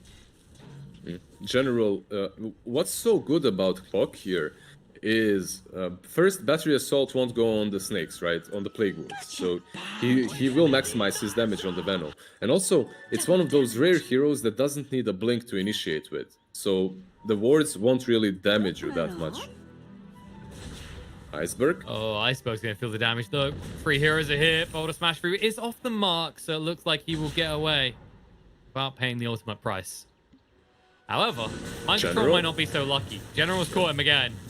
And he does have hook shot in 10 seconds. Mind Control, is he genuinely standing here and farming the cogs? It feels like it, because General may have been baited in enough. We arrive to try and assist. They're trying to turn around. While that happens, though, other side of the map, Bane does go down, and V2's fighting 3 versus 1. But as you said, Mind Control needs to be careful, because General may have been baiting him in, but there it is. The Gale comes out, and General's going to go down. He's the one getting baited after all. Roll through. Iceberg. They are fighting in 2 locations at once and making it work. Egg's gonna go down. Finally, it might backfire. GH trying to move away. They have got the trap to try and slow him. He's got the rollout in 2. Get away. The courier, poor Chorus courier won't be so lucky. So Iceberg still gets something out of the situation. Aloha Dance is trying to catch Kuro, and he might not be lucky as well. Kuro is definitely going down there. Doesn't have enough sustainability to deal with Iceberg. Iceberg, who's rushing the Desolator, and it's halfway there already. And now, even though there's a lot of potential on Nigma's side, they want to fight top again. They're going. V2 doesn't have an enrage for a few more seconds, and they'll know this. They're going to throw down the EMP. They're doing decent damage. V2, they try and protect. They dodge out on the... Oh, hook shot, turn around. They come straight in. General says, I want this fight. V2, get the hell in. I don't care how low your health is, but he'll regret it straight away. The Boulder Smash, they do get the turnaround kill in the Wii, and they'll hunt for more GH, trying for the rollout. Short range, though. They hit one of these burns, he's dead, but it looks like he will get away with this. Yes, you do get a rebuttal kill. You do kill off Miracle, not Miracle Wii, but you lose your +1 Ursa for it. He was a little bit crazy there to jump in, right? He just turns back. You know there's an Earth Spirit, so a spell will come out of him. He will be able to nuke you. But he enrages and jumps back in and grip Kuro. So tanky. It's slow. Very slow. He does have a big wand. He will cast it, but it won't matter because General has the battery assault to bring him down. Radiant's mid tower is coming apart. Ursa already used the enrage, and then he jumps back in. He has no HP. They do manage to get some kills off of that at least, which is quite alright. But Nigma, they're not even allowing them to take this tier 1 on the top lane. This is a tower that you can see this area very early on because the enemy team just aggresses it way too much. But when you have a bounty, top towers getting look where they're aggressing instead, Liz. The Veno hate may be real. Nah, they're going back. Yeah, he already knows. He's already too deep to try and jump. And instead, they'll be jumped upon. There's going to be an EMP coming out. The hook shot in on top of Wii. Trying to bring him down with the dust there. He can't easily escape. The karate chop doesn't work out for the Karate Kid as he is brought down. It looked alright. He caught both of them with the combo, but now Bane is in problems. Nope, he got out of range just in time, and GH himself needs to be careful. General, these rotations. He is leading the charge for his team right now. 4-1 or 5-1 for rather for General. Dominating Nigma. And he's doing that all without Boots of Travel. And he has them queued up as the first big item. After 3 bracers, he's instantly going into the Boots of Travel so that he can be a part of every single fight necessary. It's just, this man, he's been refining this build. It used to be 4 braces and phase boots, or 3 with a wand and phase boots. And now he's like, the thing this was always lacking was ways to get around the map. So definitely approve of these boosts of travel that he only needs 400 gold more for. It is pretty cool on POC, right? Because what these boosts of travel allow you to do is outpush the dead lane, the bottom lane if necessary, and still be able to join the fights and get these big pickoffs, big reinitiations, like the one on the top lane. So I like it a lot. It comes at a price of not being as bulky as with, let's say, phase boots or power threads, and it is a big investment. And fantasy is pretty bulky already, so at least don't have to worry about that one. Iceberg, they jump on top and they get rid of refraction charges. They burn for a hook shot in. It's big. Too late to save the life of the Templar Assassin, but quick enough to cost Nigma 2. That might cost them a third if they're not careful. Egg does go off, but no one else gets caught. That was such a good hook as well. He hooks Venom in the back. Aloha Dance, this is maybe a bit ambitious. The Sunstrike is too low level though, and as a result, it's definitely way too ambitious. GH turns around on him, kills him off. Bold and sweet. They didn't have any follow-up. So, as you said, very ambitious. Happens. That was an adorable Sunstrike though. I just want to point that part out. What have we here? The level 1 Sunstrike doesn't tend to do more than mildly Top tickle. lane. However, the man who cast that Sunstrike might have to pay a price. They haven't got hook shot for just 10 more seconds, but nice ice ball. General instead needs to be careful. GH does have the urn and he's going to reveal himself now as he moves in. No mana on General, so no way to easily escape either. He has But 3 he's so bracers. He has 3 does. bracers. He doesn't have to be careful. And Relax. a shovel. Don't forget the extra 100 health. Question is, how quick can GH get the item they need to deal with this man and his braces? He's only got 500 gold towards the Vitality booster for the Spirit Vessel pickup. It's all about these fights. You're playing a bounty hunter lineup. You want to be having as many of these team fights as soon as possible. But when you're a position 1 bounty, you also have to be farming quite a bit. So you can see Miracle right now getting that level 10 on the bottom lane, moving towards a Yasha. Can't do nothing about It's because the way they draw plays is pretty contradictory, right? Like, well, Bounty wants to fight, but he's playing past 1. Then you go, well, what's our offlaner? Our offlaner's a Venno. Okay, Venno doesn't really want to fight early. He just wants to push in waves and be left alone. Yeah, but if he's forcing aggression on top of him, he's fighting, right? So it's all about choosing the right positions to fight in. That sounds like something that people who get caught out of position on the map say to me all the time. GH is a little bit out of position. But he tanks the hook shot at least, and that means that Clockwork can't initiate for 60 more seconds. Not the longest cooldown. And the premise of what you said is right, but mind control can abuse that and just pressure all the objectives. If you don't want to fight him, great, he's going to take your towers. Yeah, that's why he maxes out the wards. Always want to fly, burn of his mana. Like, no eggs coming out from you if we do fight here. It's going to take a while, but they're slowly killing this tower off. They have a Blink Dagger on TA as well. Full start forward. We size against it in the end. Nice Wall not in a good position to protect them from General now, though. Miracle jumps on top of. They need to get out. Fiend Script's going to be on GH to stop him from keeping the Magnetize going. And instead, they'll end his life. But General, he's tanking for a lot longer. They throw out the Poison Nova. It's still only immediately level 1 Poison Nova, though. And General is not dying from this. Too much magic resistance. They bring down 3 heroes belonging to Nigma. And General TPing out. Just too late, though. Wards secure the kill, but they get another kill on the Miracle in return for that. So a 4-for-1 exchange. That's very much perfect. in Fly to Moon's favor. That's perfect for Fly to Moon. They're very happy with how that went. They will deny the tier 1 as well. VTune coming in strong now with the Blink Dagger as well. You have these 2 big blinks on TA and Ursa, and they're ready to fight. Always on a fly, not even using the egg. That whole engagement, but the Sunray just continuously healing targets up meant so much for them. Well, he's gonna need to heal someone up now. Iceberg jumped on top of. Nightmare to try and dodge some Val, and it lets him blink away. It gives him enough time to escape. He dodged Gale with it, right? Yeah, it looked like it. But they're still going to chase forward. Chops through. He's disarmed. TA cannot turn around and fight. And now they jump in. V2 and use that Blink Dagger to get on top of We. We need to be careful themselves, stay close to the creeps, the cogs to separate the fight. Kuro, he's just solo in the egg. The Nightmare, oh my god! The projectile was mid-air! It should have been a good kill for Kuro. Instead, he becomes the kill himself, but they will kill Aloha Dance as a result for his interference there. And it looks like Fly to Moon has to back up. That was the best case scenario that Fly to Moon could get. And still, Nigma walk away with 2 kills. You're understating it. That wasn't mid-air. That projectile was inside the egg already. It was poking it. It was Halfway poking the pierced bow. is what it was. Yeah. You know what that was? It's like, you know, the Iron Maiden contraption. It's like, well, we haven't reached kill level yet, but this is clearly penetrating the skin. Nigma, I mean, like, to be honest, it looked like Flight of Moon won that fight. You know, the blinking looked good. They got on top of the targets. That's something I haven't mentioned is like why V2 has done this blink dagger build. It really is about the fact that if you go like a Basher or something along those lines, how do you ever go on top of the line? Oh, he's gonna fight. Sleep is there.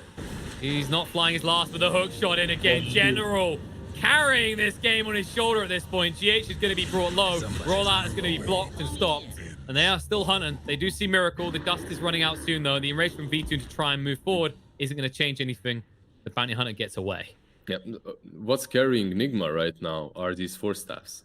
The 4-staff on the Invoker and the 4-staff on the Venomancer is really helping. Not only against Clock. Clock is your most obvious target, right? Because of the cogs and the initiation, and 4-staff has always been considered a counter to him. But it's so good versus the Ursa and the TA as well. Just managing to get a little bit further away from them and kite them really means a lot for Nigma's team fights.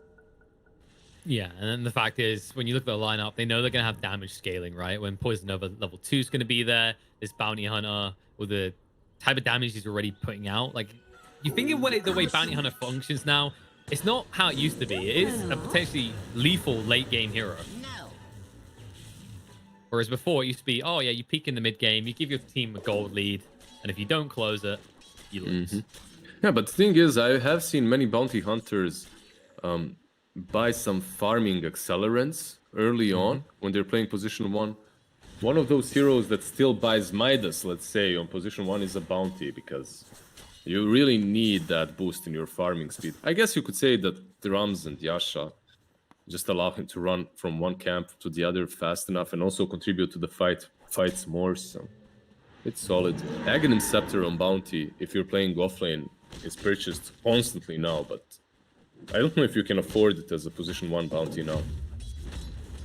No, it's nice to steal gold, but you know that means you've got to be fine all times. That's why it kind of fits the offlane role a bit better. Us in the top lane, gold snap on him. He's the enrage. He was waiting for it all along. Problem is he can't TP, and he knows it. He knows it because he knows that Miracle's holding that shuriken. He'll throw it out now, but it's too little, too late. V2 will go down. I beg of you. So we got 386 gold there, but so did Miracle. You know, because of the track. He's getting so much out of every kill. The track is just an amazing spell to have. Yes, and immediately they go hunting for more. Look at this. Smoked up. Always want to fly. Won't even break their smoke. They actually sneak through the gap. Straight into Aloha Dance. A good target because they don't have to worry about the Fiend's Grip when they're fighting. Must be dreaming. That should be a halberd as well, right? Yeah, that's a halberd completed on the Venomancer. Everything is coming together for Nigma. The lanes were fine for them, and now they're getting all of these items that give you the solutions to the TA and to the Ursa. And that's the thing, right? You can obsess over the fact that Templar Assassin is top of the net worth, has a decent lead over everyone else. But then you think about Nigma's heroes, the way they itemize and the spells they have, they counter the cause of Flight of Moon very well. I'm just waiting for Icebird to reach his level 20 and to see if he's going to go for meld spells or not. I think it's pretty sick. It's game changing this game, but -3 meld armor reduction is also sick. V2? I think he's pretty sick of dying. Luckily for him, there's his teammates in the neighborhood. But GH, Fiend's Grip, oh, they just about catch Aloha Dance. Will be interrupted, but he done enough. And It was hard. That one was actually hard because if he's on the left side, he can't. TA is blocking him, and he can't really move forward. So he had to shoot there. Maybe he could have still connected it, but it wasn't as easy as it looked like. No, it's like everyone's like, oh wow, this is the clear route. Why didn't you do it right here? It's like you said, there's heroes there. You can't go further to the right because there's creep camps, and you know he's just about to be out of range because it's only a level 2 hookshot. All in all, they punish Nigma for invading their side of the map. There is still a concern about how you turn V2 into a hero, and he says BKB is the way. Not too far off it as well, actually. Just over 1,000 gold. They smoke up. Maybe giving him an Aegis as well can help. Let's see if they... Yeah, they're pinging Rosh, but they might go for Venom first. He will snake in, right? Yeah, Plague Ward is in. Scouts them. Yep, but they didn't jump him. So he'll throw out the Gale. He says, okay, now you're in trouble. If you hang around, Tornado, EMP coming out. They're trying to get rid of Roche quick enough, and they should be able to do it. They zone them away. General once again on point. They commit the egg as well. But look, GH, yes, he goes in. He doesn't get his hands on the Aegis. Instead, will give over his life, but not before they kill off Ursa. He goes down. We trying to move away. They're going to move forward, though. Iceberg stays on top. It's going to be the double kill on the other side. General, his distraction is not warranted any longer. And Poison Over comes out from Mind Control in the meantime. Connection onto 2, but they're going to lose more heroes. Miracle goes down. Mind Control will also fall. Most importantly, they now have this Aegis to play around on the Templar Assassin. Now that was very, very brave from GH to go in. When he sees TA's BKB, they must have noticed it. And it's always hard to fight around the Rosh pit when Phoenix is on the enemy side, right? He uses that egg in the pit, you don't see it, you can't commit. And he played around that range a little bit poorly because the egg connects. He solely dies because of that. He gets stunned for a really long time by always want to fly Zeg. And you can just see how much they're willing to sacrifice V2 in this game, right? Like, he knows that he's the easy core pick for the side of Nigma, and he's kind of just embraced that identity at this stage. Also, cheeky snipe on that Crow from Iceberg with the side blade slash. The things that kill Corys. The things that might kill V2. Wait, Cold Snap is there. They know he doesn't have BKB yet. He'll purge it off and try and stay on top of Wee, but instead, now the hook's got through. General looks to finish what started, but GH with a nice bat away to try and keep Wee up and healthy, but the Sun Rays burning him down. General's moving forward on top of him. Because the dust is there's no way to try and escape. Iceberg finishes it off. They even snipe out GH's Courier. They're not done, though. A final 4 for more. Iceberg does have to blink in 5 seconds. General, no hook shot for 25. Kuroki, however, is too close to the trap, so Iceberg will move forward. Slow attack speed is very hard. He has a Vanguard. Yeah. He's going for a Crimson. He recognizes that most of the damage from Flight to Moon is physical. So going for a Crimson Guard can be very helpful. Yeah, you're just seeing the priority farm as well. Kuro has more than GH, similar to what we see with Secret a lot. And speaking of GH, Rip. He kind of walked himself into his own execution as the Fiend's grip was just waiting with open arms. He did play the bottom fight, right? General with the hook on Wii. GH instantly kicks him out. Like, those cogs didn't even appear. General was already out. Sadly for Wii, Iceberg was also following the fight properly. He jumps at the back, he eliminates him, and then everything is much, much easier for Flight to Moon. Hook shot. Another hook. On the way. They caught him again. Cogs to push him back, trying to force Staff himself away and hide, but there's nowhere to hide from the scary Ursa. They say, okay, well, we just came for the tower, but if you're going to throw in bonuses like that, we might start to think about possibly going high ground or even heading towards bot with his 2 towers waiting to be felled. Also, take notice that TA did go for that tower, so it becomes way, way harder to take him down.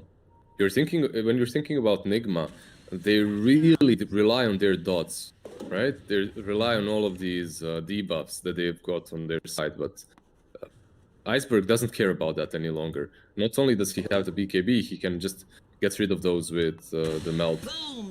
And they lack strong stuns, right? So you can't even argue from that angle. Well, you know, if they use Fiend's Grip as an example of something that Flight Moon has instead, then you can kill them. Like, your longest stun is what?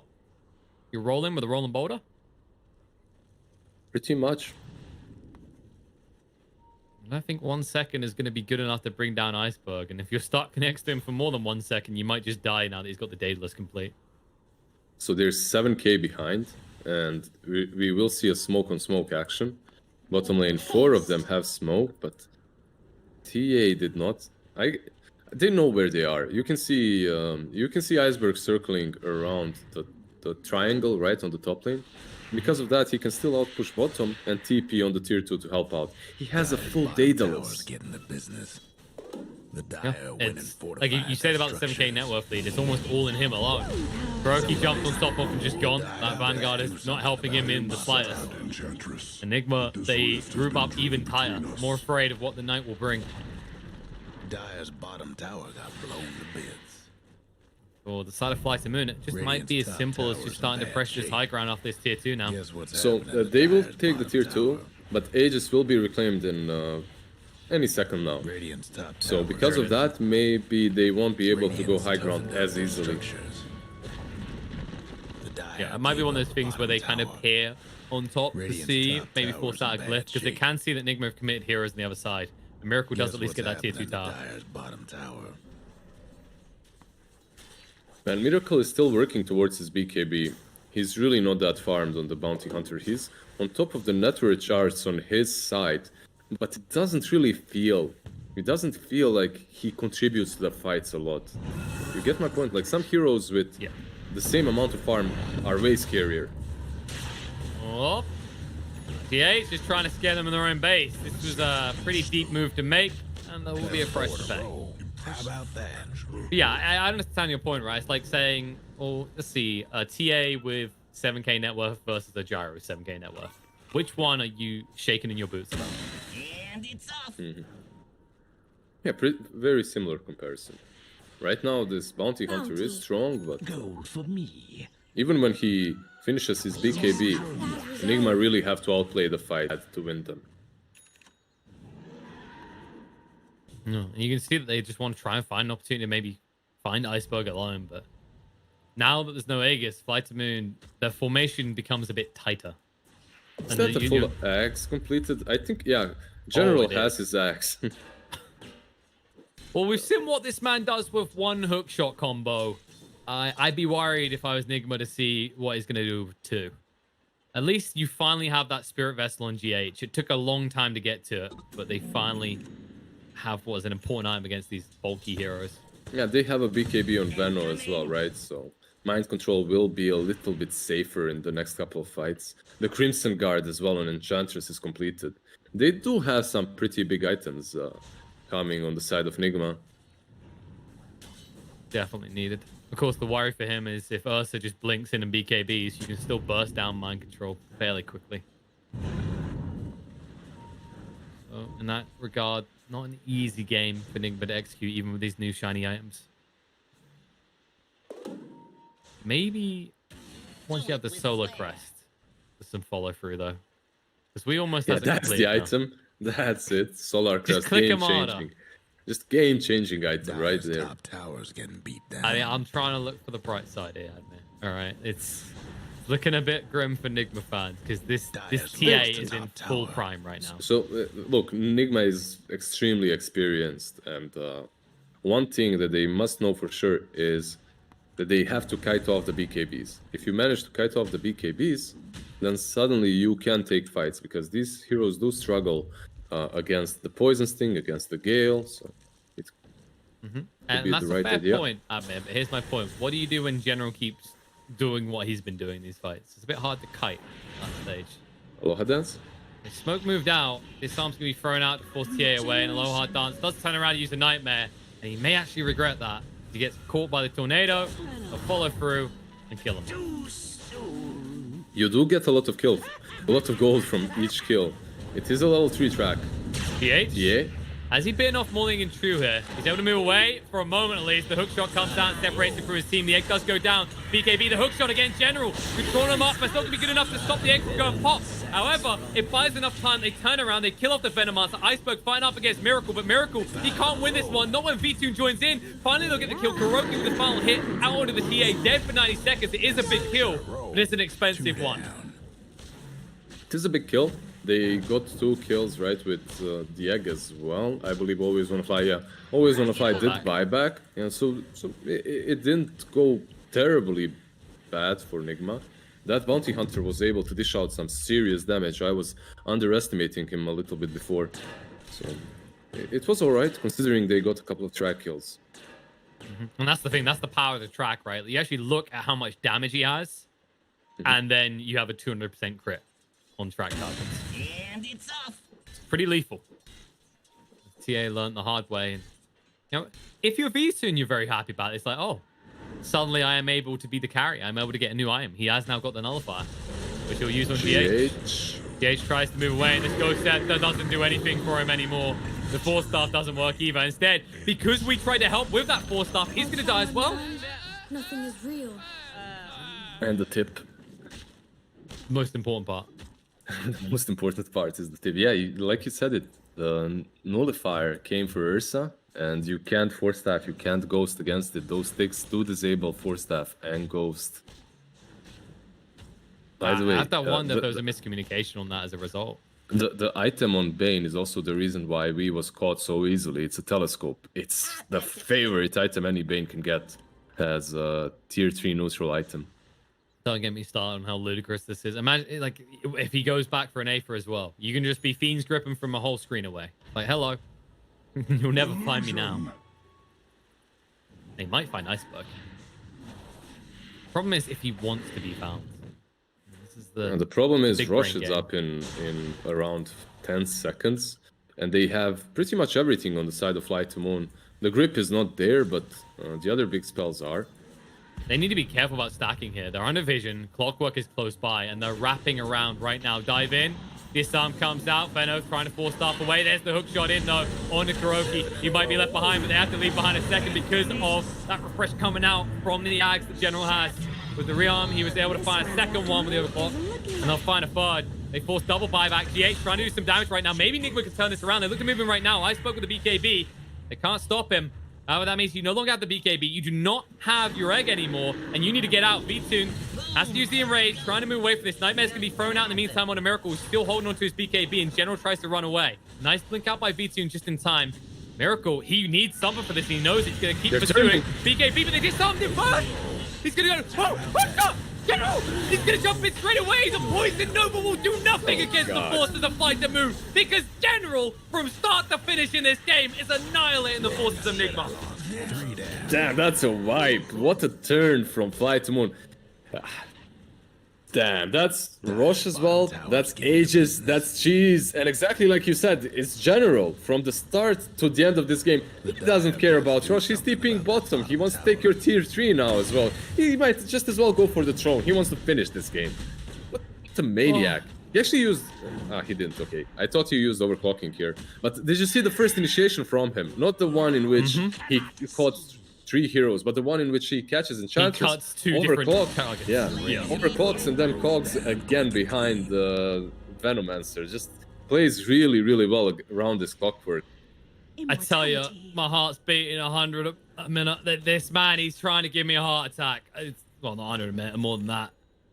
General, we've seen a lot of good performances out of him. Yeah, that's actually pretty calm. 100 a second. All right, now I'm going to go into cardiac arrest at any moment. Another hero might go into cardiac arrest because General, he's winding up that hook shot arm. He wants to see if anyone comes to help. Wait. I'm sure he was trolling him there. Aloha Dance. So General is moving into the hook. You can see him winding up, and Aloha Dance is moving in between, blocking it. Yeah, he's like, no, chill. It's high ground. He's like, that's some next level debate there from Aloha. Yeah, he's like, General, honestly, bud, you need to stop. You know how it is in the CIS region. These big teams, they try and snipe the best players. And right now, there's a risk that someone's going to try and take you from us. So I can't let you have this one. Oh. Don't think you trade him in anyway. Not all the way Fly to Moon are playing recently, and especially in this match right now. Have a Nigma on the edge of their seat. The leveler is complete. The leveler is taken by TA, and also Hex is completed on him. So Iceberg has a lot of kill potential on his own. Oh, there's a Prince's Knife as well. They might give... Yep, there it is. In the hands of Always Want to Fly. Because now he's an initiator. He just dives in, hits him. There you go, boys. Follow up. We've stunned him. And you can't really blow him up. He has shields. He has Heaven's Halberd. General, please. Can you save some for other people? No? Okay, Ree's just gone. How about that? It's a one-man show here in this match between Fly to Moon and Nigma. And I feel like we should just click on General, auto camera and let go of the mouse and keyboard at this stage. And he gets a region rune. That's usually that's what Gaben likes to do. If he sees that you're crazy, He smiles. He's like, I like what you're strong. doing. Yeah, he smiles. He's watching. He's always watching, and he GH? gives you a good rune. He got lost on his way to the candy store, and he became the edible there as V2 just munches him up. By the way, he also has a blink dagger. You notice that, right, on the clockwork. So he doesn't have to initiate with hookshot. He jumps in first, uses battery assault, uses the cogs, then hooks you, then does everything again.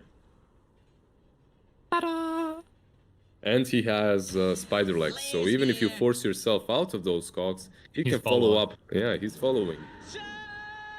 And, you know, you saw what was happening in the bot lane as well. While that's all happening, while GH is drawing the rest of the team's attention, they were thinking about going on Iceberg, but how the hell do you? He's got BKB, he's got the Aegis, he's got a sheep stick to work with.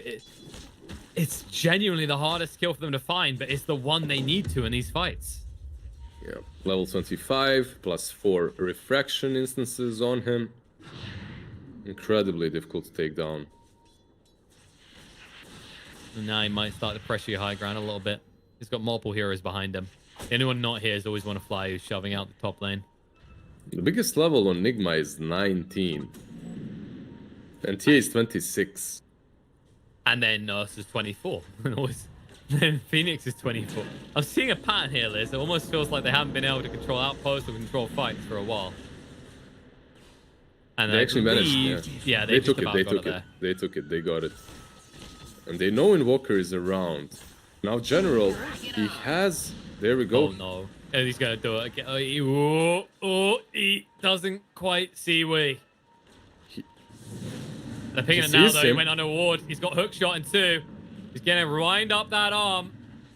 And they know where he is because Ursa just revealed it. This is teamwork right now. You work together to hunt the Invoker. Sadly, your teamwork, it's a 9 out of 10. You can still do better because Invoker escapes. He tries. He tries to use the hook here in the trees. But Invoker escaped on the right path instead. Also remember, even though he does have Gem, he also has Rocket Flare True Sight. So because of that talent, it's very simple for him to scout out the Bounty Hunter or the Invoker. Round new, a new challenger emerges. GH does I don't hear this, just leave me alone. Tries to roll away. He has got the TP. He can still try for it. He actually needs to do it right now or he's dead. Nope. He's like, okay, I've got more time. Which is bold, considering Ursa is close. He almost had him right in range for the Abyssal. He sees. He Should was be here able to- before. GH really loves going here. And it looks like the TP away will be successful. Yeah, Clock was in the base, but he didn't have anything to stop him with. No. I'll give credit to GH. He's making a lot of space for these moves. Sometimes he dies, but sometimes he makes it look so smooth like that. Radiant's bottom tower. Problem is, what are you doing with this space? What is this Yeah, for? there's AC in the quick buy of the Venomancer, but the AC is also in the quick buy of the Bounty Hunter. So I'm not sure they're sure what their real item progression and real peak is. There goes Radiant's Sleep on the bottom GH. tower. Can't control for long. He'll roll away. Stances up Bane to make sure that's the case. However, it's a trap. Fiend's Grip comes out. And they'll just easily clean up the Earth Spirit this time. How about that? In bottom lane, they are split pushing. Miracle and V just trying to buy themselves as much time as possible.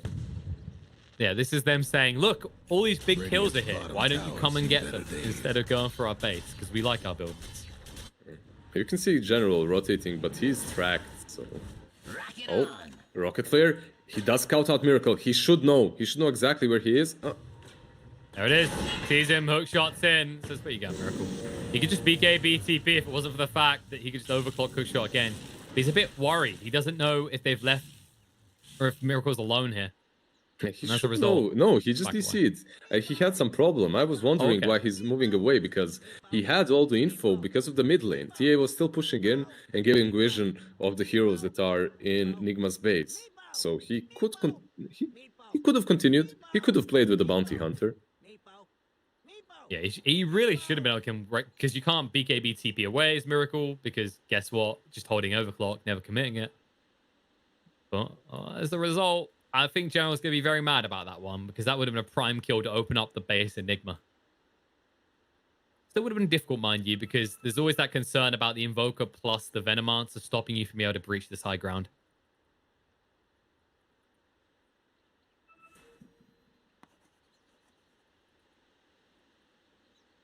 I guess. Levels. What are we looking at next? Levels.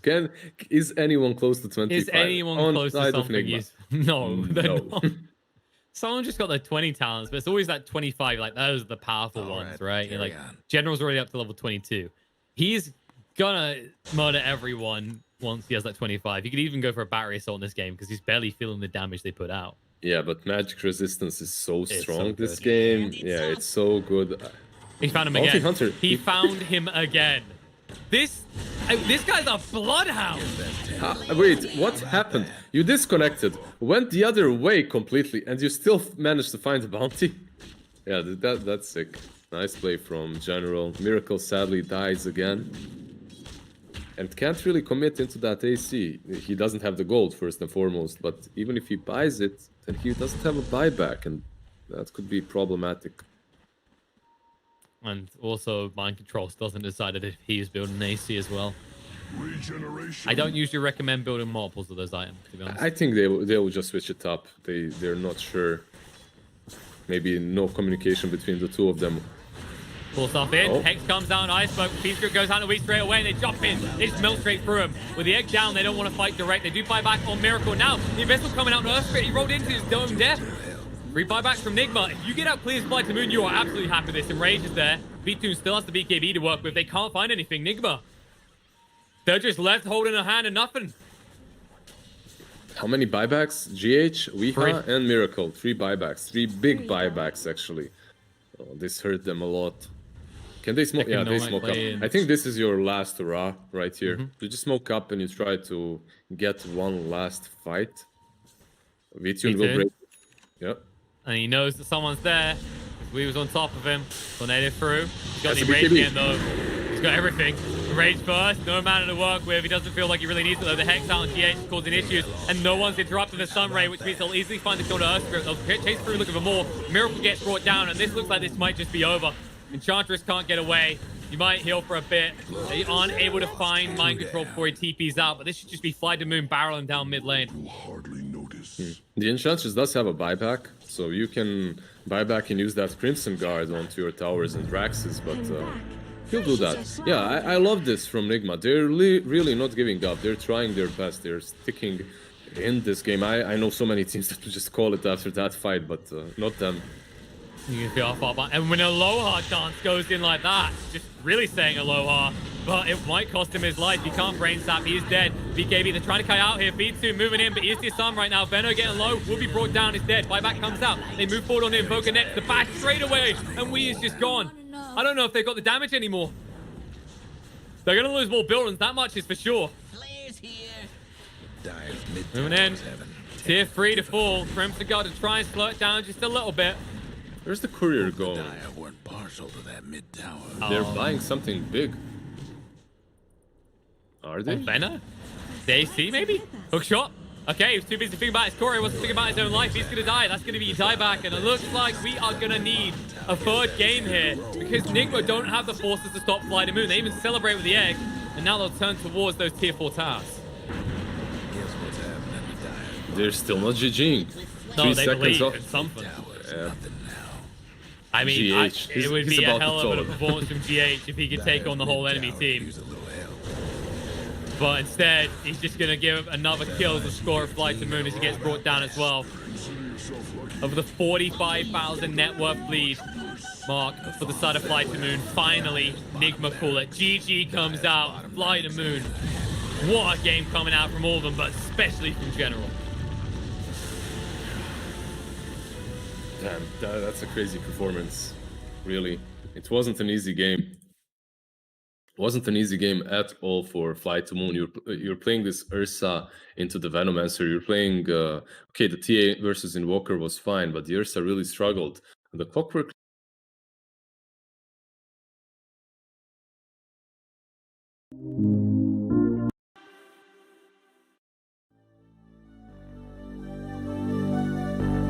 Fill me out with your smile.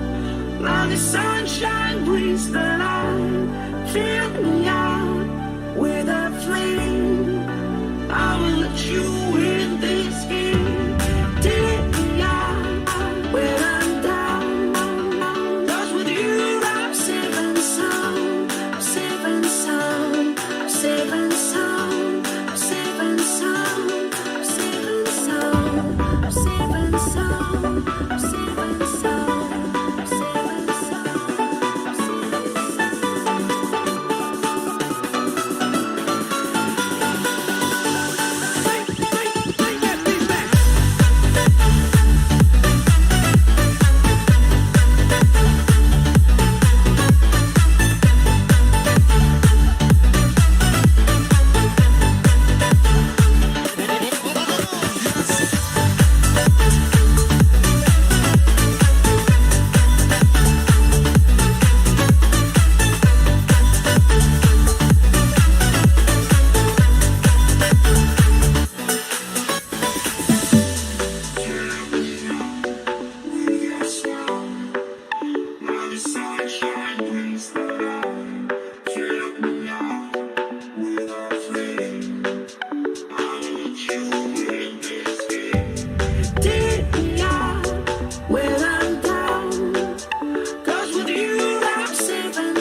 was and I didn't understand that you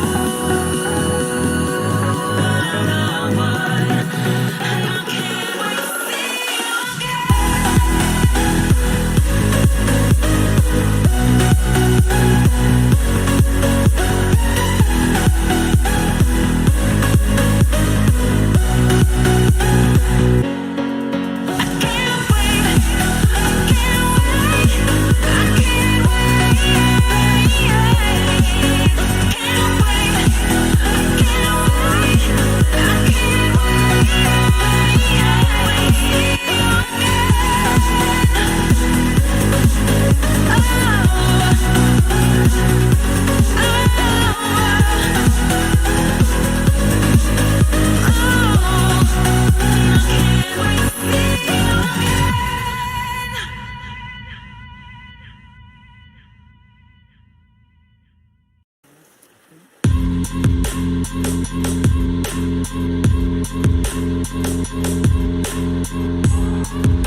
like the attention, girl, I know you. But you're everything I want in life. We're fighting danger like kung fu. The love I feel is deep inside. The others don't matter. It's honestly us against the world. We're the perfect team. You're my dream, and I just want it.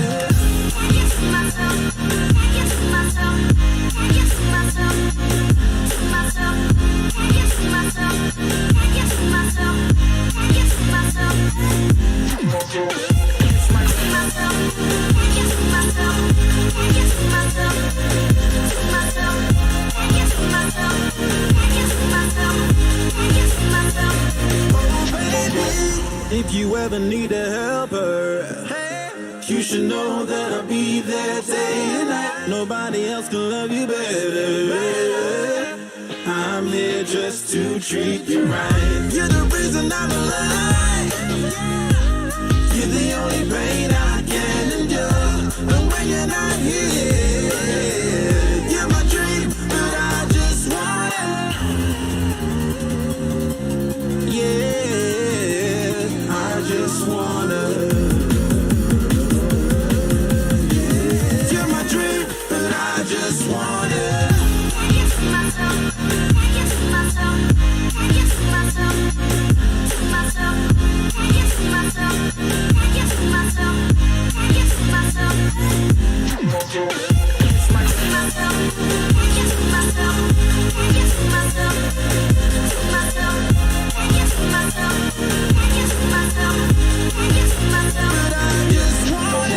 Inside, I knew from the start, you my bunny, I'm your Clark. From now to eternity, I give you all my heart. We are meant to be, it's clear to see. My love is bigger than I thought. I got everything I want when I hold you with my arms. The others don't matter, my love and my pleasure, the key to my treasure. Whatever's the weather, day up and out with you till I die. How many times for you I'ma try? Want you to notice the one and I know this. Perfect soulmate, I wanna show it my best friend. She saved my life, my happy end in hard times.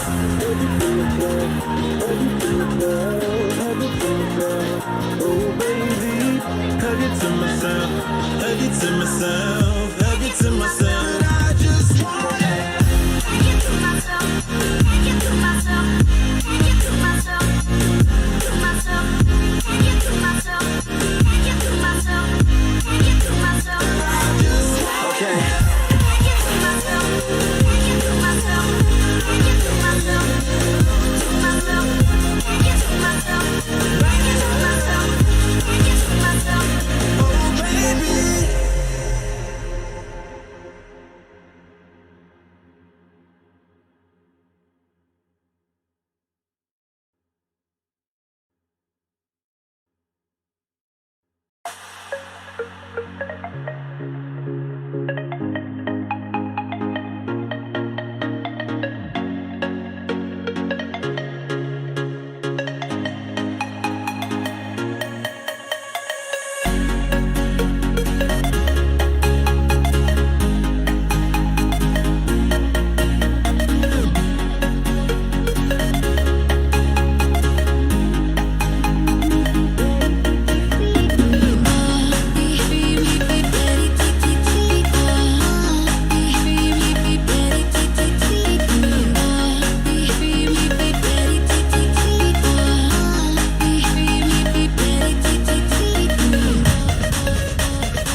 that, it's left in the past to be ridiculous. 10 seconds to go. Let's look at this next game. Queen of Pain banned out by Nigma, by the way. 5 seconds. Yeah, they're at least getting rid of the most obviously OP busted, or at least in the eyes of the general Dyer's audience, pick. pro players alike, hero.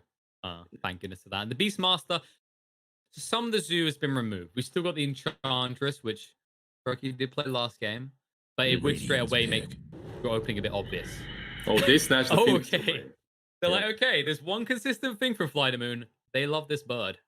They can definitely play Phoenix. I think it's a sick pick for them as well, because they're preventing Fly to Moon from picking it.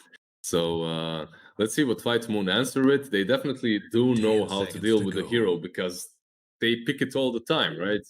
They know what works best. You know what, Liz? Could this be one of those? It's one of those mind games, right? Because Fly to Moon, they've played with the Phoenix twice now, right? When they see the Phoenix at first, they're going to think it's on their team. They're not going to hit the egg. It's the only way to let the egg survive. And Fly to Moon, Magi. we see another CIS team open up with this all the time, but Fly to Moon recently have reared away from Ogre Magi. I want to say they're more into the Undying and the Phoenix. Yeah, Solo loves to play it, right? Not Fly to Moon, they pick it up as well. So the reasoning can be also that the Bloodlust works really well against Phoenix. You get a lot of attack speed to deal with the egg. And the Rubik it's just their staple position for it. It's what they like to pick. It doesn't matter if the game is good or bad for them, they go for the Rubik. The problem is, though, they do open up with... Okay, it could be General Ogre. Let's put it... It is a little bit flexible. Possibly. It still could be offlane Ogre But Magi. it's most likely the 4-5, which, I mean, they've been doing this so far. Fly to Moon aren't uncomfortable with the idea of revealing part of their draft out of the gate. Like, think about every game we've had this series. Each time we've gone, well, we know what Fly to Moon are doing. And then we look at Team Nigma as like, these heroes could go anywhere. Yeah. That definitely is the way they like to draft. 10 seconds to go. I don't see that as a big issue. When you get into the real tier 1 scene and you constantly play versus tier 1 teams, it can be abused. But this iteration of Fly to Moon has not been together for the longest period of time. And picking normal drafts that are pretty much copy-pasted from one series to another can be beneficial, because you become really good on them, right? You practice the same stuff. And I love the Mirana pick. Mirana itself is strong now, but Mirana with Ogre, Bloodlusted, 10 seconds to go. That's scary. Egg just disappears. You have your leaps to get close to him, and then your attack speed is just through the roof. Radiant's pick. Yeah, and you also have a Rubik that can give you a stun. On top of that, Nature's Prophet, it's not a target he can sprout to lock in either. So really good ban from Nigma. And Fly to Moon, pretty sure every single game now, it's always been this ban at this stage for them. They get rid of the Visage again. Yeah. The Visage banned out. Now, are they going to be very... I feel like they're just going to be very transparent with this. This could very easily just end up being General's hero 10 next. seconds to go. As they do have final pick on Fly to Moon. Yeah, most of his big heroes are banned out. When you think about the Pango, when you think about the Batrider, they're banned out. There's still Clockwork, though. You could still go for that. It's hard to go against it after that last performance. Yeah. Then again, maybe General was like, whoa, no, guys. That was like a once-in-a-lifetime performance. I don't want to push my luck here. And it is a different... It's not once in a lifetime. Come on, man. He plays that Clockwork all the time. That's true. He has... But it was one hell of a stat. It's a hard one to beat, right? Yeah. And sometimes, when you have a game that's as sick as that one, you're playing the next game on the same hero and you're feeling a bit too strong, and things just aren't working. Plus, the other team that you're playing, the same team is playing against you again, right? So they adapt as well. They're a bit more careful. They start dodging those hooks. And well, all right, screw it. Screw it. They get it again. It's like, guys, I might make a mistake once or twice, but really, I can afford them considering my performance last game. But you have a fair... There's two sides to it. You have an amazing game, and then you kind of overplay, overextend.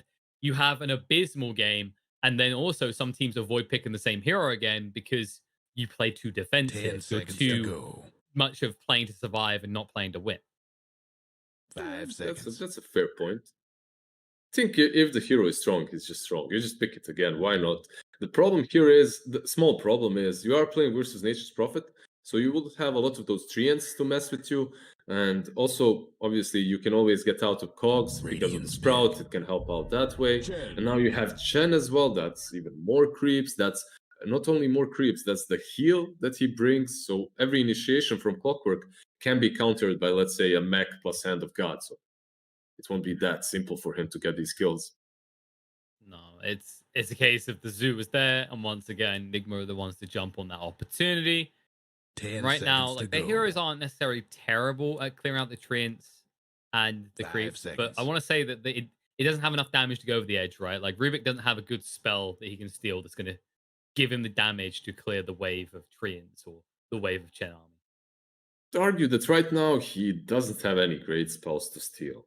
No. Right? What do you Teleport and like woohoo, I'm at any fight. That's Yeah, you really don't have any big. If you steal Nature's Prophet ulti, yeah, but that's a big mistake from Nature's Prophet.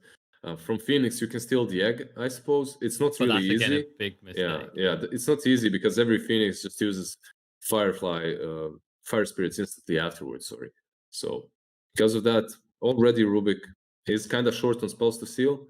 But Fly to Moon they just never shy away from the Rubik. They don't care if he has big spells or not big spells. He has Lift, he has Fade Bolt. It's good enough for them.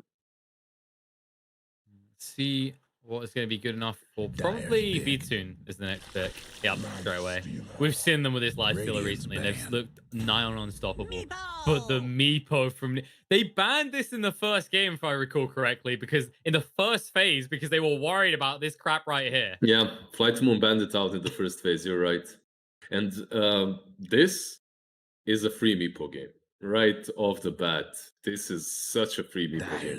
There's not a single hero out of these 4 that you feel remotely threatened by as a Meepo. So this looks like a Weepo and a half. It should be. Obviously, you can still mess with him in the mid lane. They still have that overall last pick. So that could be something big that deals with the Meepo.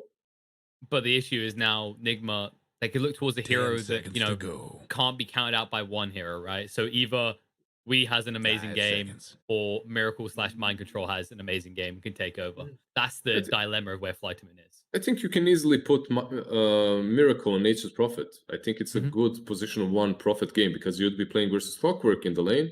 Then later on, you're active. You don't farm in the same areas in which Meepo farms, and because of that, last picking Mind Control hero or even giving him the Chen would be really good because this lineup synergizes really well with the hero. It's not only that he's uncountered, it's the fact that he will have Vlad's Mech from the Chen, he will have Sunray from the Phoenix, Nature's Prophet perhaps with the Pipe, most likely he won't, most likely he'll be getting damage items, but still, already he has a ton of utility coming from his teammates. Yeah, I think you're right on the mind control side of things as well, right? Because I think if you look back at, say, the last, 40, 50 games that Nigma have had, the recurring theme is that they have been leaving Mind Control's hero as the final, haha, now we have you, right? It's not a focus on we or Miracle. Overall, Mind Control is like 60% of the games. I'm really interested in seeing their last ban. Like, what do they consider to be the biggest problem to the Weepo? Most teams right now on the mid lane pick Monkey versus Meepo, but it doesn't really work if the Meepo plays right against it. And I'm not sure if Monkey is really that great for them overall, because you are playing versus Phoenix, you are playing versus Prophet. There are some difficulties for him. I don't feel like the hero we see Iceberg do too much, right? It's not in his kind of regular rotation heroes either. All of his heroes aren't that great versus Meepo, to be honest. Lashrak, Kunkka, Lina, these all suffer. Yeah. Not Kunkka, you can win the lane. Yeah, he's okay, but eventually you just get overwhelmed. Look at them running out the ban timer. What will you ban? Will they ban anything? Is this gonna be a BM? Just techies or something like we're fine. Oh, ET. I go with the ET. Okay, that's a fair shout. That's a very fair one. Anyone can play it, and it really crushes Meepo. It would be a good ET game. Yeah. Shame on us for not remembering. Said that. Anyone can play it. I can tell you've been bitter about some losses to ETs your Meepo games. Yeah, anyone can play it. Such a simple hero. Honest. Yes, I have to admit I've been crushed by some Elder Titans.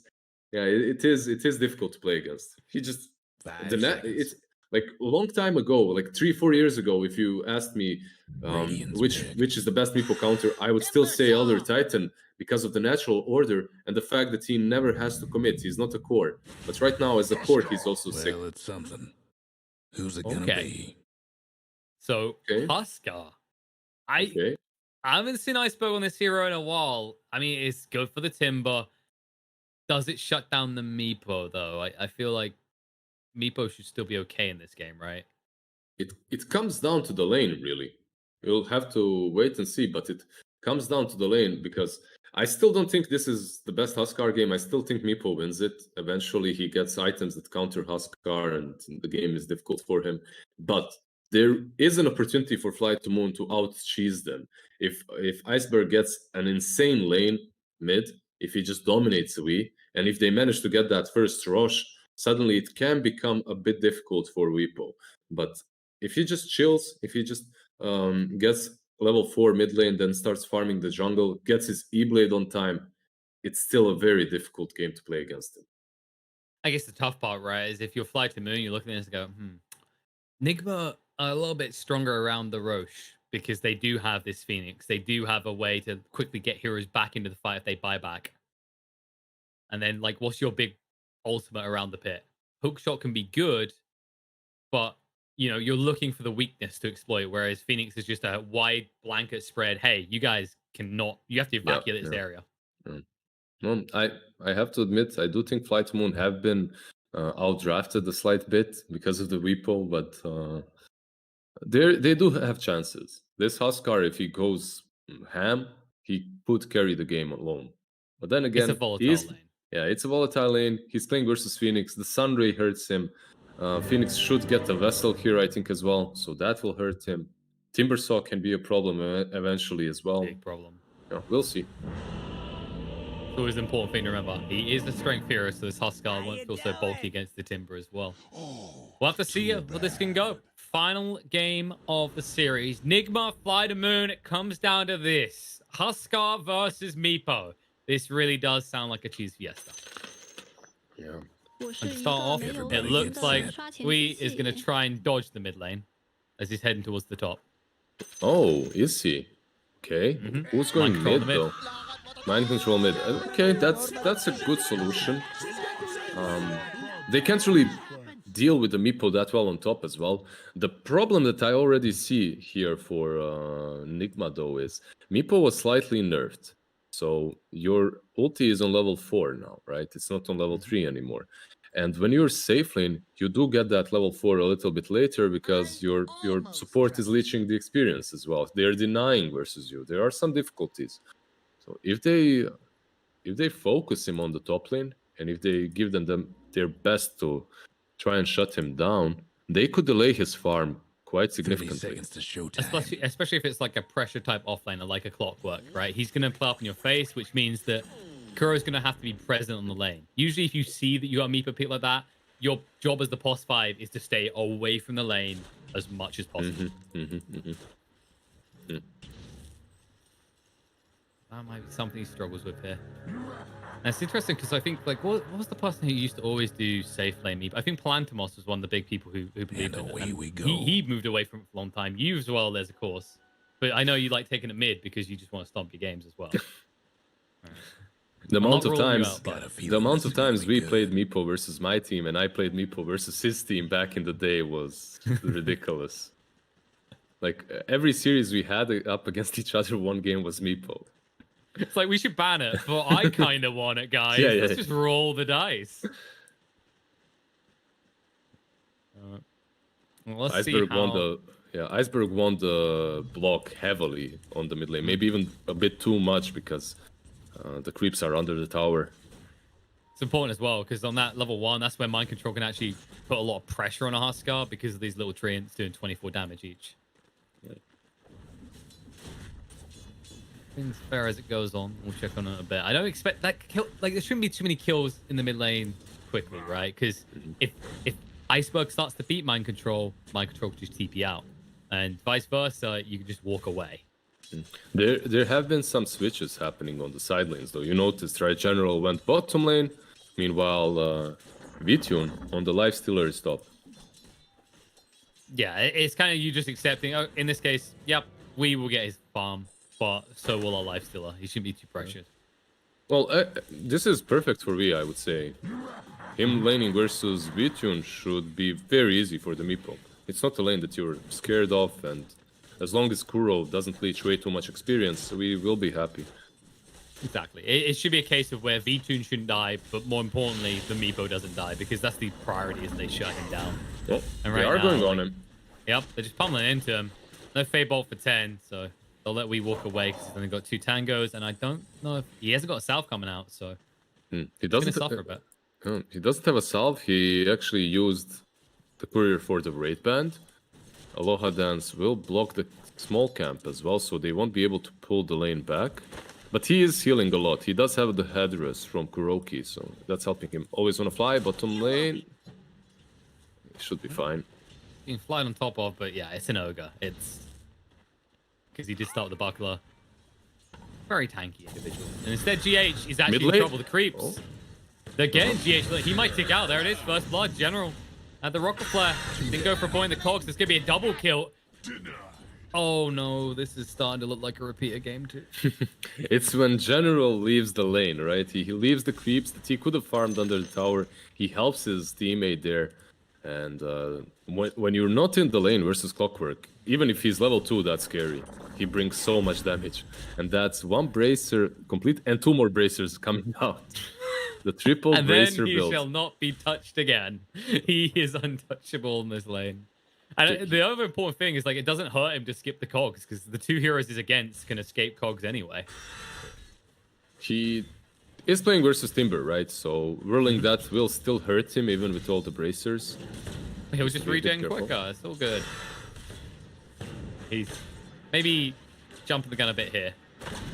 But there There's it a is. salve. Now he's got 3 braces.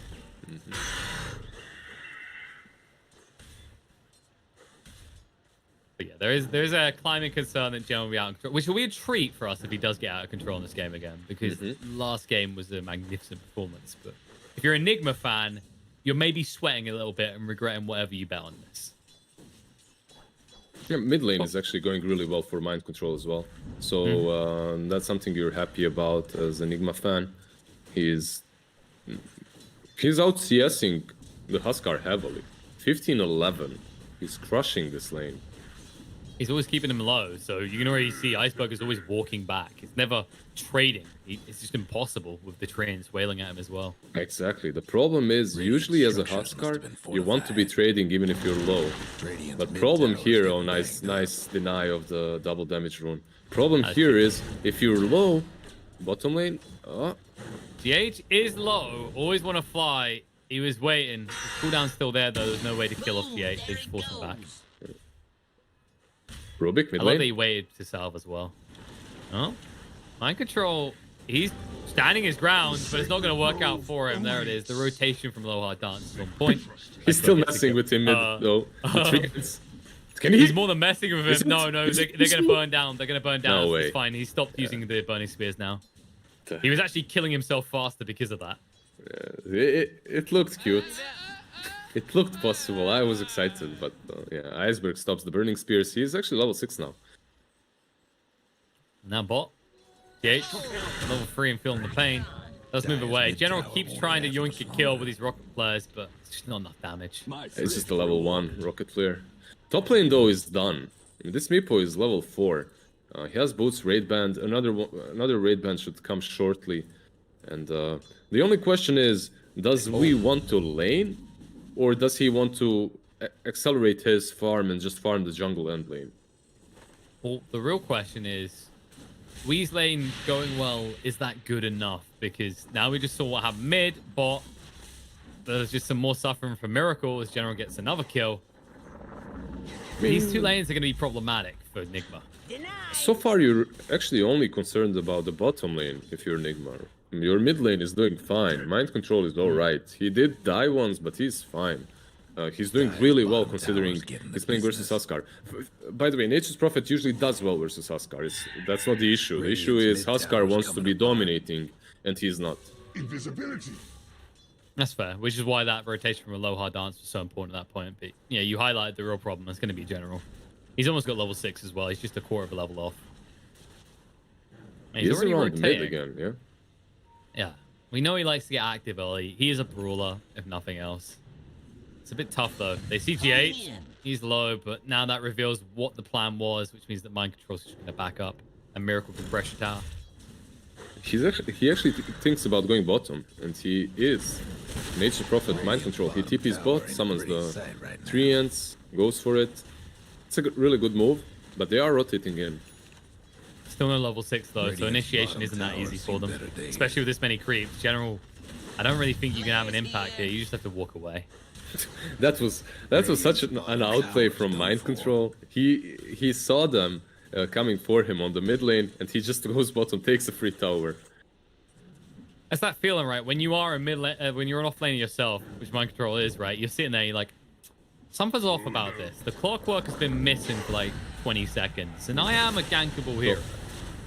Top lane, they tried to go on Meepo, but they failed, and now Always Wanna Fly is in a bit of a problem. Should be fine. Kuro though? Yep, it'll be fine. They didn't level into the nets. Kuroki, however, is being chased down still by V2 and blocked by his own creeps at this rate. As the final hit, he gets V2 in the kill. They can't really kill him as well. He has mana for Rage. If you TP with the Furion, he has the Quelling Blades. He's fine. Meanwhile, on the bot lane, Miracle has extended his positioning towards the tier 3 tower at this point. Just I wonder between the tier 2, tier 3. I wonder if General will switch his build up a little bit. Aghanims is great, don't get me wrong, travels are great, but maybe a Vessel this game a bit earlier would be good for them. I'm just waiting for the moment where, because he didn't build a Quelling Blade, he regrets life. He's carrying a Tango though. For the moment. What happens when that Tango wears out? When it's gone? You buy more Tangos. Okay, so you just never Quelling Blade, just keep the slot for Tangos. It heals. I mean, it does give more value, yeah. It gives. It's going to cost you more in the long run, but you do heal. Aloha Dance goes to the TP away. They don't have any way of stopping it. That is something to point out with Nigma's draft, right? No Unless stuns. Chen has the right creeps, there's no stuns. Yeah, you have some roots in the Earthbind, but that's it. Meepo is joking this quite well right now. Yeah, and he's out. He pops out. But that doesn't mean that they're going to look to chip away at this tower. The problem is that, look at bot. While Mind Control moved away from the lane, he left his treants on duty, and Miracle's just been pummeling this tower the entire time. Yeah. GH created a lot of stacks and Always Wanna Fly is deep. Yep, and he won't be deep for long. He's deep And in the now ground. Now you also take the stacks, which are plenty. There's a double stack, triple stack. Alright, General's had enough. He was eyeing up the stacks and he thought about it, but instead he wants to make kills happen. If he does spot a Mind Control for Rocket player, but they know about him. They've learned from last game the issues of General's clockwork. They look to juke him out here. Dire's top towers, you know the Still trying though. Oh no! Now you need to abort. You need to get out. Aloha Dance is vulnerable to Miracle. It looks like his escape will be secured.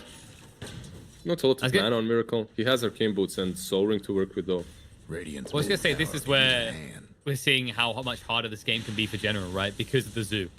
He can't just find these cheeky, easy hook shots in that will enable his team to find kills. Yeah, chance creeps, then you have all the treants messing with you. This is a tier 2 on the bottom lane, it's done. They got it. 10 minutes. Maybe even Aloha Dance here. He's steeping behind him. something bad. Here's the thing, if you put Sprout down as the catch-up point for Miracle if needed, they'll get the kill. He kills the courier first though. He TP's back, sees the courier, kills it. Maximum efficiency. Yeah. It's your role in life. And all of this, what I love about this is that space for GH on the mid. He's got 6 already on this Phoenix because of this. Space for GH on the mid, but space for Meepo as well in the jungle. It's not your normal level for Meepo. It's still a bit behind. He's level 9, 11 minutes in. It's not perfect, but it's much better than what would happen if he went mid. So it's still very solid. Yeah, adjustments were definitely needed. And the important thing was they identified that Huskar never wanted to push him for the tier 1 mid, right? So there's never a risk that Nigma's making a crappy trade. Free heroes, gank and Miracle. Well, they have caught him, but can you kill him? That's the real test. I'll interrupt his chain away. Mind Control's trying to assist. Nice Sprout, but Hook shot out by a General, and it got to try and keep him up. But the Stolen Wall and Death does enough damage to bring down the Timbersaw. They're rotating GH in here. So they are still considering fighting. Sprout, GH broke the trees. They'll still get the kill and always want to fly, though. Can they turn? They don't have lift, so it's difficult to chase here. Lift in 3. GH doesn't want to egg. They've got a bloodlusted Rubik. He's fine. He TP's over the cliff. One of those cool interactions that you can do with Sunray. Yeah, we've seen that shenanigan more than a handful of times at this stage. Some people hate its existence, but I still like that. It's a cute mechanic that's there for the hero. So they're really spread out on the map on the side of Flight to Moon, because Mind Control is just joking them. He TP's top now, goes away from the bottom lane.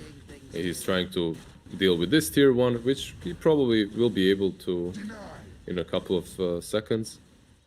Meanwhile, if you're Flight to Moon, I think you should really play around Huskar from this point onwards. His blades of attack are about to be completed. Yep, he's got the armlet, and it's a big power spike for him. Yeah, they have armlet gamers on the side of Flight to Moon, as you can already see that there's one on the lifesteal as well. He's going towards that Deso next. So they know that they have to fight soon. Their lineup is designed for exactly that. They're going to fight more with Miracle as they hook shot in. No easy way to escape this. Instead, he tries for the kill on Iceberg, but he's not going to be able to. The armlet gets toggled correctly and Iceberg survives. This game is centered around Huskar from now on. If you're Nigma, you want to kill him. If you're Flight to Moon, you do everything to keep him alive and to keep him pushing.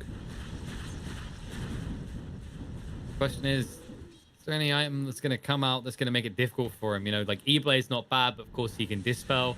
The Blade Mail on Mind Control could be good. I mean, you have a lot of physical damage already on that hero by default. A couple of levels on GH that will give him Sunray. That's pretty solid. He might even die. Maybe okay, that might kill him. Yep, that'll do the deal. This time there's no one there to stop him from retracting the chakram, as always want to fly was too far back. Maybe not far enough back for Miracle. So, if you remember, long time ago when Huskar had magic resistance in his... Oh, Miracle? He should be fine. He's just gonna tank this. When Huskar had magic resistance in his passive, in Berserker's Blood, he was really difficult for heroes such as Phoenix to deal with. But Sunray is magical, and it just crushes him right now, until he gets the BKB. Yeah, there was a dark time in Dota. That was back in the days where Huskar genuinely was the cheese pick that won you a game. Hook shot in onto the Timbersaw we were talking about. Nice Sprout to get the both out and leave General holding nothing in his own cogs. Oh, and good instead, stuns. they're diving in now. The stuns were good from Chen. It's going to bring him low. GH still has the egg, doesn't want to commit it. Will finally go down when he knows that Flight to Moon need to run away. As Weed does arrive with the DD. E-Blade thrown out on Iceberg.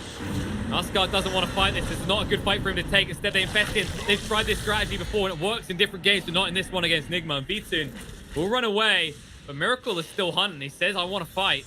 But when the open wounds come out, he realizes that's not the case. They'll move across and just take the tier 1 top instead. One less top tower for the Radiant. Literally right now for Nigma, what do you want? Do you want to rush? Go and take it. Do you want to push? You can. I don't think they are in a rush. You just finished the E-Blade, so you should continue farming. Perhaps get a Skadi or something like that on Meepo. He could go for a Silver Edge as well. But probably Skadi is the safest option for him. Continue farming. You're making this sound like one of those unsaid negotiations. You know the ones you see in movies where someone offers something and the person says nothing, and then that person offers them something more. Right now, Flight to Moon is like, just take the hero, take the tower, take everything. Yeah. And finally, they just say deal. Rewarded. He has a Silver Edge queued up, so that will be the item for him.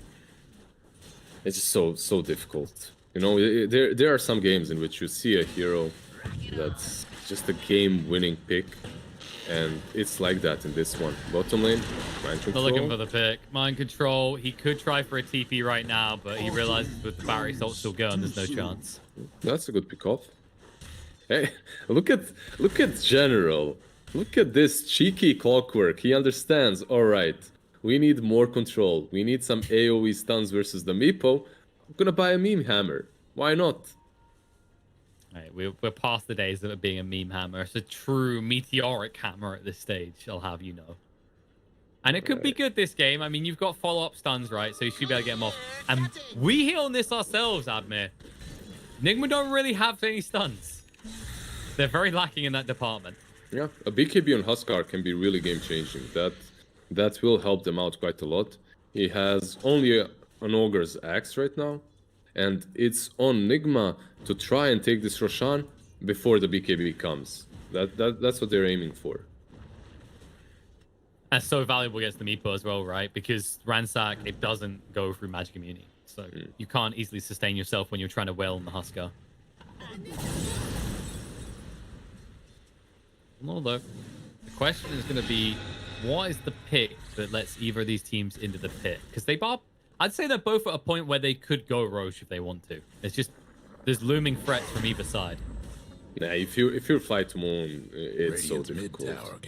You can't go into the pit unless you get a really good team fight. Meanwhile, if you're Nigma, you can just move in with Meepo and cover him with Sunray, and he should be fine. Plus, you have Hand of God.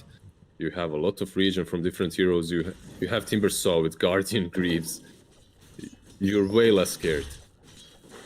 Yeah, it's one of those cases where even if General was to get the perfect hook shot in the pit, Nigma just stand together, like you said, with the Hand of God with Sunray. It's not a panic, run, split, leave someone to die type scenario for them in those fights. Smoke up mid. Straight away broken by Vitun. Miracle runs into him, but it's not the target they wanted. Especially since he hits a lot harder now because he has completed the Death Zone on the Lifestealer. Look at this cheeky wraparound from General. Checking the runes, and if he gets a good one, he might look to pounce. They know where he is, though. That's true, but he got the pesky rune. The one that may actually allow him to go in and do something. He decides against it. Yeah, they back out for now. No need to rush things when he has that haste. He's infested as well. It's like, yes, my way in. You are quite speedy. They're looking for the Meepo. The problem is Meepo's in the safest place he can be. He's in the sub-jungle of He might. He is farming everything he sees. So he is sending some Meepo stop. Iceberg. Well, now they know that Nigma are very split, so they're going to probably keep hunting as a result. They're looking in all the wrong places, though. Everywhere they go, we then goes to afterwards. It's just... it's just unfortunate. It's just unfortunate for them. They went there a little bit. And the worst thing is, because he already farmed those creep camps before, they're thinking he's moving to the left where the lane is, right? And that's why they're moving left as well. But actually, he was just on the triangle farming the safest spot in the game. Maybe they'll learn this time, and next time they'll actually try and move to the right. It's going to be a tough kill, especially the way that Nigma, as the other 4 their heroes, are playing so up in Fly to Moon's face. Just maybe makes these moves a bit more predictable, that they're not getting jumped as often as they probably should be. Dire's top tower's getting beat Question down. is, can they jump mind control? I mean, it just feels like everything is on clockwork in this game. He has to be the de facto for Fly to Moon. He's the deciding factor, the way that they can do anything. No, because Rubik is buying a Meteor Hammer as well. You know, if you don't have... There's a lot of captains as well that say this. If you don't have the heroes to deal with the hero, just if you don't have the spells, buy the items. Buy it, yeah. Yeah, just buy the items. Meteor Hammer can definitely help. That's true. I mean, it still comes... It's once again, highlightable point. Nigma don't have stuns. They just have Shen's creeps. That's the only form of stuns they have. Mind control. Ethan will just TP away from that. I will say this, though. Miracle's going to have the right item to deal with one of those Meteor Hammers. He's going towards the Yules next, so whoever way is stopping them. But... is this time? Is this where Nigma go, the pit looks mighty tasty? This is the time where they try to do it, but this is also the time in which Huskar gets the BKB. It's flying over to him. So their power spikes kind of clashed. And it's also the best situation for Fly to Moon. They don't have any Meteor Hammers done, though. So they're lacking those. That is a big problem there. You know, you need the chain stun lockdown. Because right now they're not confident. They can find a squishier target. They'll realize everyone's in the pit now. This is where they should look to make their move. General is wrapping around. Right now will be revealed. Hookshot in, breaks up the back line of the fight, and the bomb out.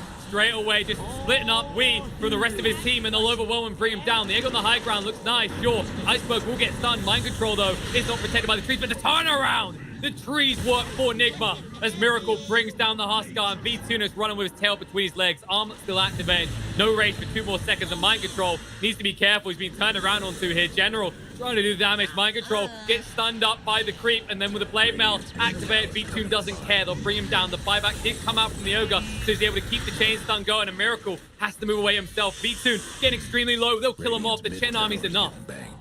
Meepo did die, yes, but Fly the Moon, they lose their high priority heroes as both Lifestealer and Huskar goes down, and General is feeling mighty threatened as they continue to chase on in. The Timber Chain through Miracle cuts off the escape from General, but he's able to sidestep and move to the high ground. Nice always on the fly, stunning Miracle, preventing him from getting any other aggression in.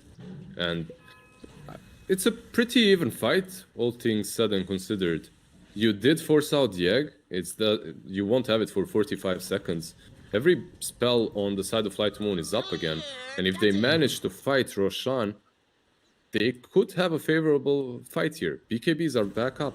There's a Meteor Hammer on Rubik. Radiant's mid tower could use I think it'd be fair to say, in regards to this Roche, we're back at step 1. But as you said, Flight to Moon, now that Meteor Hammer being ready, they do look a bit stronger. Yeah, they worried me a little bit when it comes to this Meepo's health. They did manage to kill him off quite quickly, so the way Enigma plays this next fight might be a little bit different, and Meepo might put his Embrace on Trent as well. Yeah. GH, he was about to have the egg again, and he does not have buyback, which they probably know considering he really bought out a Mystic stuff.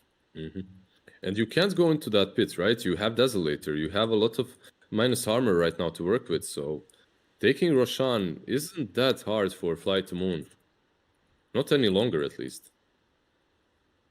Suddenly, despite the net worth lead, Flight to Moon, if they get their hands on this Aegis, we've seen what Huskars can do. It really is that type of hero that's able to just go the extra mile and just take the fights always to you.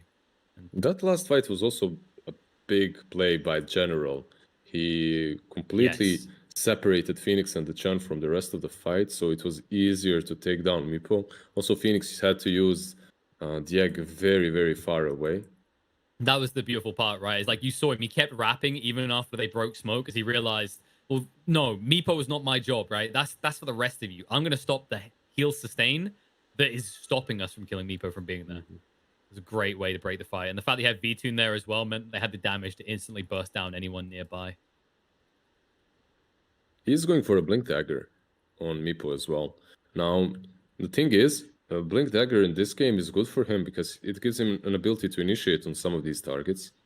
But he doesn't have a Hex to couple with it, so it's going to be difficult to...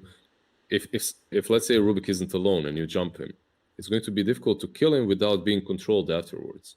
And the problem with that is, if you don't have something like a Skadi, you're really squishy. You're not as tanky as you usually are, especially if you have Silver Edge plus Blink. This is the problem as well. If you have 2 initiating items, you have a total of 1 ultimate orbs on Meepo, which isn't that great. You're sitting on 2000 HP right now. But do you think it's a case of necessity here that they need this Blink Dagger, right? Because you just described it as really it feels not optimal when you have the Silver Edge as well, right? Yeah, I feel like it's always great to have a Blink Dagger, but the problem is at what cost? I don't see any big target that he needs to jump and eliminate instantly to justify the blink. If you're playing versus some hero that you really have to go Oracle, those type of things, right? That's if what you need Blink Hex, if you need Blink Hex, then it can definitely be justified. But it's he has his own style of playing this hero, and he's definitely one of the best Meepo players. So we'll see. You never know. Maybe he's that threatened by the Meteor Hammer on Lower Dance. He just wants to make sure. He should be. That's a really long-lasting Meteor Hammer. That's a big stun from the Rubik. They are getting some. Yeah, they are getting some big items. That's a Meteor Hammer. If Clockwork wants to finish it, he can. Maybe he's saving for the buyback because he knows how important this next Rosh fight will be. Yeah, it looks that way, right? They're taking control of the outpost, which means if the fight goes bad, you have buyback TP in, and you potentially still have a hook shot to work with. I mean, the question is what Nigma's move will be here. You've got Mind Control trying to force attention towards bot, and if there's no response from Fly to Moon, it becomes... I don't think there's a way it could be more obvious that they're in the pit. You can send a creep. You can Earthbind in as well. You have multiple ways. Yeah, the creep is in. They got it low. Miracle is going to try for the yoink. No, he misses the tree. And now he's just stunned on the other side. Iceberg jumps right on top because he activated the BKB. And Miracle, just a tiny bit to the left, buddy. Calibrate that chain and you might have even yoinked something on the way through. It's so hard, right? You can't be that harsh on him. Yeah, he misses the tree. As Timber saw, you do have only one job, and that's to hit the tree. But he's surrounded by so many heroes, and it's not an easy thing to do. But this, right now, is a very scary situation for Nigma. This game could go out of hand, because Aegis on Huskar will allow him to just freely push until he gets that AC as well. And that's some dangerous territory for a Meepo to be in. And the real part about this is because the Aegis, it took, like, the Roshan was delayed so much because of Nigma's actions. Now, the volatility of that first Aegis is so much higher because, like you said, you got the BKB, you got the armlet. They're going. They have the blink. He purchased it. They're going with the blink. Preemptive strike. I know the general's not there because he's under a vision top, and straight away they'll bring down the Ogre. Chase forward on the V soon. E-Blade slow him down, but he has got the rage straight away. They have got the blink of 4 seconds, so they could still catch V-Tune here, but it's a little bit too close to base for comfort. Instead, they're going to pressure high ground. Or are they? They do see Huskar. BKB gets forced out. We needs to move away right now, but the hook shot in is good. The pushback, he can't even pull out of here, and it looks like Meepo is going to go down. Miracle will follow suit soon at this rate. As V-Tune uses the rage, moves forward, but he's already used the open wound. Miracle hasn't got a long way to go with that timber chain. He's still in range of them and finally be able to escape. GH holding the dive. Will get out. It looks like Meepo might be the only casualty of this war. It's a costly one. Earthbind? Sorry. The Ensnare, yeah. I mean, it's a similar idea.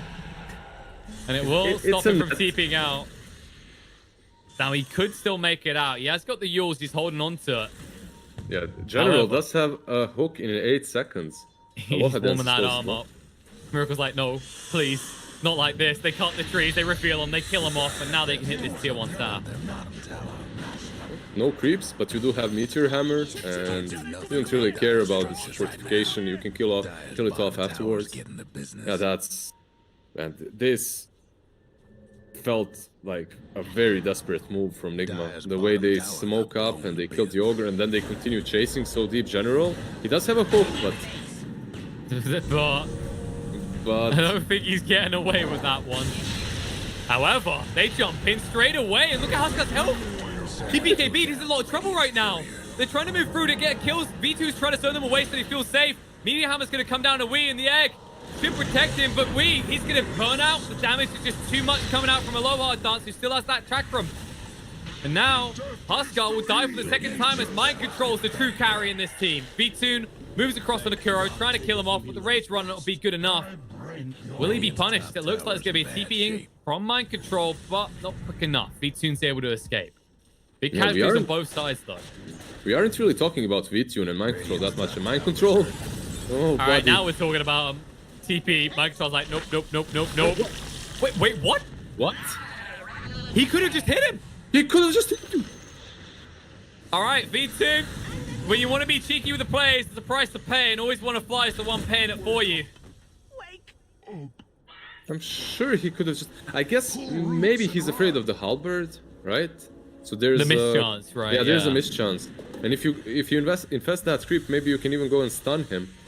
But he realized it was a little bit too late. I'm sure if the luck was on his side, if the RNG was on his side, he could kill him if he continued attacking him. In any case, we aren't talking a lot about this lifestealer, and he's becoming a real threat. He almost has that basher completed. Plus the bloodlust from the Ogre. That's a bunch of damage in these next couple of team fights. While Meepo isn't getting any tankier, he still only has that blink and the silver edge. He does become quite the Gatling gun. Also, did I just... Yep. Of course that happened. Ogre He managed to actually farm in the fountain for a chant quiver for his team. What a lad. Not sure anyone will be using it though. There's not really a good enchant quiver carrier on the side of Fly to Moon. Still a good item. You can give it. You can give it to someone. It's a lot of damage. Maybe like a Rubik. I actually don't mind carrying that item as a position 1.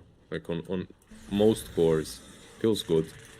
Yeah, a lot of damage that on feels... that initial attack, yeah. Yeah, it's something that feels a lot better on, like, I think the one we consistently see use it a lot at the moment is Nature's Prophet, right? That's a hero that loves that item. But he's got the Titan Sliver this game.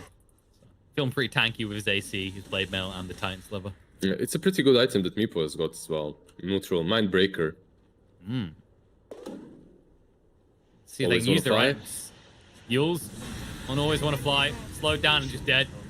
Can they get anything else? They'll be happy. They're chasing. Miracle with the spider legs, moving fast. Doesn't have that Yules anymore. Needs to be careful. The Meteor Hammer, it's going to clash with his face and stun him up for a long time. We just arrived now. The disarm comes out in Huskar, but BKB comes too late. Now he's disarmed for more or less the entirety of it. But they turn around, trying to bring Weed down. Iceberg gets low. They'll be able to kill him off. And now Weed trying to sustain, trying to stay alive. And the Phoenix saves the day, stuns him up, and heals him. Weed! Living on the edge of his chair and the edge of his health is able to survive, and as a result, Fly to Moon will just be decimated. They'll chase on in. Aloha dance. Last one alive. Does force staff away just in time. They'll have to turn around and look towards Buildings instead. But Nigma, they take a dominant victory in that fight around the tier 2. Oh, such a crazy turn of events. Chain of events, I should say. E-Blade on one hero, then the Halberd on the other from Nature's Prophet, plus the AC giving you armor, reducing theirs, the Sunray healing you, the Greaves healing you, the Chen with his ulti as well, healing you up. We manages to survive, and yeah, this game could go anywhere at this point, but it's feeling great for Nigma after that team fight. Still, Rosh may respawn in a minute and a half, so it's not there yet, and they're not really... this team fight wasn't in some crucial time in which they can take a big objective afterwards. But it hurts in terms of the net worth exchange, right? Like, you look at those top spots now, Mind Control, we knew he was kind of crawling his way up this list, right? But V2's starting to fall behind. More importantly, is Iceberg is starting to fall off hard. It gives Meepo pretty much a hex. He can buy it any second now. If he wants to buy out, he could still save for the buyback, but he could definitely go for the hex as well. I think this is one of those games where you buy out, right? Because you've always got Miracle and Mind Control to push out the waves if you screw up on your opponent's side of the map and die. Yeah. Double damage. And he has so much utility coming from his teammates, so many heals. You have the Sunray, you have the Hand of God, the Greaves. It's all right. If you can delete something like a Huskar in the beginning of the team fight, that's game winning. Exactly, and they don't have a way of protecting the Huskar if that occurs. They jump in with a sheep stick. No smoke, because they did buy that sheep stick. They're looking to use it straight away. Even V-Tune could die if he's not careful. Either are viable targets. Of course, you want the Huskar because then you don't have to worry about being disarmed when you're trying to wail on your sheep target. You could go in general as well. I mean, he's been a thorn in their side, but no longer. 50 seconds dead. They're hunting. Oh no, always want to fly. The tree. It blocked him in. He's going to go down as well. They just need to get control of the creeps, and then they could go straight towards the high ground or into the pit. Either one. Yeah, this time around, it's a great pick-off because Rosh is up. And I actually would take that back. General is a perfect pick-off. First pick-off. Oh, mid lane, Aloha. He's dead as well. Yoink. Easy one. He keeps trying for those steals, and they make him pay a price for it. He tried to go out of his base versus a Meepo with the Hex ready. He probably thought... never do that. Yeah, I think he probably thought we was already in the pit, right? And because of that, you can kind of risk it. But he wasn't. He is now. Yeah. General. That's Aegis Cheese. General is the perfect first kill. You jump him, you sight him, and they don't have any big counterplay afterwards. No big AoE stuns to keep you in a spot. Problematic. He's the one who's been trying He's to control the jumping Meepo. Now the Huskar, Meepo helping. just goes straight on to Huskar. Hook shot in. Stuns all the Meepos up. BKB from Iceberg, but they say, okay, this is worth the commitment. GH holding on to the egg for the moment, but he can throw it out whenever he wants, and there it is. All of a sudden, Iceberg on the run, but no escape from the damage that comes out. Yes, it cost them the Aegis, but the kill to Huskar makes it worthwhile because they've got the keys to Fly to Moon's base. Left to buy some time. What can you make happen here, though? Because they've got the Sunray just heal everything up if they want to. There's no buyback on Lifestealer Look, a as miracle. well. They're going to go in again. Rinse, repeat. General's the target this time. He's just gone instantly. The buyback will come out, but you don't have hookshot for another 10 seconds. So what's your solution to Miracle right now? Because he's just feeling like he's on top of the world. So long to the Radiant's top brag. I don't know if he's like, is this my base or theirs? Oh, I think it's theirs. Okay. He has Crimson, he has Cheese. It's so He difficult has to take down. infinite life at this stage. Because you invested in all those meteor hammers, you don't have a vessel, so you can't deal with him. No, Sunray will make sure it doesn't even seem close. They could just blink and jump someone else if you're not careful on the side of Fly to Moon. They got Hex in 15, Miracle getting a little bit low. They jump the back line, they go straight to Kuroki, but V2 needs to be careful about this. Oh, they're going to protect him with the E-Blade. They haven't actually got rid of Kuro yet. Finally, he's going to go down, and Tibasaur able to eat the cheese in time. BKB gets activated, but Iceberg, he's disarmed. He can't do anything against this. He's going to be cut off by the Sprout and chased on through. Miracle just doing too much work here. They'll bring him down again. The egg is off cooldown. It's been this long, and now V2 just trying to run away. Yes, you get rid of Wii, but he buys back. He sees that they could end the game here if they want to. Clockwork now dead. Always want to fly, just being cut out and blocked by these trees. He can't escape either. And this is Nigma. They go for the throat, and they're going to go to end this game. And Fly to Moon, they know it's over at this stage. 2-1 Nigma fell Fly to Moon. Radiant's mid tower. Woo! Great What series, a series. really. Yeah, great series. A lot of fun. Watching Nigma and the way they drafted in this game was a lot of... not only in this game, in the whole series. Picking Lycan 5, then Bounty 1, then Meepo in the end. It was just an enjoyable series to watch.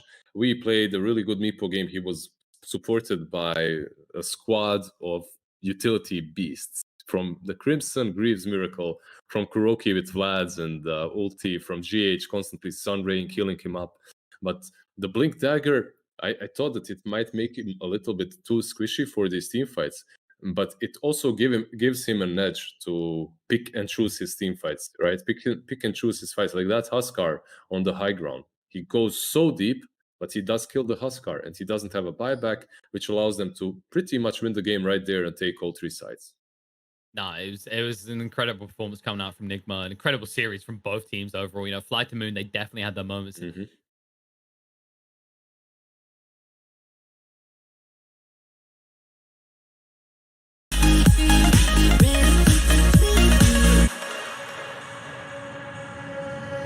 I was looking into darkness for something to hold on.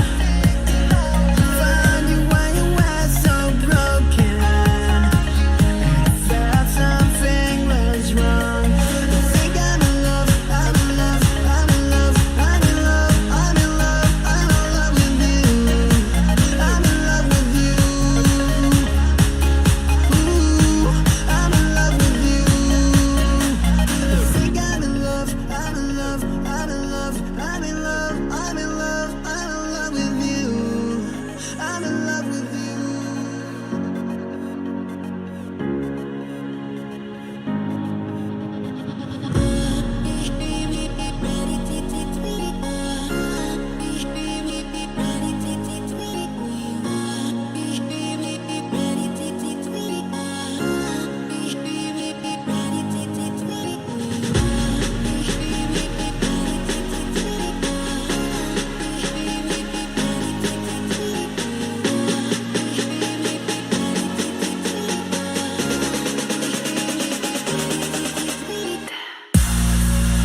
What does perfect even mean?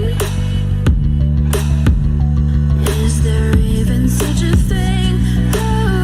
Ooh, can we switch up all the rules and imagine a utopia?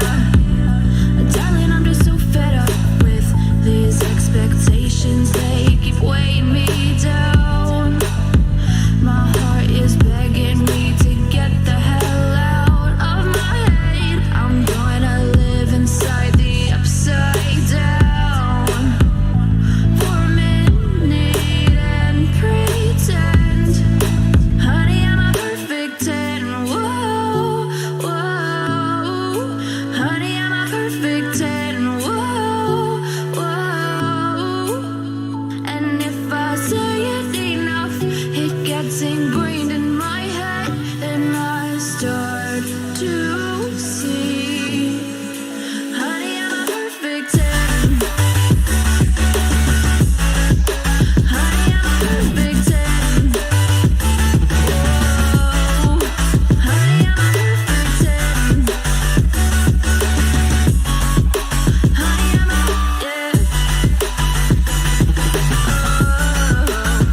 yeah, I've discussed it with myself, and I'm disgusted with the way we're told to have a certain face, a certain weight, because we aren't pixels on a screen. No, we're human, we breathe. Every single thing we see curated, it's overrated. These expectations, they keep weighing me down. My heart is begging me to get the hell out of my head. I'm gonna live inside the upside down for a minute and pretend, honey, I'm a perfect 10. Whoa, honey, I'm a perfect 10. Whoa, and if I say it enough, it gets ingrained in my head, and I start to think, honey, I'm a perfect 10. Honey, I'm a perfect 10. Whoa, honey, I'm a perfect 10. Honey, I'm a, yeah.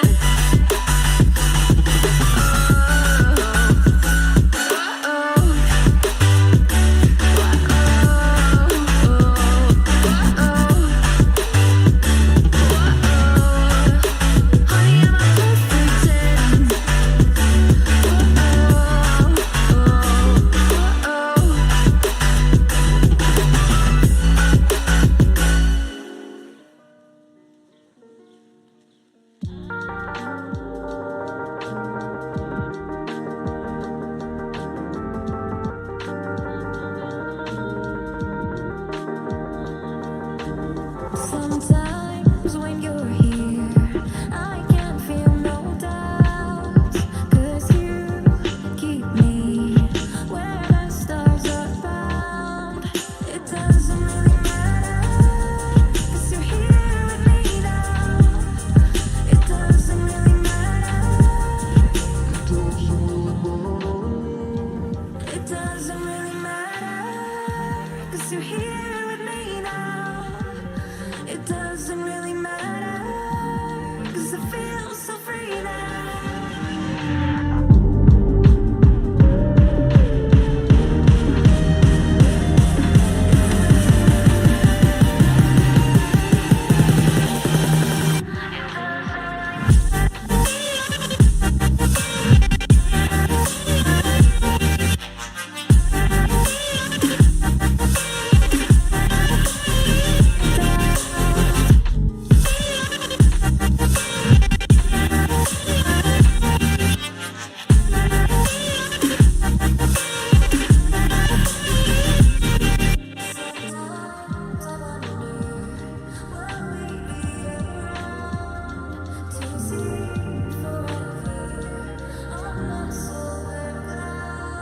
Sometimes when you're here, I can feel no doubt, 'cause you keep me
There's no more time to hide, because I feel again, I feel again. Oh, now I feel again. We're bringing this back to life.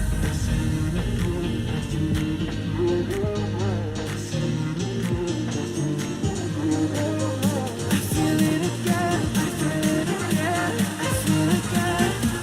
We're bringing this back to life.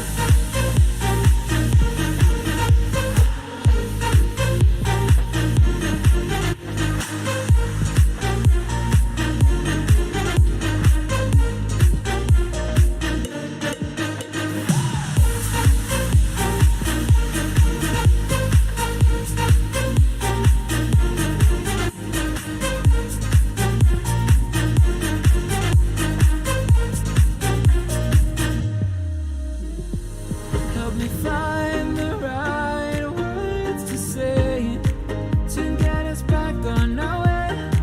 Can we try to fight against the grain of throwing out what we made? The future's far away, but I will stay, because I feel again, I feel again. Oh, now I feel again. We're bringing this back to life. We're picking up where we left off and on again. We never quite could forget, 'cause what we got so intense.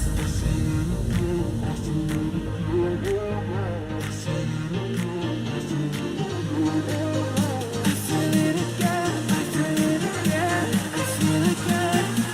We're bringing this back to life.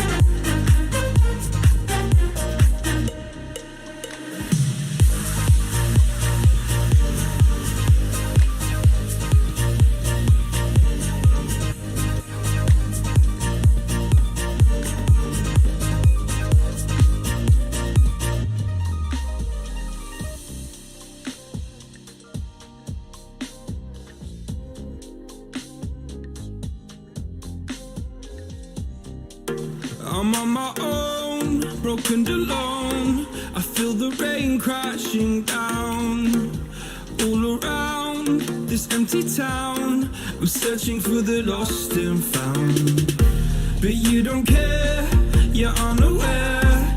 Keep moving like the scars aren't even there.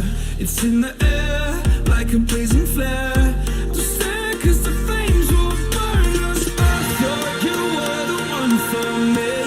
That's why I gave you everything. Held you close by the stormy seas. Oh, you meant the world to me. I used to kiss your head when you cried for me. Hold your hand while the pain was over. Keep you warm by the roaring sea. You meant the world to me.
No point in blaming you, you did not know.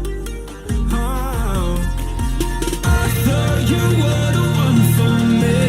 That's why I give you everything. Held you close by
the stormy seas. Oh, you meant the world to me.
In terms of the first overall pick, I feel that both these teams prioritize pretty highly. Phoenix was like the go-to for Liquid for quite a while. I think before they started bringing more of the Oracle back into. Of course, Phoenix also just started getting banned first phase a lot as well. 10 seconds to go. Nigma, obviously, no slouches. They just played the Phoenix in the previous game, but it's not really something they've been necessarily picking up a lot during their draft. Sometimes they pick it up quite a bit later. So maybe thoughts about how Liquid might want to play this hero with this pick. Some early auras, also Mirana's build and Supernova. I kind of like the Vengeful Spirit in his openers a lot more recently because he often compare the Vengeful Spirit and Oracle, right? Having that same and then when you die, you're still a hero. That part is pretty close. Definitely pretty there. I do think it's one of the biggest hit or miss heroes I've seen in a while, though. Like some of the core bench games have looked definitely like top tier hero games. And then you have a game like Secret this morning where you get this like late bench, like I think yeah, 9th overall, and they gave it to Nisha mid, and it was just it's like you never get off the ground. You get stuck in that little gully of like I'm kind of a support, but I just bought a Manta, but I don't really do anything still. So it's definitely so hard to him. Am I scaling yet? Guys? Yeah. Look, guy. There was a Lycan also though earlier today. That was for Liquid to get played with a great old time. And I'm not shocked to see him appear here. He's not banned in the first game. Wow, how we not call him game late? Thank you, Jared. Oh, you coined it. There you go. You got it. Don't really want to give that Lycan over to.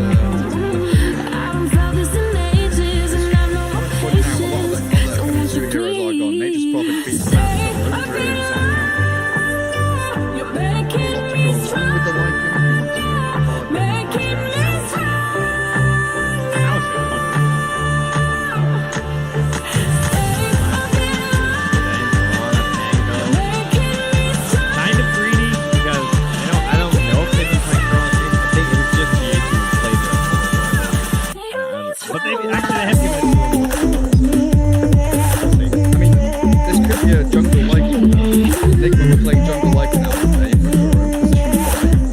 Well, they also did mid Phoenix at the start of the game, so we really don't know.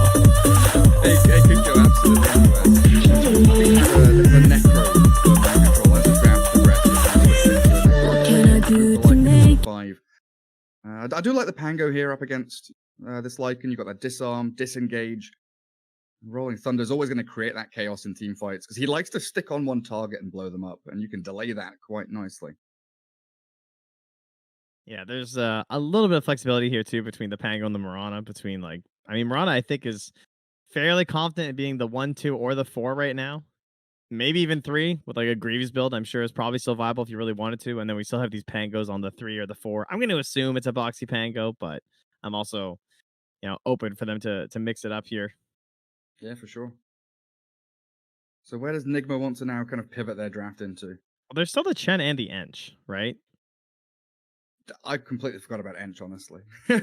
I'm so used to seeing it first band or first pick. Yeah. And it kind of just slips the mind. I feel like I would just take the Chen. I don't really think Liquid's going to put an Ench into this lineup. Radiant's pick. And there's also nothing you really want to desperately dispel. Dire's pick. Bloodseeker.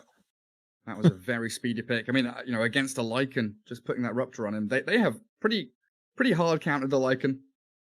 Insania was just put the pressure on. That's what that was, right? That was like, I'm not even going to look at this pick that you give. Like, you guys got 48 seconds left. You're thinking a lot about this support. Instant Bloodseeker. Let's go. Doesn't matter what you're going for. We know what we want. So this potentially now forces Lycan into a core role, right? You've got Grim and Phoenix. Yeah, I mean, Inkswell and Lycan's pretty cool. You can do all kinds of shenanigans between him and his wolves as well. Plus Soulbind versus Pango, also quite nice. Man, these Supernova eggs are not going to last a second in these team fights. Bloodseeker, Mirana, Venge, just going to right-click it down. You've got Swap with Rupture as well. There's some really nifty little things here for Team Liquid's draft. Yeah, they don't really have anything that covers the egg either, right? Like AoE stuns or something. Spirit. Yeah, no axe or anything like that, right? Door. Hmm. He's very very good at kind of jumping onto where the Lycan is, gap closing the Yeah. Pango and Bloodseeker. Can be And kind of Liquid- annoying versus Venge, I guess, but at the same time, like if Venge tries to swap 10 you, it's not a seconds to one and done go. initiation from both of these heroes, which is kind of cool. So like, you know, you try and go on the Bloodseeker, 5 he's stunned up, seconds. and the Venge swaps it back. Both of you can reposition pretty well as long as you've got a decent chunk of mana. Yeah, and he's playing into no real guaranteed stuns, right? He can dodge magic missile. Arrow's not a massive problem unless he gets silenced or stunned initially.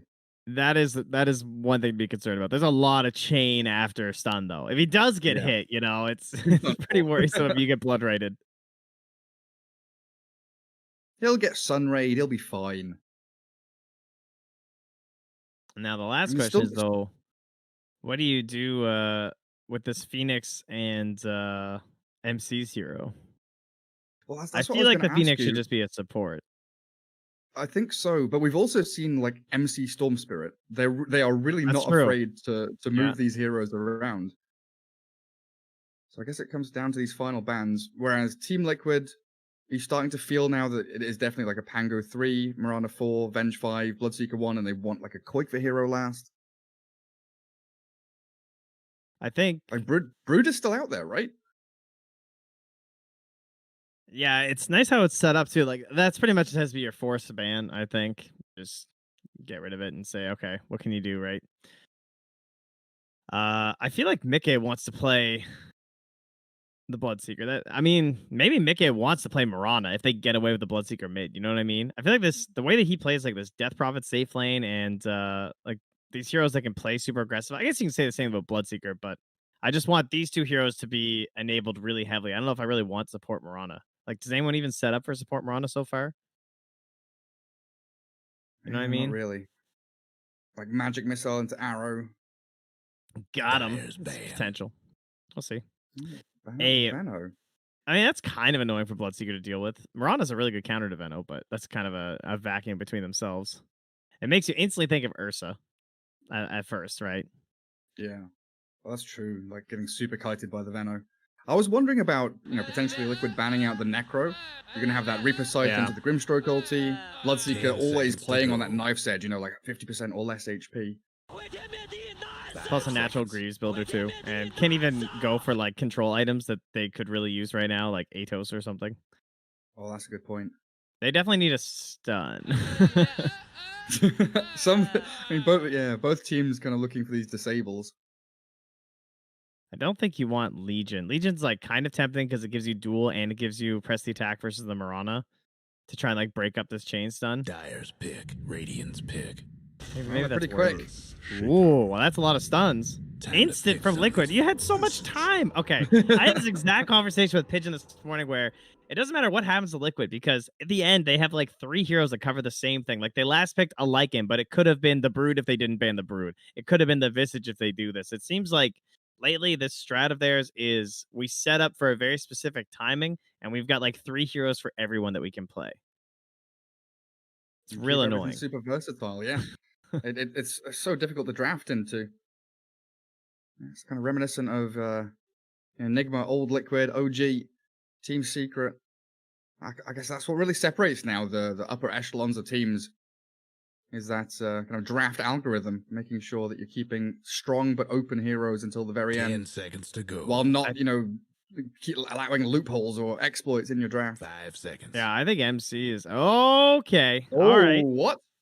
I guess that makes more sense because I don't Explain. know. Well, like how are you going to get away with this shaker in the off lane? Like there's just no way, right? And they have kind of countered the Lycan, so shifting it from 1 or 2 to 3 feels Yeah. more natural. Like, And I he is don't- one of those heroes that's like get one item and then you're kind of set for life. Yeah, I think you want it versus the Pango. I feel like that's better for the shaker, and then you just let the Lycan try and deal with the Bloodseeker, but the pure damage of the Blood Rite seems like it would also be pretty good versus the summons, but not really a matchup we get to see very often. I feel like Nigma definitely have the upper hand, like 5v5 clash team fight wise, with Echo Slams, Supernovas, Soul Binds, and the Storm gap closing. But you were mentioning that Team Liquid timing, when they hit their stride, they really will seem unstoppable. Yeah, and they don't really have cooldowns to worry about other than if you lose the birds, you know? Whereas, like, if there's no echo, that's a big issue with Core Shaker. Just having to threaten the fact that, okay, we can just, like, press N. What the hell? So I feel like if you're in these screens and you're not doing the die animation, you're doing something wrong. Yeah, I would concur with that. Well, here we go. Game 1, best of 3. Team Liquid versus Nigma. Upper bracket time. Get ourselves out into these lanes. So Kuro on the Grimstroke, we as the Storm. That's all set in stone. Miracle Earthshaker, though, is something that I'm definitely looking forward to see what he's got up his sleeve. I'm even stuttering and stammering as I can't believe what I'm seeing. I guess, are they going to try and just use both supports together and try and leave MC alone as much as possible? So yeah, MC Lycan's going to go top, it looks like, and then GH Phoenix is down bottom with the Earthshaker. Yeah, I'll Like, be curious to see if Kuro just stays, you know? And Troy Lane, right? Because I was going to say, Earthshaker feels like the king of Troy Lanes recently. You know, Visage and Undying, they're okay, but these Fisher blocks, so potent. As Mickey just walks up high ground, straight into Nigma, loses about a quarter of his HP, drops the blood right, going to connect onto Miracle. Sure. He's stepping back and forth. He's kind of trapped on the staircase. He can't get down, and he's first blood. Chase forward to Miracle, but he's tangoing up, and it looks like he's all right. Insania's dropping low as Koikfa joins the fray. It's a 4v4 down in the bottom lane. GH slowed down with a Grave Chill. Tiger's arrow will connect, so at least a trade for Liquid, as they do bolster their efforts around these bounty runes. Man, I can't believe how much mana regen Tiger had there. He's like already back up to like almost 250 right now with his sages. 225 gold for that godlike item. Yeah, now you feel like 2 or 3 of them at the start. Yeah, just buy 2 of them. They're like Shadow Demons, you see them buy like 2 Sages Masks. They're not going for Necro. They're just buying it for mana regen. Yeah, seeing that Kuro on the Witch Doctor too is pretty good. But yeah, I kind of thought he was going to get down that staircase. That was such a hard one to tell. So that means GH gets to start with a lot of extra gold. So should get his Tranquils on the earlier end. And of course, the point that didn't really discuss is that he can go for the blocks. So like if this was Radiant side, I would get the off lane because it just feels like so much safer. The Dire one can be a little bit trickier, I feel, when you're trying to get this safe farm up here. But when it's an Earthshaker just blocking the wave like that, that makes a lot of sense why they're able to get away with just the 2 heroes. Can't deny, though, that the Magic Missile and the Arrow is still very dangerous down here. We might see GH take a couple, get down Mr. Presidents. But they're going to let him go. Dive straight in front of it. They're not even going to go for the kill once. Because the way they blocked it, they know they don't really have the opportunity. Yeah, they give up on it. So Liquid, Boxy and Tiger, your Pango and Mirana up top. And it is a Lycan Grimstroke lane as the mid-Visage facing off against the Storm. And we've seen Koikfa do some spectacular things with his hero, already keeping up in CS pretty well. It used to be so bad for Vis. Oh, Nigma nearly losing GH. He's very firing and salving up. Very close to death. Probably helped that he got the kill gold too, as little as it is at the start of the game. More regen! Yeah, extra salve or something. Go with those Tiger. triple fairy fires. Try and bully Kuroki a little bit. An arrow for good measure. Both of these side lanes are really scary for both teams. Everyone's dropping low, and this is going to be pretty good for the Bloodseeker as long as top lane can keep that aggression on. It's going to make bot a little easier for Liquid. Yeah, I like the idea of the Bloodseeker in the laning stage versus the Phoenix, right? Because Phoenix obviously costs HP. Pretty logical. That's going to be kind of a bad thing versus Bloodseeker. And Miracle, I mean, he can't really take control in this lane very easily. He's fissuring for the last hits, trying to pull the waves apart. So far, so good, though. GH even getting in there for some denies. Yeah, doing pretty well. Still Bloodseeker 9-2. Farming nicely for Mika there. Yeah, that mid lane, it used to be really bad for Visage. That was why we always used to see this hero in position 5 or maybe 4. If you think about, Lil back on VP. He's had a few buffs here and there. And even before level 6, he's able to just continually pressure that lane opponent. As bottom lane, they've got the magic missile. Great Fisher to block them out. Blood right, not quite enough, and he will salve. Liquid can't get the finishing blow on GH. Yeah, early thirst is just not that scary right now.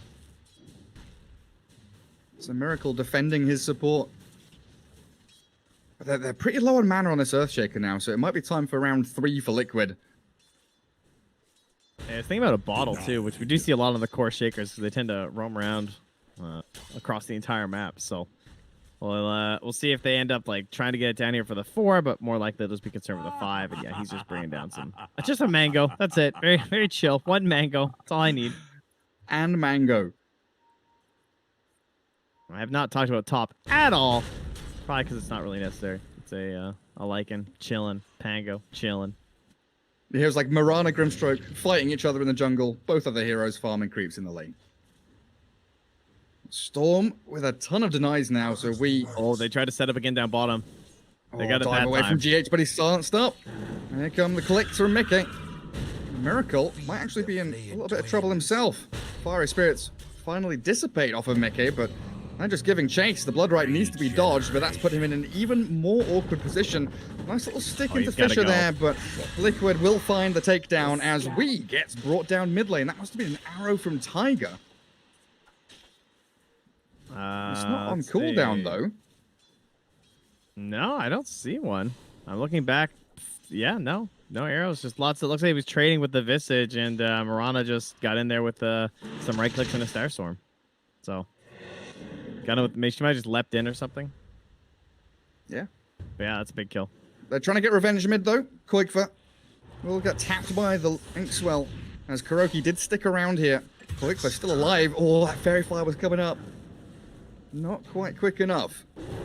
So immediate revenge as Tiger dropping low bottom. The final Fire Spirits tick will take him down. 4-3 at 5 minutes. It's already been a bloodbath. Everyone at each other's throats. And I'm a little surprised by the he went down too. Just maybe tried to trade versus the Fire Spirits when he shouldn't have been. That's gonna secure the banner for GH. They're gonna leave the second one up there as well for Weehaw, so he can go to the camp and fill up there. But they mixed up the timing this time now down bottom. That's how they got that kill in the GH in the first place. Before they were throwing out the stun and throwing down the Bloodright at the same time. Then they're like, okay, that's not the right timing. So I'll start the Bloodright, and if he doesn't dive within the first like quarter of a second, then we throw the stun. And that's how they guaranteed that he was gonna get caught on that dive away previously. So now GH pretty much has to dive away whenever there's a Bloodright. Stupendous. What's the cooldown on dive? Is. 36 seconds. Yeah. What's Bloodright? 12. Yeah, that's real rough, isn't it? Look at the cast. GH what? is going to find Insania. Miracle trying to get in there with the stuns. Insania gets one last wave out. I don't think Mika can actually find a trade for it, though. He's going to keep giving chase. GH TPing under tower. That's a risky one, but he gets back to his tier 2 mid lane. Doesn't even go back to the fountain. Looks like Storm was being dived a little bit, and the birds are on top of him, but he's got Ball Lightning to create a bit of a gap as Boxy falling up top, but they do get the stun. Arrow into mid, finding the Storm. Liquid really punishing Wii. This Mirana causing all kinds of issues for him. All right, that was a little unusual. Jade's getting stunned up there as well, but they're not going to chuck the arrow. Forced to bring Kuro to the mid lane too, and that's under the ward as well. So Taiga ready to set things up, but they know the Storm's coming back, and Koi was a little bit low to commit for something, so they should just be retreating. Just a casual try lane mid, 6 minutes in. It could have taken Nigma a bottle really... on GH though.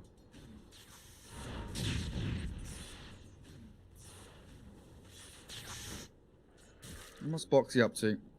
He does have a point for Rolling Thunder. Something you've always got to be really afraid of is that first ulti from Pango when he TPs to like a tier 1. If you're diving this Visage, for example, who is pretty damn tanky, you've got to be wary of the Boxy rotation. Yeah, overall, things still pretty damn even though. I don't think our items should be anything too crazy either. I mean, I guess the only question will be, how's Miracle going to build for a game like this? Like, does he want the Blink Dagger first? I feel like that's usually the way that we see it done with these core shakers, right? See you later, nerds. They just go like first big item Blink Dagger, try and get kills to facilitate the bigger ones after that. Whether it be like try and get like an Aghanim's after, or yeah. And then for Liquid, it's really this like Helm of the Dominator for Visage, right? You're waiting for that, and then you know Koikva's ready to move around the map. So what's that, about maybe a minute and a half, 2 minutes away, and then Liquid will be looking for that top tier 1. But while this is all happening, Mind Control, he has got Necro 1, and he's swung down bottom. So Nigma, making that first step, try and put a bit more pressure onto the Bloodseeker. Don't allow Mickey to have a good early game. As Insania, maybe thinking that you can go for this. They rupture the Phoenix, but in come the Cavalry. Liquid, not expecting the rotation from MC. Good stun out, and the Wolf still chasing. Mickey, very speedy, but he's not fast enough to get away from MC. He's going to try and wander, cut through the trees. Bloodseeker, Mickey is making his way out of here. Miracle doesn't have a Fisher for another 7 seconds, but MC has the damage. Insania unable to save his body, while mid lane, Storm barely getting away with about 100 health. Tiger and Koikva unable to finish him off. Dire's mid tower. We asked for the DD. He wants it. Oh, but the birds are coming.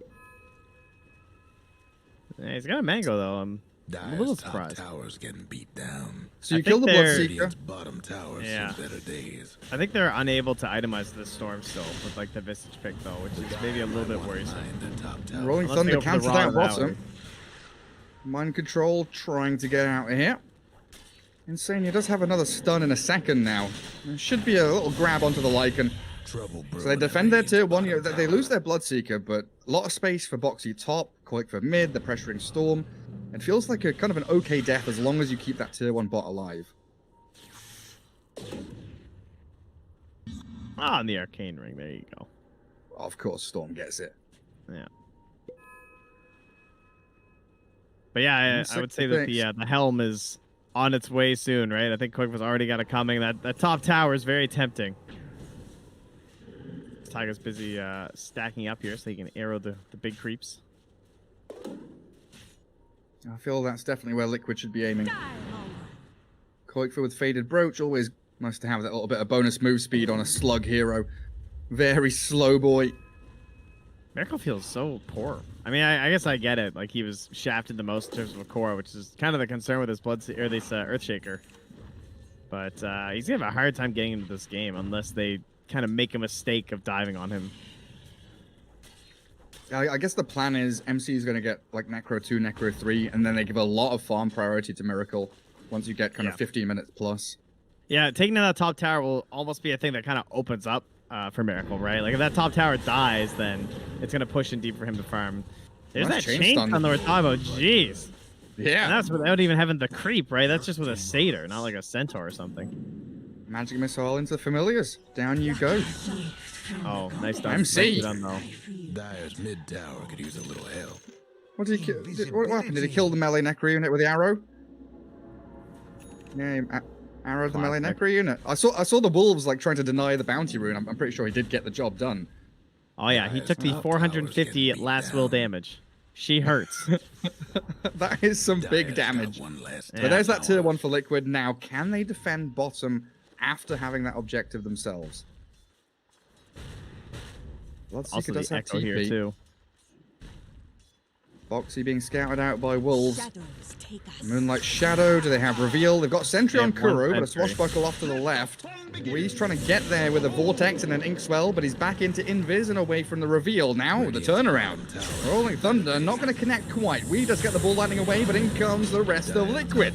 Stunning up the Storm, he doesn't have any stick charges left, but an Echo Slam onto the two of them. Chain stunning that Venge and Pango, and Wee is still alive somehow. Finally fall, but Liquid, they are coming in pretty strong, as MC's Wolf hunting Boxy into the tree line. And Mickey hasn't really made an entrance yet. Swashbuckle out. Mickey's still chasing forward as a supernova, decently placed, but in comes the attack speed. They know that they can focus that egg down. The trouble being, Nigma still has this wolf going wild, but the shapeshift ends, and Koikva has finally come in, the slow-ass hero, all the way across the map, and a final blood right into the chain stuns of the birds, gets a double kill for Mickey. And is he going to go for another one? He's thinking about Miracle. But those wolves chasing Koikva are bothersome as hell. I can't even get the blood right. Now the zip! Storm. Long zip! Not quite going to fully connect, but he will get the additional zip forward, and Koikva falls. Fisher there. Oh, he got hit. Connects on Wee. Blood right. Is he going to finish him off? The few clicks from Mickey, but the Sunray keeps him topped up. He's healthy. Wee turns to fight, but the birds. Watch out for Familiars. Dive forward from GH, and this is just an all-out slaughterfest. The brawl in the bottom lane. Boxy doesn't get it done. Now Miracle in again onto Tiger, but Mickey stuck around for long enough to get that kill, and the arrow secures Kuroki. All right, I blame Weehaw if I'm on his team. It's like, oh, you baited me back in there, dude. We were out. No breaking down the radiant We reset. We were out of there. Chucks a rupture down in the mid on MC too. Yeah, MC trying to get that mid tier 1. Not quite. Mickey with a good deny. Case rune. Haste. Storm Spirit looks like he is all right. Not having a great time though. Liquid with this early game upper hand. Momentum most certainly in their favor. It feels like that's kind of what needs to happen though against a decent team fight composition of Nigma.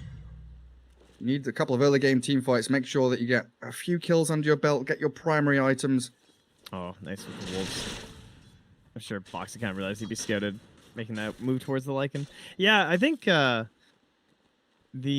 outpost really hurt them too. So it's a good thing that they were able to get that at least for Nigma. Like they got outpost, but then Liquid take that big fight right after. That was a pretty stealthy play from Nigma at 10 minutes to sneak them away.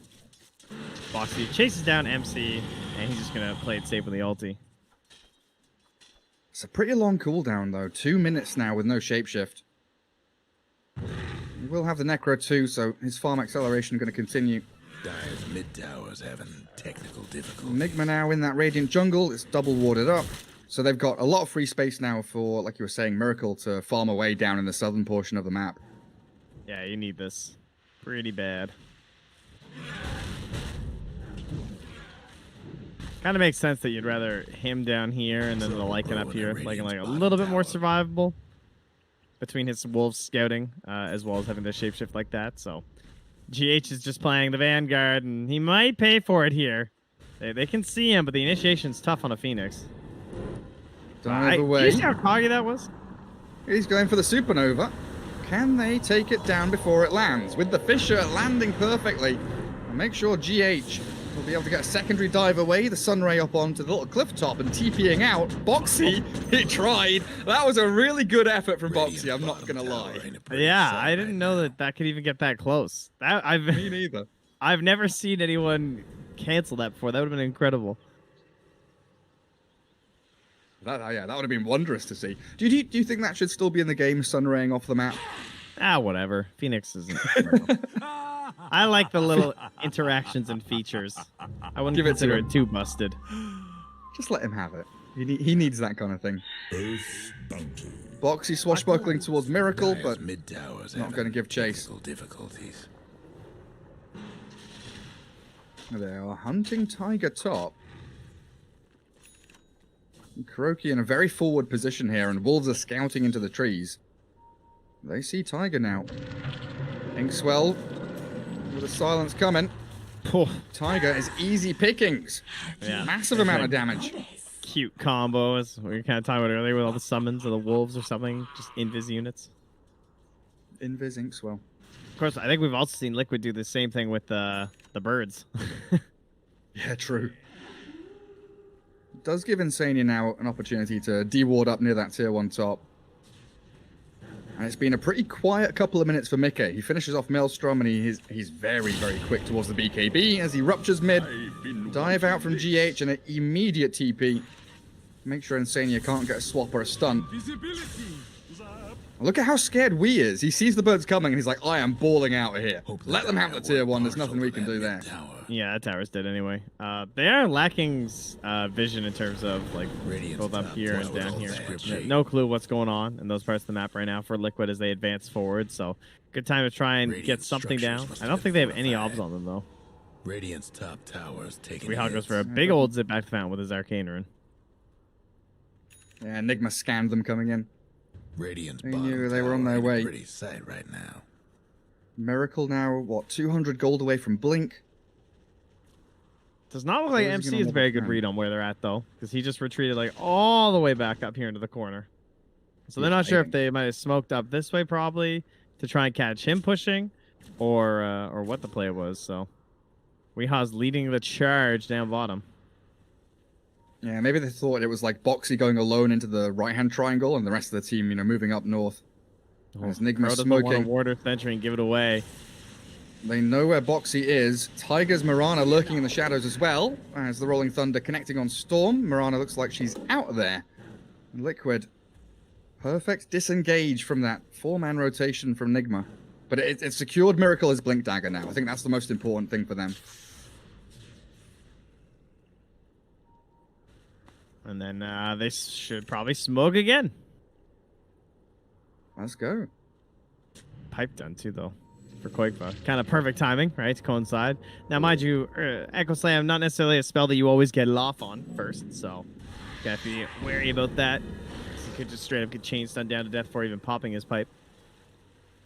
But Roche is certainly on the table at this point. And continuing to deward as well. You were talking about Liquid's vision not being very deep. Nigma also suffering the same thing. As the Radiant, you know, you're in this position now where you get to play into the Dire jungle, and that controls Roshan for you. So Liquid feeling like they're in the more prominent position right now. Yeah, I'd be careful with these ground wards though, with the Lycan, because they're just gonna get picked off when he's running around with his Necros. Well, they want to go in with that Inkswell Blink, but Miracle doesn't catch Bo3. Not able to make that perfect jump, and look at them straight away towards Roshan, arrow him up. Liquid are committing for this one. Yeah, you want to say that they want the medallion or something first, but with the Venge, you know, it's not that important. Just between the Aura and the Wave of Terror. I think they have Blight on Koikva too, yeah. So yeah, that'll do. Oh, Nigma got the net. I think Liquid get the clumsy net in this GG. Okay, not really, but I do think they really want clumsy net. I would love it this game if I was on Liquid. Because we have so much chain stun. I just need that little bit of extra setup too. Get that pretty quick initiation onto Storm, onto Lycan. Super handy. So there we have it. Aegis into the hands of Mickey, and BKB pretty much done, so timing's all clicking for Liquid. It's been a slow one for Mind Control recently. He's just been sat in this top lane. Are they going in? Inkswell. Yeah, they tried an Inkswell play. I think this game is, it reminds me of the first game of the day between Liquid and Secret, where Secret made a mistake and pushed a little bit too early, and then they didn't just give up someone to die, they tried to save him, and that's what cost everyone. I feel like if they're not careful, they're going to get dunked on and lose this edge that they have. Because I think trying to initiate against Liquid in like their own territory, or like through smokes and stuff, is not going to be that easy for Nigma, but catching them, pushing into the towers is the way to go about this, but you know, the big counter to huge ultimates is Aegis, and now Liquid have that. For the twin. Now Mickey was trying to find MC, but bit of a brawl down in that bottom part of the map, finding Kuroki with some, again, great little stuns from the familiars. And Mickey TP's bottom, so he can actually join in. Yeah, Bo3 couldn't find where he went. Where'd he go? Let thy healing. I'm liking Bo3's item build. It's been a while since I've seen the Yule's Pango. And straight into Halberd afterward as well. Yeah, I was kind of wondering if he might just go for the Blink, because I still feel like their own initiation isn't amazing for like getting past the tier 2s, you know what I mean? Or like, again, it would be something to at least start the setup for a chain stun, but I can understand why he wants the Halberd in this game. Will they find GH? He's got the dive away. Insanely, still trying to cut through the back. Oh, he loses vision. Tier 2 towers battering away at him. GH gonna get Yuled up by Bo3, and a Rolling Thunder comes on in. I don't think he'll take that. Not landing, so trading his ulti for the Supernova. Because we were talking about spells that cover the egg and how they were missing that, and then they picked the Earthshaker, right? So that's a very easy way to bait a team that's ahead to be like, oh, nice, free egg kill. What's Tiger up to? He's chasing the core hero on the enemy team. Sorry, I don't know if I baited the observer there. I was watching Tiger like just chasing Miracle while Kuroki gets dived under tier 2 mid. And a swap back on Miracle now. Continuing the aggression onto this Earthshaker. The position 1 Miracle ES getting hit. Not quite with the blood right, but with the rupture and everything else that Liquid have now. There's no way he's blinking out with this one. Dead for 40 seconds. The Radiant got one last top tower. Is he not going to catch anything to set up on Weehaw? Oh, I say that now. Weehaw is sticking around a little bit. But now he's out. I still find it interesting that they've given like so much farm to mind control here. Like he's just been sat in that top lane, plonks himself in the trees, pushes out that wave.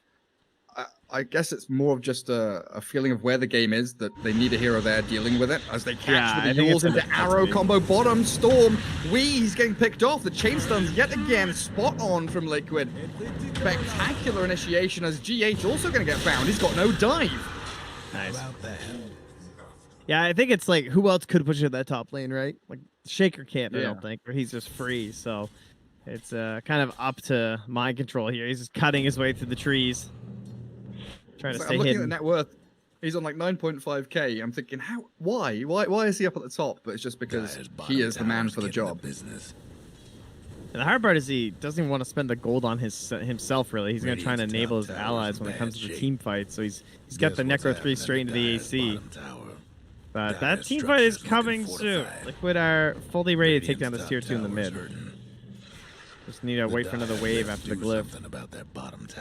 Mickey doesn't want to wait. Keep on going. 7 shots.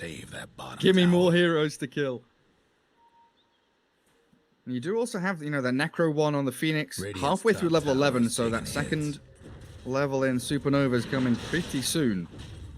Gotta give credit to Boxy, or not Boxy, but MC though, like keeping that lane pushed out. The net. Nice. Insania. Sacrificed arrows there. No follow through from Liquid. Is really good at catching these arrows. It's a talent, Man, Nigma really want to set up for something. They're smoking behind Miracle. Liquid showing 2-3 heroes in the mid lane. Koikfa, Grave Chill ends, still pretty speedy as he tries to dodge away from the initiation. The second ball lightning with the Vortex, and here comes the damage. Finally, Nigma get it done. As the Supernova will be landing, Boxy's got to be careful about where he's standing. Does Rolling Thunder back, but he's being stunned up. Caught out by the Earthshaker. Swashbuckle a little bit of distances away, but they've got the clumsy net. They've caught him up. Kuroki falls in the back to Mickey. In comes the sprinting Bloodseeker, and he is thirsty. So low. The Wave of Terror now moving forward. Mickey finds a double, and I think it might be a massive one for him as a triple kill now, hunting for that additional target, but Phoenix has already left the scene, but they've caught one more. MC hit by the arrow, and an ultra from Mickey. Not quite a rampage, but you could almost feel it coming. Man, he hits for like 530 when he gets a proc right now. Even onto that was onto the Lycan. That is crazy. Double damage. And Icebox giving him a DD. Nope, Insania's like, nah, I'm taking it. The prize is mine. Yeah, that's a bit troublesome, I would say, if you're on Nigma. Dire's mid tower won't last much longer. You didn't get an echo off. No, and that's the whole key to this game, I think, is that they're so reliant on that. I mean, yeah, you put them in a core role, so of course you're going to be. But, like, the first echo that he got this whole game was a little bit over-ambitious from Liquid, right? He got, like, a little bit too close. 2 heroes kind of come out of the tree line, and there he is sitting there. But now, even with that Blink Dagger, unable to find his moment. And you know they're going to be looking for him every single team fight, because they understand. That's the big turnaround point. I think that's why they're not panicking about like taking down the Egg either, even if it looks like it might be possible. Like, why risk it? Boxy, very forward. Arrow gonna slide over the Fissure as they do rupture up Miracle. Shapeshift from MC. He wants to try and get into the back lines. A great Rolling Thunder from Boxy, though. 3 hero connections over and over again with the Yules combo there. Boxy's slaying them. Absolutely annihilated. Now they focus the Egg down. Supernova gone as we has to get back to high ground. Nigma have nothing left. Bloodright not going to be there onto mind control, but the Wolf is sad. He's back into his base. Move towards the den again because you're losing your tier 3s. What's we doing? He's zip-zapping in and out. You can't stop this push, though. You're going to lose a lane of barracks here, it looks like. While Nigma, yet again, failing to execute on their team fights. Yeah, you had MC chasing Insania in the backline, and sure, after running him down for like 3 or 4 seconds, he got the kill, but who cares? Like, Insania is still here right now with Aura. Well, now he's gonna lose it, but he was not the right one to carry down. Oh, I can't believe that didn't hit. Raping the backside of Wee Storm. That was a toe curler. I appreciate the precision of the hurt boxes in Dota 2. That was nice. Into the crack it goes. 27 minutes in, you lose your first lane of barracks. But it's always going to be that case where Nigma have that overwhelming team fight. They've got options. 20 seconds till Roche. Oh, That was fast. Really good call. I mean, that's all that matters. I was not lineup, expecting that.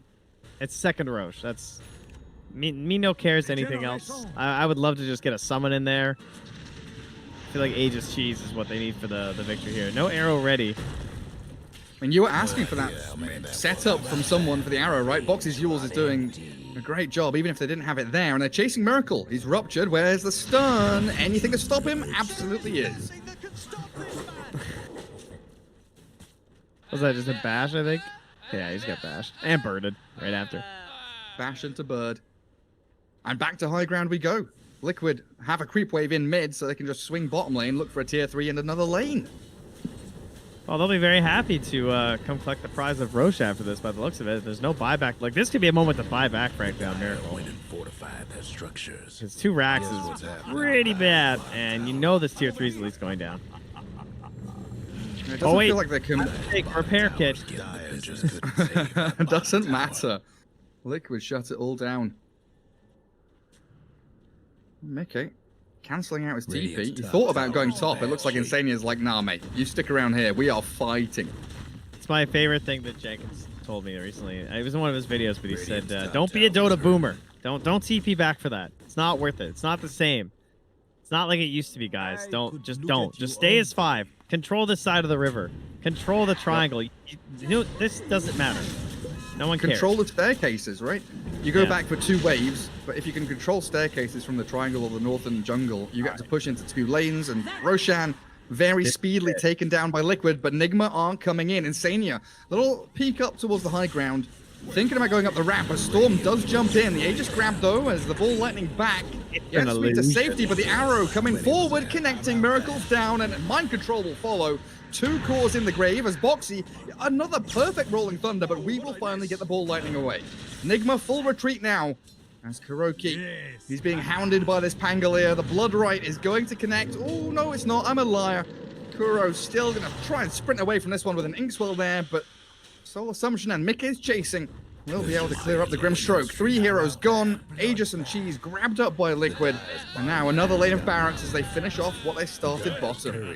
Chicker is such a... Like, there's a reason why he makes a good support here in some ways, too. Because, like, he just got hit by Wave of Terror, and that was it. That was the end of the team fight for him.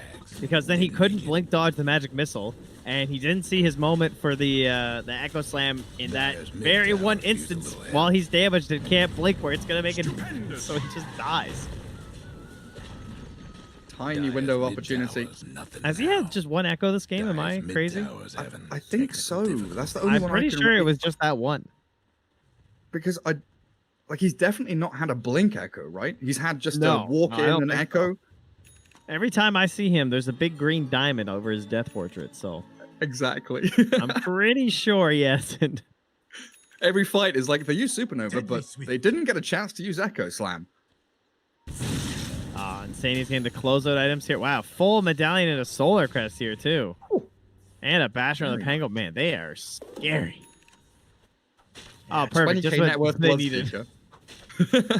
Radiant repair kit. They can go repair that top tier 3 now. Nigma, Jumping Tiger, Mirana, a target that they can potentially kill here. Blood right there, and the Greaves with the stick charges. Mirana gonna get out of there somehow, and the turnaround from Liquid onto Miracle. A backline Supernova is gonna do a decent job at zoning Liquid out, so they can't grab any additional heroes. But Mickey just waits out the duration. Now we can go back in again to strike. As they Yule's Mind Control, shape-shifting away. The Wolf trying to escape. Wee is back in, finds the pick-off that they started in the beginning, but they're losing so much for it. Nigma bleeding out using the majority, if not all, of their teamfight capability, and Wee is so low on mana. He's being forced to zip the final distance as Koikva's birds still chasing forward. Oh, Foxy was looking for the bash. Now he Yule's up as in comes Liquid. Wee, get into the fountain. Can he? No, it's over. He's done for. Nigma with no storm now for 50 seconds. And Liquid are going to close this one out. Yeah, it is an Abyssal Aegis Bloodseeker. I think we're good. And yeah, just purchased up the Solar Crest in combination with the Greaves. It's pretty hard to take down that Mirana before the swap's going to be there. It kind of ruined the Echo Slam there too. She lasted so long. Like Nigma, dogpile on the Mirana, can't even kill her off.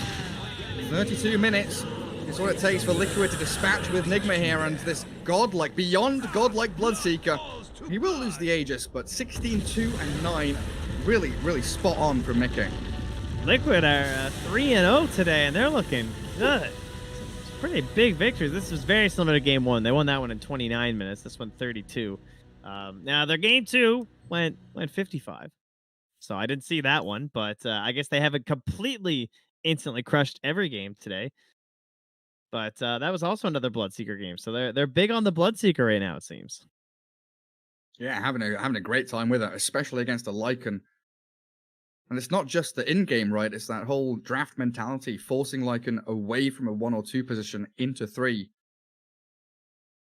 A bit awkward from Nigma. Their 3 cores not really commonly picked up together.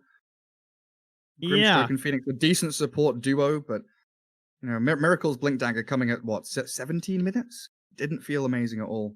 It felt like they envisioned more Inkswell combos with the Storm and the Lycan happening in the like 14 to like 20 minute window while the Miracle's getting his Echo Slam Blink ready. And it's like, okay, now we're good. You know, now we can fight and defend these towers. But they never really got that. MC was just relegated to top and just constantly pushing out the waves there, which he did a great job on. He did keep some pressure there, but it didn't really accomplish enough for the team in that regard. And then, of course, they just had the failure of winning these team fights. And it can be hard. There's a big vision disadvantage here. Like, you have the Wolves to go for you on the side of Nigma, but on Liquid, the Wave of Terror is really frustrating. The birds are going to be there, and then you also have to deal with Moonlight Shadow the whole time. Plus, we saw several times where the Thirst was helping too. Yeah, and then Boxy just swashbuckling onto high ground. Like, he goes up a staircase with Swashbuckle, says hello, and there wasn't really anything to, you know, burst him down. If Nigma wanted to fight, they had to expend everything. So Liquid were able to kind of run in and out of fights with the Bloodseeker and the Pango, the Mirana with the leaps, swaps. Like, the displacement and disengage from Liquid, I think, was probably the biggest undoing of Nigma in that game. Yeah. So there we have it. Game 1, best of 3, Team Liquid. Doing very well. 32 minutes taking out Nigma. We'll take a quick break, guys. Game 2 coming up. We'll see you after this.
back, everyone. Here we are. Game 2 in this best of 3. Against Nigma in the upper bracket final. Liquid taking game 1.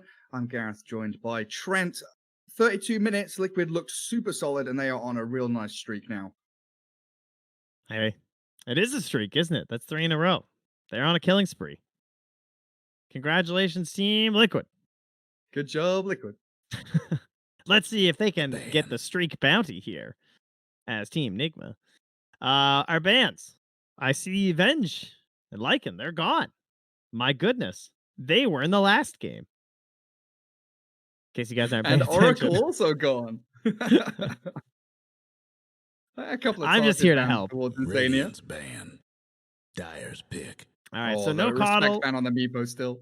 Yeah. Oh yeah, that's true. No coddle Ember, no Radiant's pick. Venge Beastmaster. Liquid tend to do the Phoenix Mars, but probably not for Nigma. So they'll start with the Phoenix first. Will we get a Mirana +1 again? I wonder. That's the thing. Like with Ench still in the pool, it always comes to mind. But Liquid haven't really been going that direction recently. 10 Yeah, they don't seem to be seconds Ench go. gamers. They don't seem to care about that hero very much. They like like their little Oracle, combo, Venge. Seconds. you know. Yeah. I guess they could consider like Shadow Demon to open things up, keep that flexible between like 4 and 5 roll. But yeah, like Yeah, the it's Oracle ban means they can't get like Oracle DP. Venge means they don't get Radiant's like the pick. Venge Mirana or Venge whatever it is. I feel like they're gonna Mirana just because it's so good with the 10th pick still, and it's decent versus Phoenix. That seems pretty good to me. Yeah, it's super solid. Surprised And it's Mirana doesn't also- seem to be catching on more in other scenes. Yeah, we 10 seconds to go. I'm kind of thinking back to like games I was Dyer's casting with pick. Lacoste over the past couple of months, Dyer's and ban. it seemed really popular like in China against Phoenix, killing off catapults. Against Yeah. Lycan, Enchantress, Chen, whatever, you kill a creep every now and then. It's kind of a sleeper pick. That's a nice one though, from Nigma. I don't know if I like Batrider more as 9th or 10th pick. I can't really tell. Radiant's Or like when ban. I have, first or second or however you want to put it, because obviously it's good in this game because the Oracle and the Venge get banned out in the first phase. And we know that Weehaul's really good on having in the mid lane too. But it feels like it's hard to make that happen when you have the 9th pick, because they're going to start picking all these counters to it. They're going to read your lanes and be like, okay, how many back counters do we have in lane right now? Like how many guys can actually go 1v1 10 or seconds to go. 2v2 versus this hero and another. So they'll take care of the Blood 5 Seeker, which seconds. is I mean, obviously they just Radiant's played it pick. 2 games in a row and they've won, but it's not really a traditional Yeah. like anti-bat hero. You know what's really good? Abaddon. And Liquid have run that as like a position 1, so they can flex Abaddon here across multiple roles. Against Phoenix and Batrider, dispelling off like Fire Spirits, Lasso, Napalm. Yeah. Slark's also kind of good too. Yeah, Unless you you've got your, like Phoenix and Batrider. conventional, like Phantom Lancer, 10 Slark, seconds to go. Yeah. Lifestealer maybe. Hell, 5 there's seconds. Juggernaut, right? And he was always considered one of those heroes that's good against Batrider and Phoenix as well. Like, do you like Phoenix very Bat true. as an opening duo? It feels like a lot of their counters overlap quite heavily. Dispel is true. heroes. Yeah, but I think it Dyer's only works so well because of the Oracle and the Venge being Spirit. gone, and that is neat. Hmm. So they're I mean, I've seen Mickey play Storm for sure. So they do have that flexibility. Yeah, if they do want to move it out of the hands of Koikva, because a hero like Lone Druid is still in the pool. 10 seconds And to Liquid go. love, you were saying in the previous game, they love Yeah. that kind of later stage pick Visage, Lone 5 Druid, seconds. Brood Mother, whatever it is. Man, it actually looks like a pretty good Lena game, but I guess that hero's kind of dead. But when I see Batrider and Phoenix, I think like LSA on the egg and Laguna to try and help out, and it's like I can actually lane versus Storm and make him sad. Speaking of which, where's the Viper in terms of heroes? I feel like that guy popped up for 2 days straight, and he was in every single draft, and I don't think I've seen him today. And disappears again. What even counters Viper mid right now? I legit don't know. I've seen Pugna do okay. That was like the best hero I've seen so far. And he annihilates everyone, like TA, SF, Invoker, Storm. like Razor doesn't even do that well against him now. No, that's anymore. what I was thinking too. It's like that used to be a classic, and it just doesn't work anymore. Yeah, I struggle to think of it. Wind Ranger Wind Ranger for Nigma. Man, Wow. this Bat Rider and Wind Ranger still very open. Yeah. I do hear that Weehawk guy likes the Wind Ranger a lot, though. He does. Where do we go for Team Liquid now? Witch Doctor, Insania, Storm, you said, can be both Koikfa or Mickey. 10 seconds Feeling to like go. a boxy hero, something, you know? Yes. Something beefy. 5 seconds. They could LC as well, right? Again, you're talking dispels. And then you've got multiple heroes again that are able to gap close very quickly. With Leaps, Ball Lightning, Blink Duel. Yeah. But the Abba's still fine too. He's like, he can't close as well, but he has his own benefits in terms of like trying to help you play faster. Like if they went for another fast pushing hero, Abba's nice for actually having good tower damage too. Very true. Ooh, that's a more kind of unconventional bat counter that we see every once in a while. And also a natural MKB carrier, which is cool too. You've seen these Vipers rushing MKB, by the way. That the way that they changed MKB with like the 75% chance with 100 magic damage, and then Vipers magic resistance killing is so sick. I've seen these like 17-minute MKBs. It's gross. And you get like a Grove Bow or Enchanted Quiver or something. You're like, yes, I'm set for life. Bounty, bounty, bounty. We saw Miracle playing position 1 bounty earlier on. It could still be that. Risky. Down 10 seconds to go. There's a lot of single 5 target seconds. from Nigma. It feels like a lot of these fights are going to be very, we go in, we get a kill, and we get the hell out of there. I would ban Coddle. NIP running that strat with like the Coddle Bounty Hunter. I actually think that would be all right here. Shurikens bouncing all over the place. Yeah. And it'd also be really good with the Phoenix, right? Will-O-Wisp plus Supernova. A lot of zone control. It's hard to take down. But man, this Weaver was sick. That was a really nice pick. Gave them, it's like a different kind of dispel because it's like the save with the Aghanims 2 later on, but it also still has laning answers versus the Bat Rider. And it's pretty good versus the Phoenix. Oh right, and it could be Boxy or Mickey playing this. I feel like Quick for now the Storm is kind of in his hands. Yeah, I don't know. It's very dependent on this last pick. Because we could see, Mirana shift into the 3, and this could still be a Tiger hero coming. Like it's super, super open for Liquid right now. Yeah. But they are lacking tower damage. You mentioned with the Abaddon, that would help them out. Lone Druid is still out there as well. And so's Brood, so. True. They're going to ban the TB. They're looking out for that big, hard, heavy hero. They banned the AM before. They've gotten rid of the Meepo. They're just like, I don't want some big game-winning hero to come out late in the draft. Let's just make sure that's not going to be a problem for us. And they will ban that Abba. Solid ban. Radiant's pick. And pretty quick out of that last ban into a Necro for their final pick. And again, single target, get 1 kill, transfer it into more with the track kills. Yeah, very gank heavy here. It feels like they're looking for that opening shackle or scythe or lasso or something, and then trying to chase you down. They have pretty good chase and catch overall, which you always want, of course, when you're working with the vision of a bounty hunter. You could theoretically still go Shadow Demon as Liquid here, right? Like Disruption seems so valuable with Venge and Oracle gone. True. Like a Pos 4 Shadow Demon. Oh, let's go. That's my favorite Boxy hero. Hell yeah. I love Boxy Slayer. Decent amount of minus armor now from Liquid as well. Yeah. So they don't go defensive, they go like full offensive, right? No Dispel, no Legion Commander or Abaddon or anything. They want to be jumping heroes and finding that pick themselves. It's actually such a sick game for the Aghanims if he gets to that point. Like all that stats resistance versus these heroes will be so annoying. Yeah, you're gonna lasso. The only downside is it's not another Dispel versus all of us that one wishes to Dispel. And they have not snap picked their heroes. They are waiting. Which I don't blame them. Mickey Slaughter, come on. Position 3 Weaver, go Aghanims rush. 10 seconds to Oh, go. guys, Insane Insania's playing Witch Doctor. Whoa. What a surprise. 5 seconds. It will be the Boxy Slardar as Tiger grabs the Marana.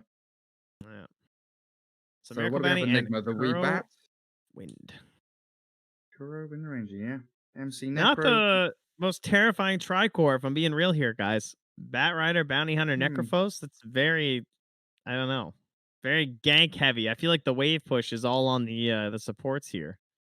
Other than I guess Weehaw, but his is just kind of different, I guess, with the Boots of Travel. Because when you are pushing waves as bad, it's like kind of costing you stuff, you know, in terms of your gank potential.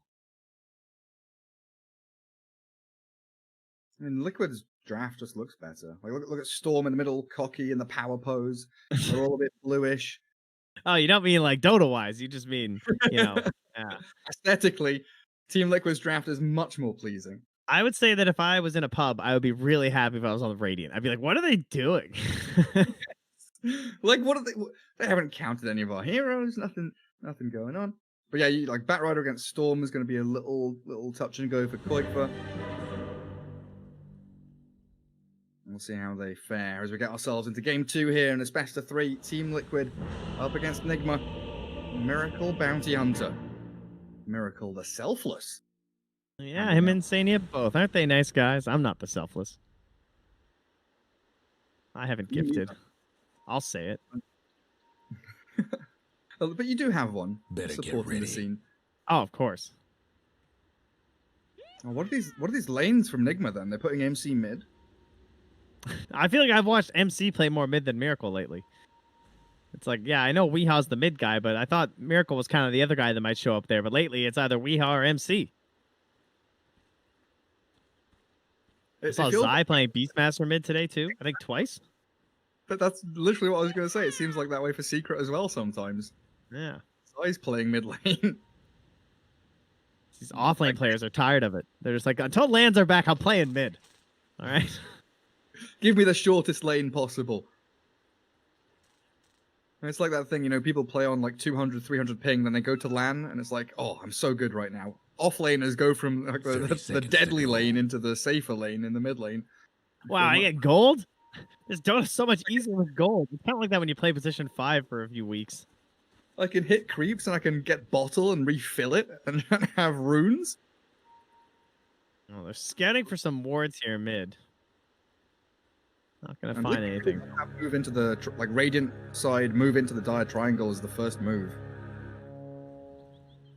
We're gonna do some serious lane scouting right now. Nigma do the same thing top. So 2 bounty runes apiece, as long as Liquid get that secondary one. Well, they're gonna have to make the swap up top, right? Because they have the. Kuro has power shot level 1. He can't wind run away from this. They cask into arrow and they just right click the Wind Ranger down. You're not contagious. Does Miracle know that the bounty rune is still there though? Doesn't look like he'll get there. Easy. Do you like the setup then for Liquid? Yeah, because they're swapping already, right? I was gonna say because it's Bat Rider versus Weaver. There's no way you're gonna keep this. That just doesn't make any sense. And even now with like the Phoenix hanging out, he's like, yeah, I don't want to be here either. 0 armor versus Weaver. Dude, look at Insania right now. Hello, 2 core heroes. What are you doing here? TP's out of there into the mid lane. I like how he TPs to his respective spot. He doesn't even pick a lane. He just TP'd mid on the other side so he could see where they were going after.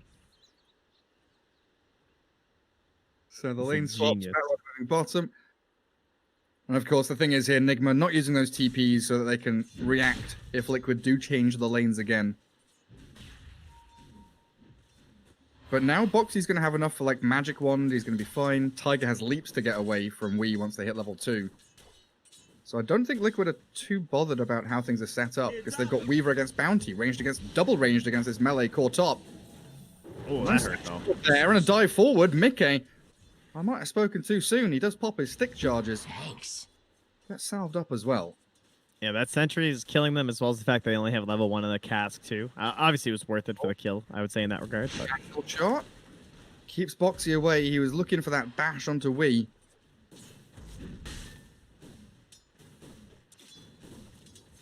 yeah, has the Orb of Venom too though, so it's kind of interesting. It's not a complete lost cause for Boxy. He might still be able to make the kills happen, right? It all depends on how Weehaw's able to play it with the napalm. I guess in the olden days, it would have been a lot easier to make this Orb Venom work before you didn't have to like turn for the napalm. I feel like that gets looked over sometimes. Like how busted that is now. Napalm out of the butt. Yeah. Slardar, 10 CS already. Weaver having a pretty good time top. I'm just wondering about this mid lane. Against Necros, in the 1v1 mid, very often we see, top lane, 1 second, Miracle getting chased out. Doesn't have a point in invis. Not dead though. Gets himself out of danger as GH still holding dive. Liquid just securing their lanes. The only thing Liquid's really missing is the maybe a courier ward. Perfect. What's Liquid missing? Oh, just saying a courier ward would be really nice. All right. Considering like when you're double ranged like this into like a melee core, and the Phoenix is, you know, good and bad. Like, you know, the Phoenix has to ferry quite a bit still too. Oh, bottom wheat, very low. No further stuns from Liquid, but well, you say that. I thought we were going to run away, but apparently he just walks in and face tanks it. Not going great in these early stages for Nigma. At least Mind Control having a pretty decent time mid. Yeah, that's going to start to shift more in his favor too, I think, just because like the regen's going to be purchased by Koikfa, as you can see. He does have the bottle now, so this 4-minute rune could have a big impact in terms of how much Koikfa is spending on regen versus like sometimes versus Necro, you just end up like buying XP. That's nice. He got him in the tower range. Oh, great Vortex. And he got that remnant. That was really close. Oh. MC's got to be careful. Top lane, they do swap things around. Slardar comes in trying to bring down Miracle, but the Shuriken... the mid, Mind Control. MC getting... Tiger, that's so greedy! Koikfa, the Arcane Rune finally getting grabbed up, and now the Vortex in onto them. As Mind Control falling, getting Storm. Nice little pick there, but they do lose 2 heroes top in the meanwhile. He tried so hard to keep that there, and then it just ends up getting denied by Kuro. It's like, what are the odds your Storm's going to get to that, man? I can appreciate it, though. He tried. Yeah. Yeah, the Necro is a really obnoxious laning opponent. Mind Control doing a pretty good job there, but I'm always wondering, you know, the choices players make against Necro especially. Like, do you cut the wave? Do you go like between tier 2, tier 3 on the enemy side to try and grab creeps? Koikfa's done perfectly fine just sticking in the lane itself. Top of the net worth, a good 200 ahead of MC. It was thin, though. Like, that was his last, like, little bits of regen. The bottle came in, and he got that pull. Like, if he didn't get that pull into the tower, this lane would have been a lot worse. Right? Like, that's the only reason that it put pressure on him to go to the 4-minute rune, too. Like, that was just, that's a moment you'll look back on this lane as MC and be like, yeah, I screwed up. Yeah, went under tower against literally lane-losing maneuver. Well, he's not going to be renaming himself to mid control anytime soon. No, it would seem. He's got raindrops now, though. That will help him mitigate a lot of that Storm's damage. And Liquid calming things down, putting Weaver bottom lane for that safer farm. Also kind of Troy laning around him, keeping that Mirana floating between the bottom and the mid lane. Grouping with Insania. Bottom tower. Yeah, the wave's under the tower right now, so Boxy's not really too much threat, but just trying to clean up some of what GH is leaving behind. Perfect. Storm really wants that Necro kill now. Double damage rune up top. Gonna get zipped upon. Tiger doesn't have an arrow here, and Mind Control's thinking about the Reaper's Scythe, but the cast comes out and the ball lightning back keeps the Storm safe and sound. GH not even gonna go try and dive in. Good choice, I think. Yeah, suicide. You do it, you get arrowed and lose. Oh, he's got a raindrop. That'll save him. Miracle's really starting to put on the heat, though, with this build. 3 points in the Janata and 2 in the Shuriken toss. Like, Foxy can't really trade that well. He needs a bait kill here. With double Wraith. There we go. Yeah, they go with the stuns. GH here, ready for backup, though. As Boxy tries to sprint away. Great power shot from Kuro. And Boxy has his stick in his backpack, not the inventory, and you've got to wonder, maybe if he had a couple of charges there, could have slipped away from danger. And bottom lane, we getting beaten down by Mickey. He's in that same spot again. A bit of deja vu for the Bat Rider. Trying to flip. Time lapse on mid game. Has he overstepped? Oh no, Geminate still on cooldown. Radiant's mid tower's getting That was crazy. I can't believe he just went back in there and then he survived. Structures for now. Top lane looks like Liquid trying to set up for something. Ooh, big D board. Obs. That is really important. Shackle shot doesn't connect behind the Mirana, and Miracle has walked into this Witch Doctor Slardar with Maledict Starstorm. No leaps for Mirana now. Shuriken not finishing him off with stick charges. Barely bought him a second of life. Do something about Looks that like Miracle's going to be fine as well. They didn't dump enough damage in after the Maledict.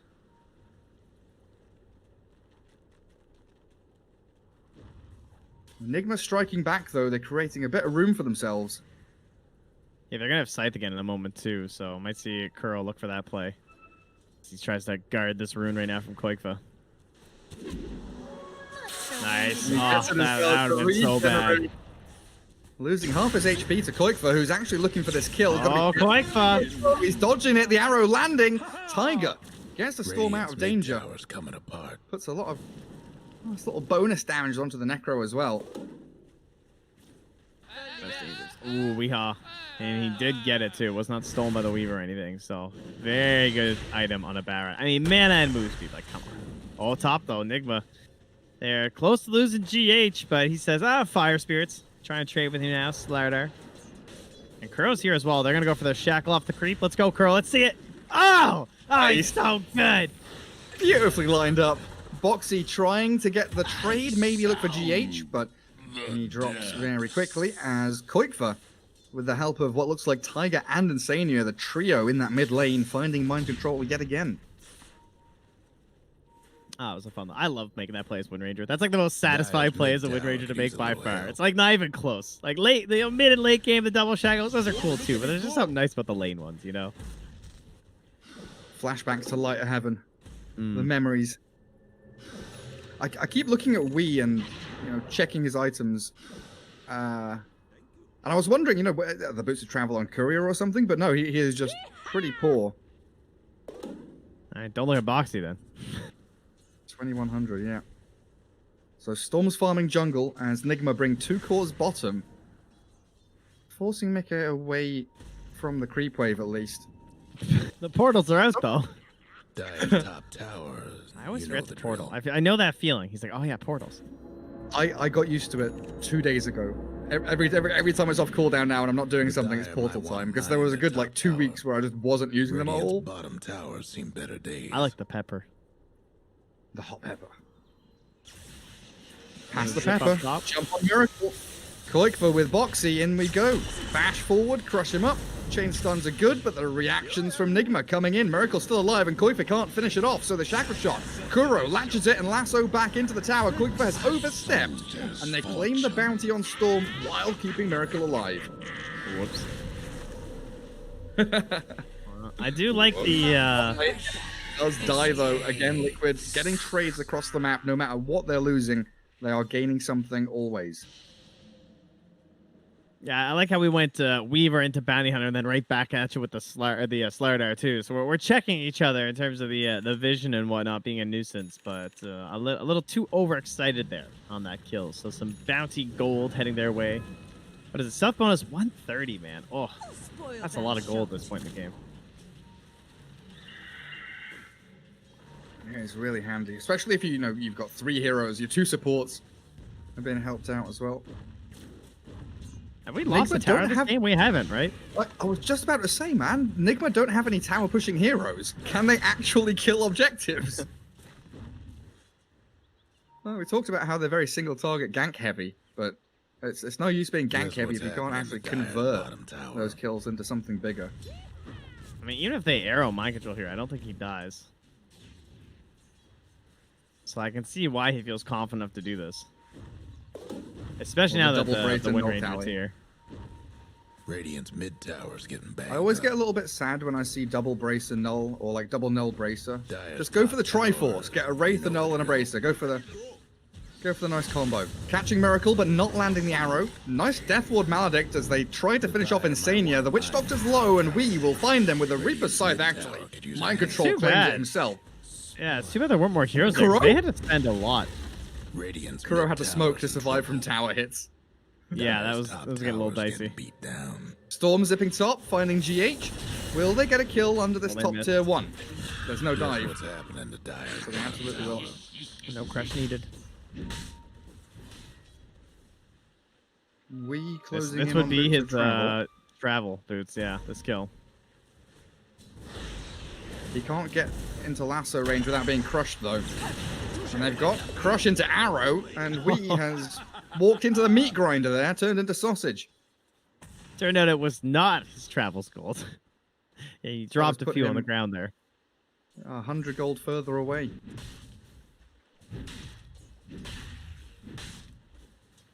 Weaver heading into Diffusal Blade. Gonna go for that heavy right-click build. They're I'd, smoking. I'd assume like a BKB after Diffusal here for Mickey, right? Or do you feel like Manta That style is seems something pretty you want? Radiant's mid tower could use a hand.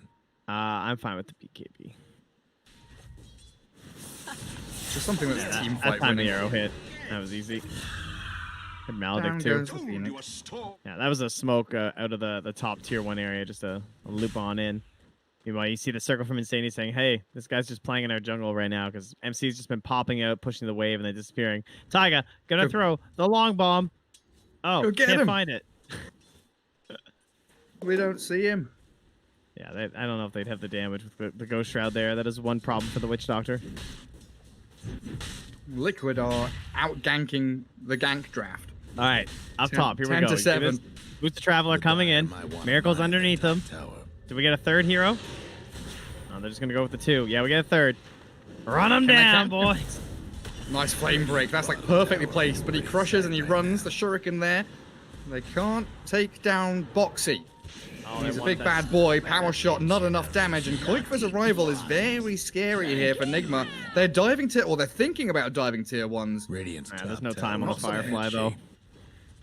That's true. Too risky. As soon as that expires, you're out of there. Yeah, now they just smoke right away though, because that was supposed to be the bot's play, right? Miracle have been waiting for that to happen, but they just smoked directly on top of this Ob Sentry combo there. And all that free time for Mika to farm bottom. Insania and Tiger back to their tier 2. So Nigma get nothing. Scan does miss though. Could give a false sense of The Dire security. best Oh my do God, he's something so about barely that not in it. bottom tower. Ooh. Who walks high ground? Nobody. Boxy's being pinged out. Who's that green? Oh, good GH. Moonlight. Go for the Slardar. Moonlight Shadow there. As the Storm does look to catch out the Wind Ranger, immediately removing Kuro from the game. Supernova very, very far back on the right-hand side. Miracle does take down Boxy, but he's being chased now. Does he have Invis? 2 seconds. Reveal. They've got sentries here, and Sania will be able to keep vision onto this bounty hunter. He walks into the Ob sentries, so that is a moot point anyway. Boxy was too busy putting the Crows of Haze down on the bat. I don't know if he noticed the Miracle's right under him, but he tried Trouble instantly after brewing the crush, on but he Radiant's got bottom caught tower. by the Janata, or else I think he might have been able to chain stun him first. A bit of a risky play there. I mean, Miracle dies and still ends up with plus 197. Thanks to the track. Dire's Oh, top yes, tower sick a is broom the handle. drill. Just what we all was hoping for. Tower. I mean, how are we looking neutral item-wise? Is there anything spectacular Radiant's here for bottom either tower side? ain't a pretty sight Just right Bat now. Broach. Arcane Ring on Storm's pretty good. That's true. Oh, I see we have an unknown poor Radiant's man's shield. Is that bottom right? tower seen better days. Yeah. On Is that just Nigma? on the floor Breaking then? down the radiant structures like this. Yeah, I Or is saw that in Storm a- dropped it somewhere. Like it was him who had it. Radiant's Or it bottom appeared next to tower his is name or done whatever. for. Dire's top Oh, tower Miracle. is getting beat down. Very close to death, but he's got plenty of heroes behind him. Is MC now the position 1 of Nigma? Apparently. He's getting all the farm in the world.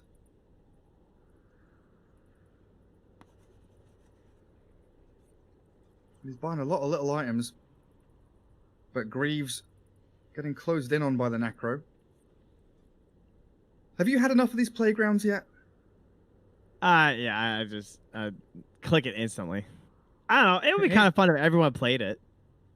Yeah, if the casters could play, then I'd be interested. I found Bounty. I found Brewmaster. I can never remember what some of their faces look like. I found It's Techie's nice. hard. I found them all. I'm good. Good job. Get wrecked. Trent wins. Yeah. Nobody else is even trying. Is that every hero?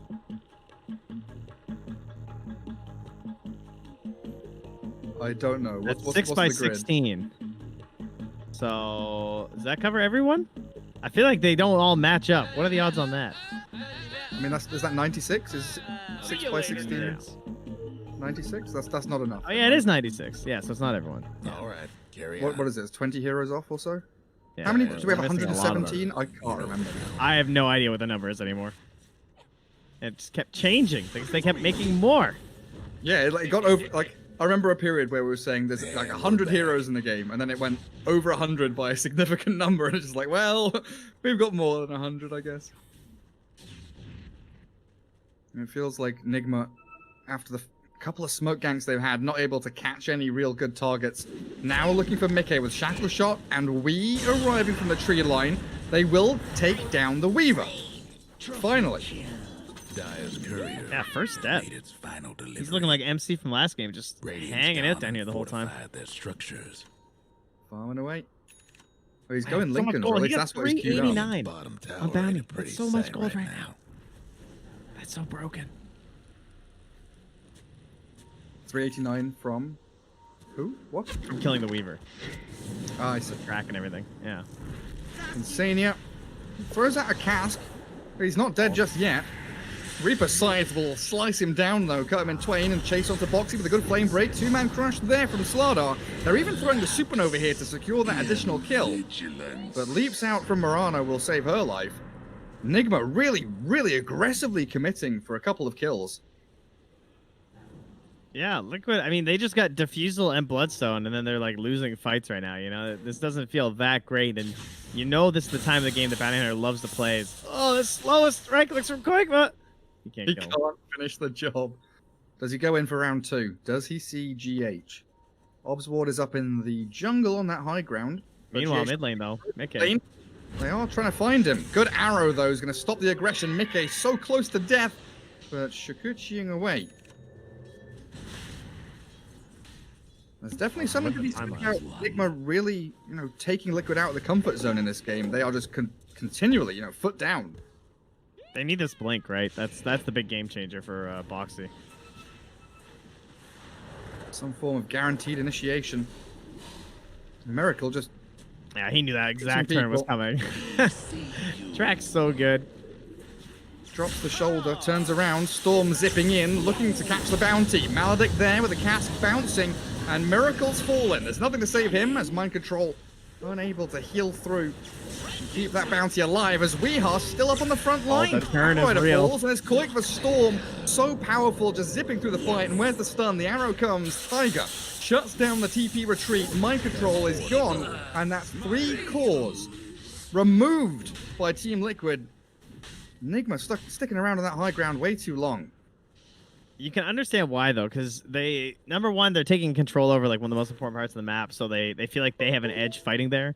But without the egg, that was difficult. It just came back right now, and they know that their lineup, like they have to be ahead by quite a bit to do anything because they don't have objectives. Boxy, leave him alone, Boxy. He jumps in, but the retreat from Insania gets away from Miracle and all these TPs from Nigma coming into that mid lane. Ow. Oh, Miracle wants this one too.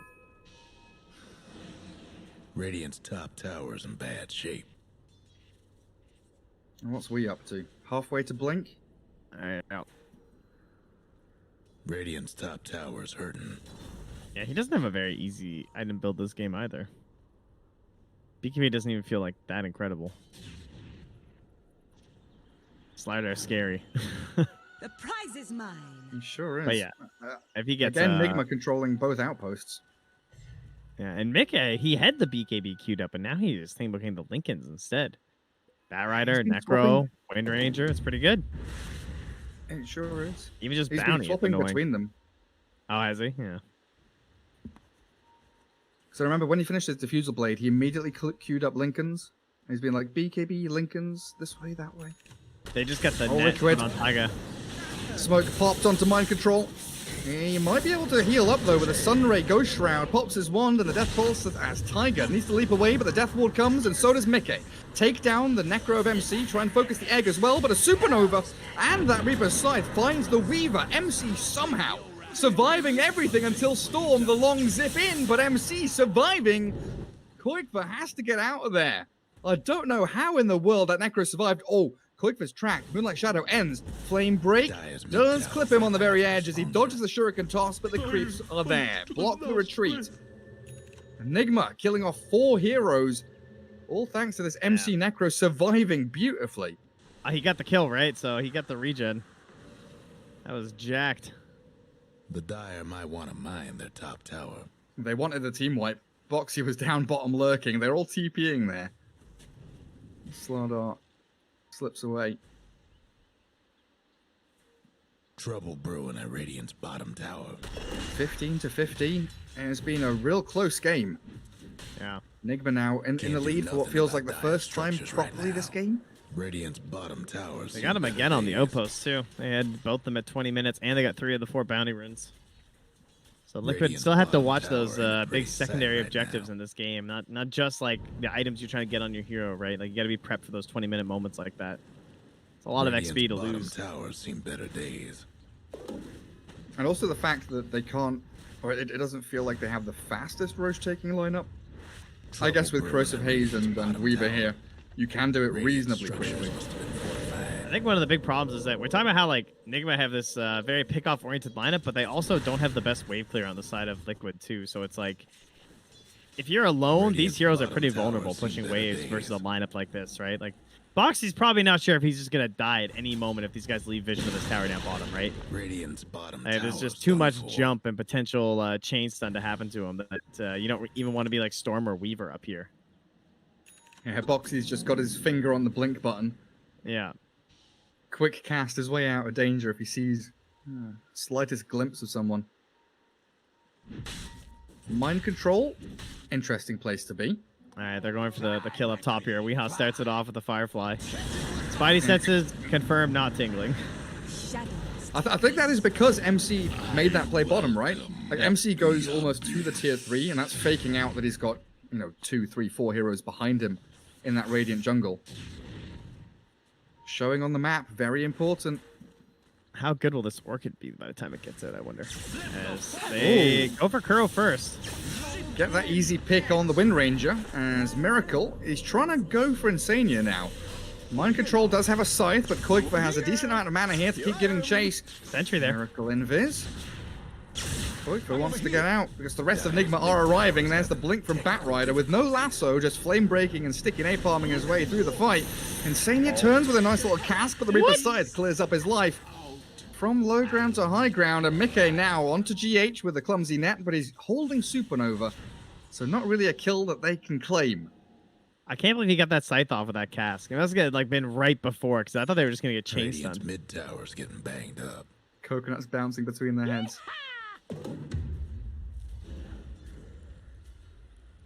And a 6,000 lead racked up pretty quickly by Nigma.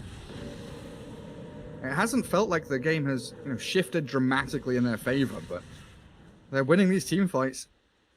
Yeah, I look forward to seeing the track goal at the end of this game. Seeing why this hero is still so good. Another lasso. No Lincolns yet.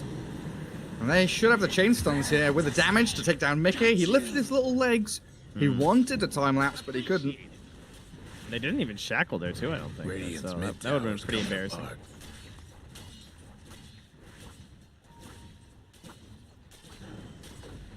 But yeah, how good is this Orchid even going to be?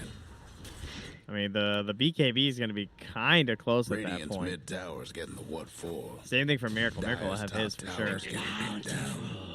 Yeah, and the Necro has Greaves. Yeah. Difficult to focus him. It's like okay for picking off the supports, I guess. Yeah, I think if you're going on like Phoenix, you feel pretty good about it. I mean, he's got almost 2,000 HP, and he doesn't even have his plate mail yet. So once you have that armor added on here too, it's gonna be kind of tough. Oh, do they find the Storm?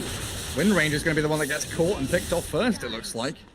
That was Nigma hunting for Liquid, but very fast reactions. So from in Boxy 1 and second. Quidva. Man, WeHouse is getting that perfect momentum timing right now. Lasso after lasso. There's Boxy. Another Janada hit for Miracle, so even more gold racked up. Liquid want to keep the fight going. They ball lightning in, arrow up Wii, the Batrider's down, trying to buy back on Boxy as the Death Ward towards Mind Control. There's Maledict ticking on him, but he's pretty tanky and healing up, but the Storm Spirit, just long-range bomb initiation, clears up GH, so no Supernova for this fight. He's dead without buyback and Mind Control surrounded. Liquid are swarming. They're finding pickoff after pickoff. A double for Quidva, racking up to 20 Bloodstone charges now, and Nigma completely caught with their pants down. It feels like the outposts are still a little too new with moments like that, and that is the worst time to lose versus a lineup like this, because that minus armor from the slider just means instant roast conversion, and there is nothing you can do about it. That's 20 Bloodstone charges, by the way, on Quidva. Yeah. He's been pretty quiet since he farmed that up, but he needed one of these big explosive moments. 10-8. And now very swiftly moving in towards Lincoln's himself. And a regen rune to boot. Look at that. Ball lightning looking for Wii. Can they find the Batrider? He blinks backwards. Boxy misses with the crush, but he's got the bash. And now Storm comes back in. The Vortex there, and the Sun Ray not enough. GH tried his best. But Wii yet again falls. 5th death of the game. Nigma bringing numbers down here, though. Mickey is on the charge, trying to chase GH. Time-lapse out as he's forced the Supernova. Liquid very happy about the way this has all gone. Mid-tower won't last much longer. Yeah, Necro's spotted Boxy as he's TPing home, but it's fine by him. How is it still a 6k lead for Nigma, though? Track gold. Track is insane. Mid-tower could use a little help. Yeah. Yeah, Nigma, finding that pick up top, little fight breaks out. But you're playing in the area of the map that Liquid want to be in. That dire top jungle is where the Radiant team wants to really play from. And if he shows on this lane, yeah, Batrider shows on top lane, so now Liquid, they're smoked up. They can run down mid, they can go into the triangle, find pickoff somewhere. Maybe even just go for the Batrider. Yeah, there's a 10-second BKB on Miracle, so I don't think they really want to jump in here. We'll find Like someone who does not have a 10-second BKB. And there's that Orchid.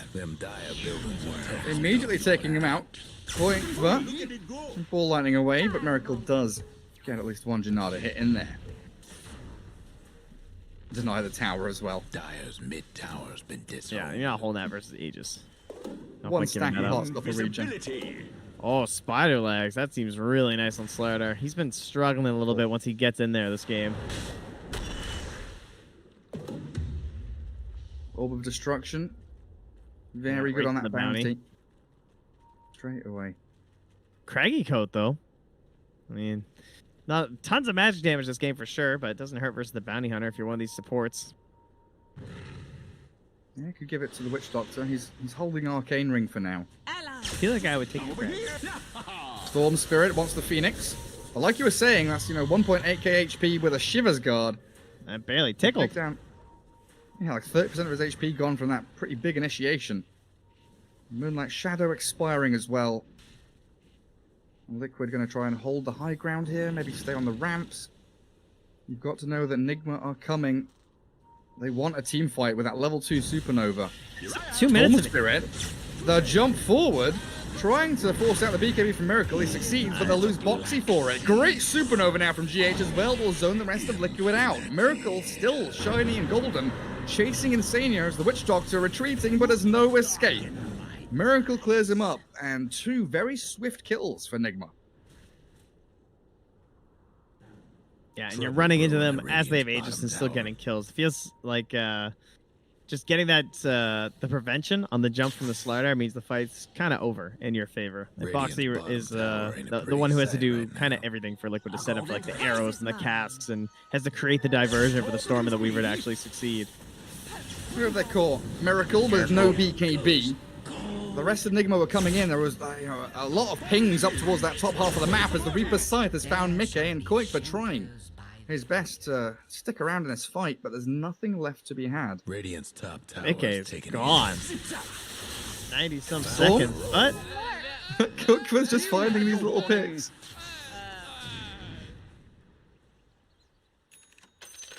That Weaver's dead for so long. I had to go check. Like, did he buy back in the last fight or something? Yeah, So I it's did the like, exact nice. same thing. I was like, oh no, 90 seconds. It's 35 at 18. Oh, that's some good stuff. You can see the plan there from Nigma. They knew that once they'd cleared out that bottom jungle, that the only place for Liquid to go was up top. Straight into that triangle. Well, as the Kuro said, your lead is false if you can't go high ground. Famous words from General Kuro. So I do think we're going to see this one drag out a little bit longer. I don't think they feel hyper confident right now. Well, you have an Assault Cuirass on mind control. He can now hit towers a little bit, maybe? Really? Slowly? It took me so long to get that tier 2 mid. I'm Ron Burgundy. Jenkins Dota? Weeha's not going to see anything he likes quite yet. Need one of those sneaky high ground wards. Oh, hey, they have a tier 1 top. They sure do. Quick for sitting in the trees, waiting for Nigma to make their move. I think you're right about this Boxy initiation. When it works for Liquid, they are stomping these team fights. But if Boxy gets caught out, it starts. It's so much chain thrust, right? Like, think about it. Like, they have a bash of 1.3 and an AoE stun to go on top of that too. It's kind of crazy. One last top tower. Also, it slows for 6 seconds. That's so long. Bottom tower's getting the business. Koikva just tried to ball lightning deny the tower, I think. Oh yeah. Or was he just maybe he was just clearing the wave? I think he TP'd out with ball lightning. Either way, he's making sneaky moves up top. Oh, they've done a sneaky smoke. Heading to the bottom lane. Miracle leading the way, looking for the Weehaw jumping. Oh, Insania, will you be doing your duty? Tank the gank. He's tracked, and Wee's giving chase. They're gonna jump in with a shackle shot. Insania. No options but death. Yeah. And it's Liquid pretty spread here. Oh, that courier. Oh. Almost got Miracle's Manta. Guess what's happening? But yeah, like bottom wave has been pushed out. That tier 1 is gonna die to creeps. Go on, creeps. Kill the tower, buddies. Come on. They're not gonna get it, are they? I think they are. Miracle went for the kill. The range creeps. Bottom tower. Dire Oh, structures. no. They've glyphed it. 5 HP, really? Come on. Oh wow, 5 health. And there is the tower's been disowned. All right, Roche in 45 seconds on the potential here. Aegis and Cheese going to be up for grabs. I don't even know if Aegis and Cheese is enough to go high ground with this line of Enigma, though. I guess with a Blink Dagger on a Necrophos it is, if they get the right pick. That is true. I guess like Aegis, Bounty, Cheese on Necro. Probably the way you want to do it. Yeah, they don't want to change. Is this another quick and easy pick for Nigma? Looks like it is. Power shot there, and onto Boxy they go. Sunray and Lasso combining now to bring down the Slardar as a bonus kill.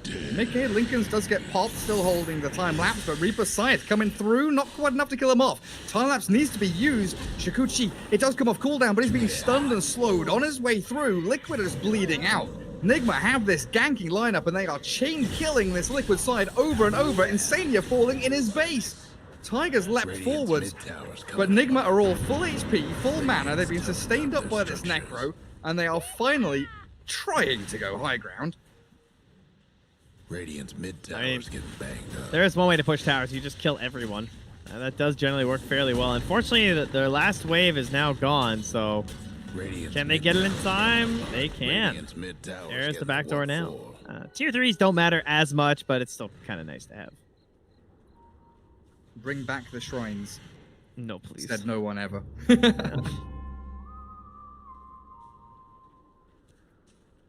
Well, Tiger working on Spirit Vessel, coming out a little later than usual after Greaves. Feels like he kind of needs that up against this Necro. I wonder if they're worried about Roche right now. Oh, he is alive, isn't he? If they don't see anything, you might see Bo3 start to head over there with Quakefa. Yeah, Insania just pinged it. But they're going to see Necro grabbing this wave, so that might be enough to alleviate their concerns. The Miracle's also showing top, too. So, smoke for Roche defense, maybe, right now? Yeah, Insania's even TPing out. Wow, that seems wildly unnecessary. You could have walked there, dude. Get me there faster by... He's like, I need to shop while I'm moving. That's like the only reason that's allowed.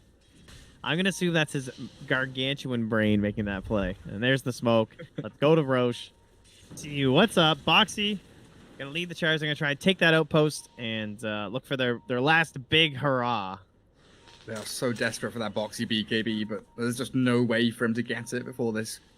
Radiant's final tower's hurting. He's going to need buyback to outpost. Do they try and steal Roshan? Yes. The tree has fallen. Very, very nice move from Liquid. Aegis Cheese for your Storm and your Weaver. Two of the better heroes for those nice little... They're like power stunning high ground, like, huh? Where are they? They've got no idea. Liquid have got it. Sneaking a Roshan in behind Nigma. And Nigma aren't committing for this high ground push. They are kind of tentatively allowing the catapults and necro units to go for it. Where's the party? Liquid also clearing out the top wave with Storm zipping across. And now they retreat back to base to defend their barracks. Lincoln's pop. So's there. Beautiful initiation from Nigma. Can he get the time lapse off? He absolutely cannot. They gave everything to Quakefa. Blink forward from Bo3. Try and chain stun this bounty. But you don't have the follow-through damage. Storm needs to get in there. It's his last hurrah, it feels like. Liquid have buyback on the Weaver if they want to use it to defend their base. They've got both heroes with buybacks that have just fallen, in fact. Insania's ready. The biggest play of his life. The cheese is on Slardar. I wonder why they didn't give it to the Weaver, honestly, as the Vortex there on Kuro, but Quakefa, he's kind of just toying with them, making sure they can't make any moves elsewhere on the map. Buying time. Insane.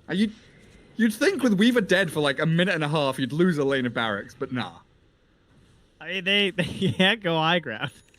They can't kill buildings. Right, they need to pause, guys. No, seriously, guys, how do you kill buildings, guys? Someone just buy Meteor Hammer. Can we? Just buy a Blightstone, a Meteor Hammer. Yeah, Netho and Orb now, so I think he's good. Okay, fair enough.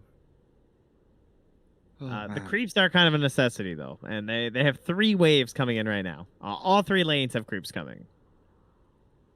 Oh, I like Storm Spirit in mid-ball lightning animation. That's beautiful. Does he look as cocky as he was on the loading screen? Kind of. He's like the Flash for me. He's like zooming along. Yeah. He looks like he's like karate chopping midair. Hiya! Judo chop all the way to that bottom lane. People say they want Dota VR. I think it would be very scary. Do you guys really want to see Night Stalker up close? Ugh. Imagine if you were playing Dota and this guy was this close to your face, like fully zoomed in. I don't think I want that. I'd be too scared to even spectate it like that. Of course, you never be able to play it like that, but like watching like TI or something. Oof. All right, MC is up. Buildings are falling. Buildings are falling. Didn't make it. Still no buyback from Weaver. There it is, coming out now. Chain stunning miracle. Lotus Orb and the heals from Necro. Trying to keep the bounty alive, and he managed to dodge us out of the crush. Nicely done with a good supernova. Zoning Liquid. They've killed off Bo3. Dead for a long while now with no buyback, and Weaver can't really do too much in this fight. Another ball in. Looking for the Phoenix. But Storm is losing his HP at a drastic rate now. Changing targets. Going from Necro to Phoenix, and Mind Control just taps the little Ghost Shroud and heals back up as Quakefa burns to the Fiery Spirits and the Power Shot, claiming that Aegis. It's the streak broken. Whoa, what'd I miss? Let's see what Koifa can do, because he's just continually haranguing here into Nigma as they catch with the Vortex Arrow, the little Wind Ranger, healed up by the Sun Ray, and now the Mind Control Necro keeps her topped up as well. Tiger, trapped on the low ground, a good Maledict, but Insania, okay, there's the Death Ward, but what next? What next, buddy? Yules yourself up, but the deep dive from Weed, chasing Stormy, barely gets into Fountain alive while they lose the Witch Doctor. 3 heroes gone, and Nigma, it looks like they might just have secured this game now. Mid-game fights of the track gold. It put them way up. They were down on kills and up like 6 or 7k, and it felt like the fights were trading like fairly even. I wouldn't even say it was like that lopsided. Overall, more pickoffs for sure for Nick, helping to lead this victory. But yeah, nicely done. I love how kill heavy this lineup was. That's something that we talk about as being like not like playable right now in the patch, right? That's one of those things like Seb and OG kind of complain about, like make high skill Dota work again, right? Actually ganking and playing fast and going for kills and stuff. And I guess you just need a position 1 bounty hunter. Turns out. +1 bounty, +2 bat, and a +3 necro. And slightly weak wave shove on your opponent's team, maybe. Kind of helps. Yeah, that's definitely true. Or at least gankable heroes, I guess is the more accurate term. Yeah, we were kind of hammering on about the lack of tower damage from Nigma, but Liquid also suffered from a little bit of that themselves. Weaver can do a decent job, but it's a game with no zoo heroes. It's been very refreshing, Trent, honestly. Yeah, you're not wrong. 1 Necro, 1 on the Phoenix. That's pretty much all we got here. The Swarm doesn't really count as summons. Kind of counts. Nah, it doesn't count. They're not real. Miracle. The Radiant's couriers are gone. Up on that high ground as Radiant lose their courier. Yule's up onto Weaver. Lincoln's on cooldown now, but unable to get the lasso. Wee's going to BKB and run away. I think Miracle popped his Lincolns at the same time he tried to Yule's pop him. So he accidentally used him instead. I see. The tough times of being bounty hunter, just trying to pop some Lincolns like that. Now they catch the Weaver. That's Mickey being saved by Boxy, but not good enough. Liquid with no chances now. 3 versus 5, and the G's come. Nigma tying things up 1-1 here in the upper bracket final. GH going for the double celebratory supernovas there in the back of the base. I don't even know the net worth lead. Holy crap. Yeah, I don't know if I would even say the Lincolns was that bad, but you could see that it wasn't perfect.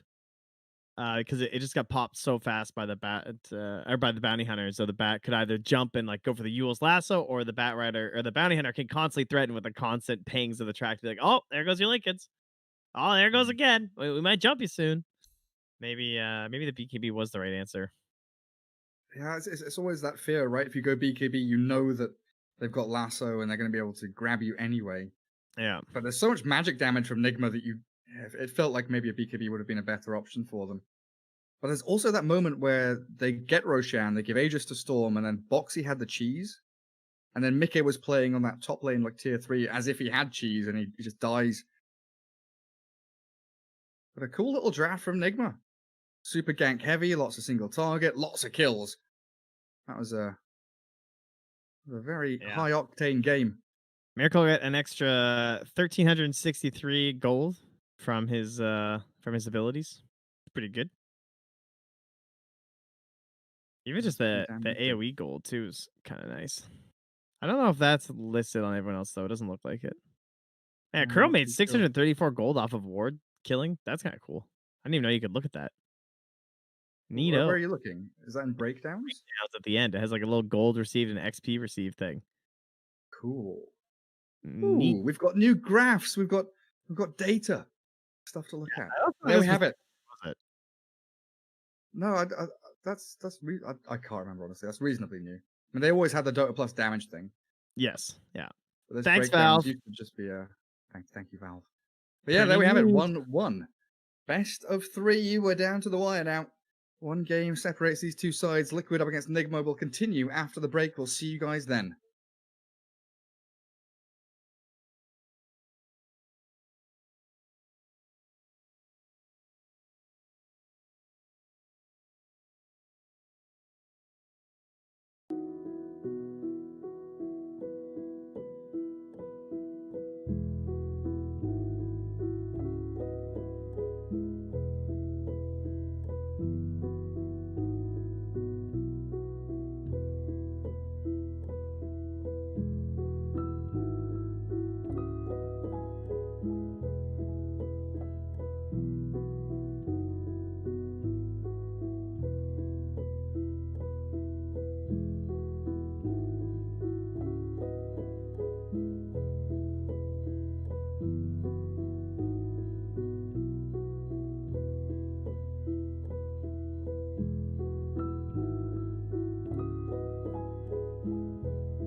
While you and me repeat this bittersweet heat is suffocating. I'm waiting and always hesitating.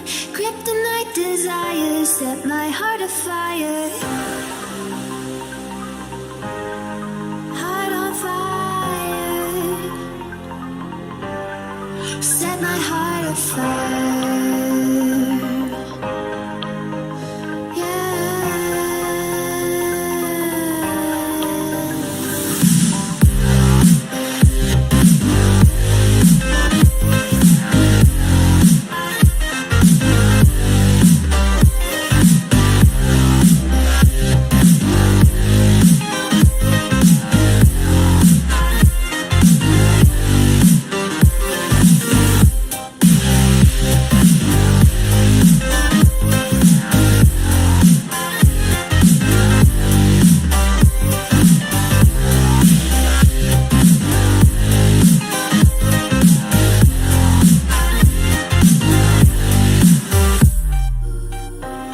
With crimson secrets and forbidden bliss, can't stay still, don't stop that thrill.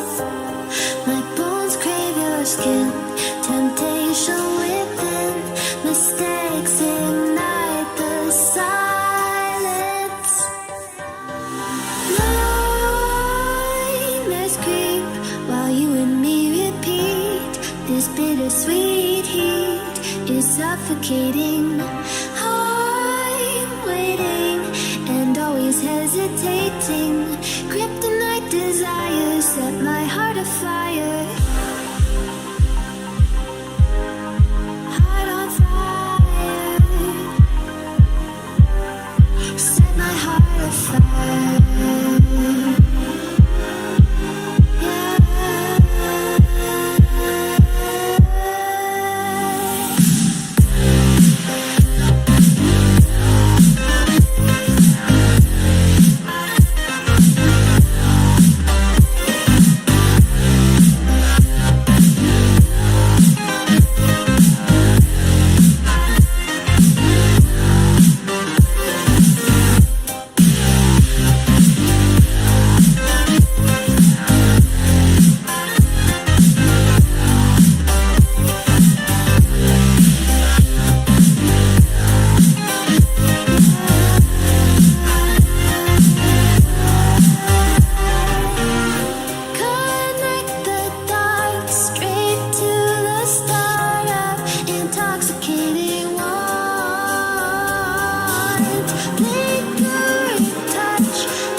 ran and ate 2 slices of pizza, and it was great. Now But you- yeah, they're slopping on over to the Radiant side with their first pick. So our only real mix up here. Other than that, these bands are looking pretty darn similar there, ladies 10 and gentlemen. seconds to go. Yeah, they are target towards Oracle and Venge. 5 Getting rid of seconds. some of Insania's heroes. And the Lycan getting taken out again. Was it Liquid that banned out Lycan in the previous game in the series? I can't remember. I now. don't know. I guess I could literally look at my other screen where it says it. No, it was Nigma who banned it. So It was Nigma, yeah. So it they remains the same. I mean, they've first picked Phoenix both times. Once they went for that Bat Rider, which just worked out, obviously. And then the first game they went for the Lycan. Again, this time with the bans on the Oracle and the Venge, probably thinking that the Bat Rider's a fair possibility again. is it worth a ban? Is it worth just getting rid of here then for Liquid? Is probably what they're asking themselves. But yeah, Nigma picking Lycan, losing with it, and then banning it in 2 games. It feels I mean, the like, hero that we left in would be the Beastmaster. 10 seconds to true. go. First So- pick Beast feels pretty good, especially when you've got mind control on your 5 team. seconds. Beastmaster, like one of his better heroes. Radiant's pick. Yeah. What'd they do Phoenix for a 3rd game in a row? I mean, Dyer's what would be pick. better, I guess, would be the question, right? And they say, nah, nothing. We're good. Dyer's pick. Yes, it is. Radiant. Oh, they're actually going for that Fire. hard counter. Earth Spirit. And an Earth Spirit. And a Bat Rider. And there is Nigma's opener again. 2 fiery, flappy Dyer's birds. ban. It really is very similar as well, right? Bloodseeker banned out again in that second stage. Identical bans so far from Nigma. I mean, identical opener too. Dyer's What are your pick. thoughts on Snapfire and the Phoenix thing? Because this has fallen off, right? This was the every single game you had to ban Snapfire if you wanted to pick Phoenix, or they were going to pick Radiant's Snapfire, and it pick. felt like the egg was just ruined every time. Do you feel like the ultimate nerfs have been enough to make this hero just like not as good as a counter? I'm not sure because it also helps like another hero gap close onto the egg as well with Cookie, right? And you can try and maybe mess up with some of the protection that Yeah. Nigma could be picking up for the Phoenix egg. I still think all around she's 10 super seconds solid. to go. Dyer's pick. I mean, they must have known they'd probably go for the bat Ranger too. at And your there's there's kind of cool interactions with the Bat Rider too, right? With the Cookie. But they'll go right back for the Wind Ranger. This looks very familiar. Good thing they banned that Bounty Hunter. Oh, can you cancel lasso cooking someone away? I don't think it gets canceled because they're always facing them, right? I think you face, so you just jump on top of them, if I'm not mistaken. 10 seconds to go. Yeah, I'm not entirely sure. It doesn't. It does. Whatever it is, it 5 definitely doesn't seconds. break it, but you still get like the stun AOE. Stop him from dragging you back. Yeah. But yeah, it's great to have 2 gap closing team fighting heroes for Liquid with a Snapfire, right? Having heroes that can set up for some decent Mortimer's Kisses. It looks like everything pretty set in place though for Liquid. You know, there's not a lot of versatility here, hero to player wise. Boxy Pango, Tiger Earth Spirit, Insania Snapfire. Feels like that's the way it's going. I wonder why they don't have the same thoughts on Rubik, on Nigma.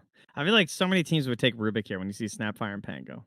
But throughout today, I feel like Rubik has been kind of off the shelf compared to previous. I saw him the first game of the day, and then maybe he might have been in the Fly to Moon series. I'm not sure. Oh, looks like he was in game 1 and 3 there. Okay, so Fly to Moon picked him twice, but again, Nigma seemed to not really care about the Rubik. Maybe it's because of the lack Yeah. of versatility, like keeping this Wind Ranger open.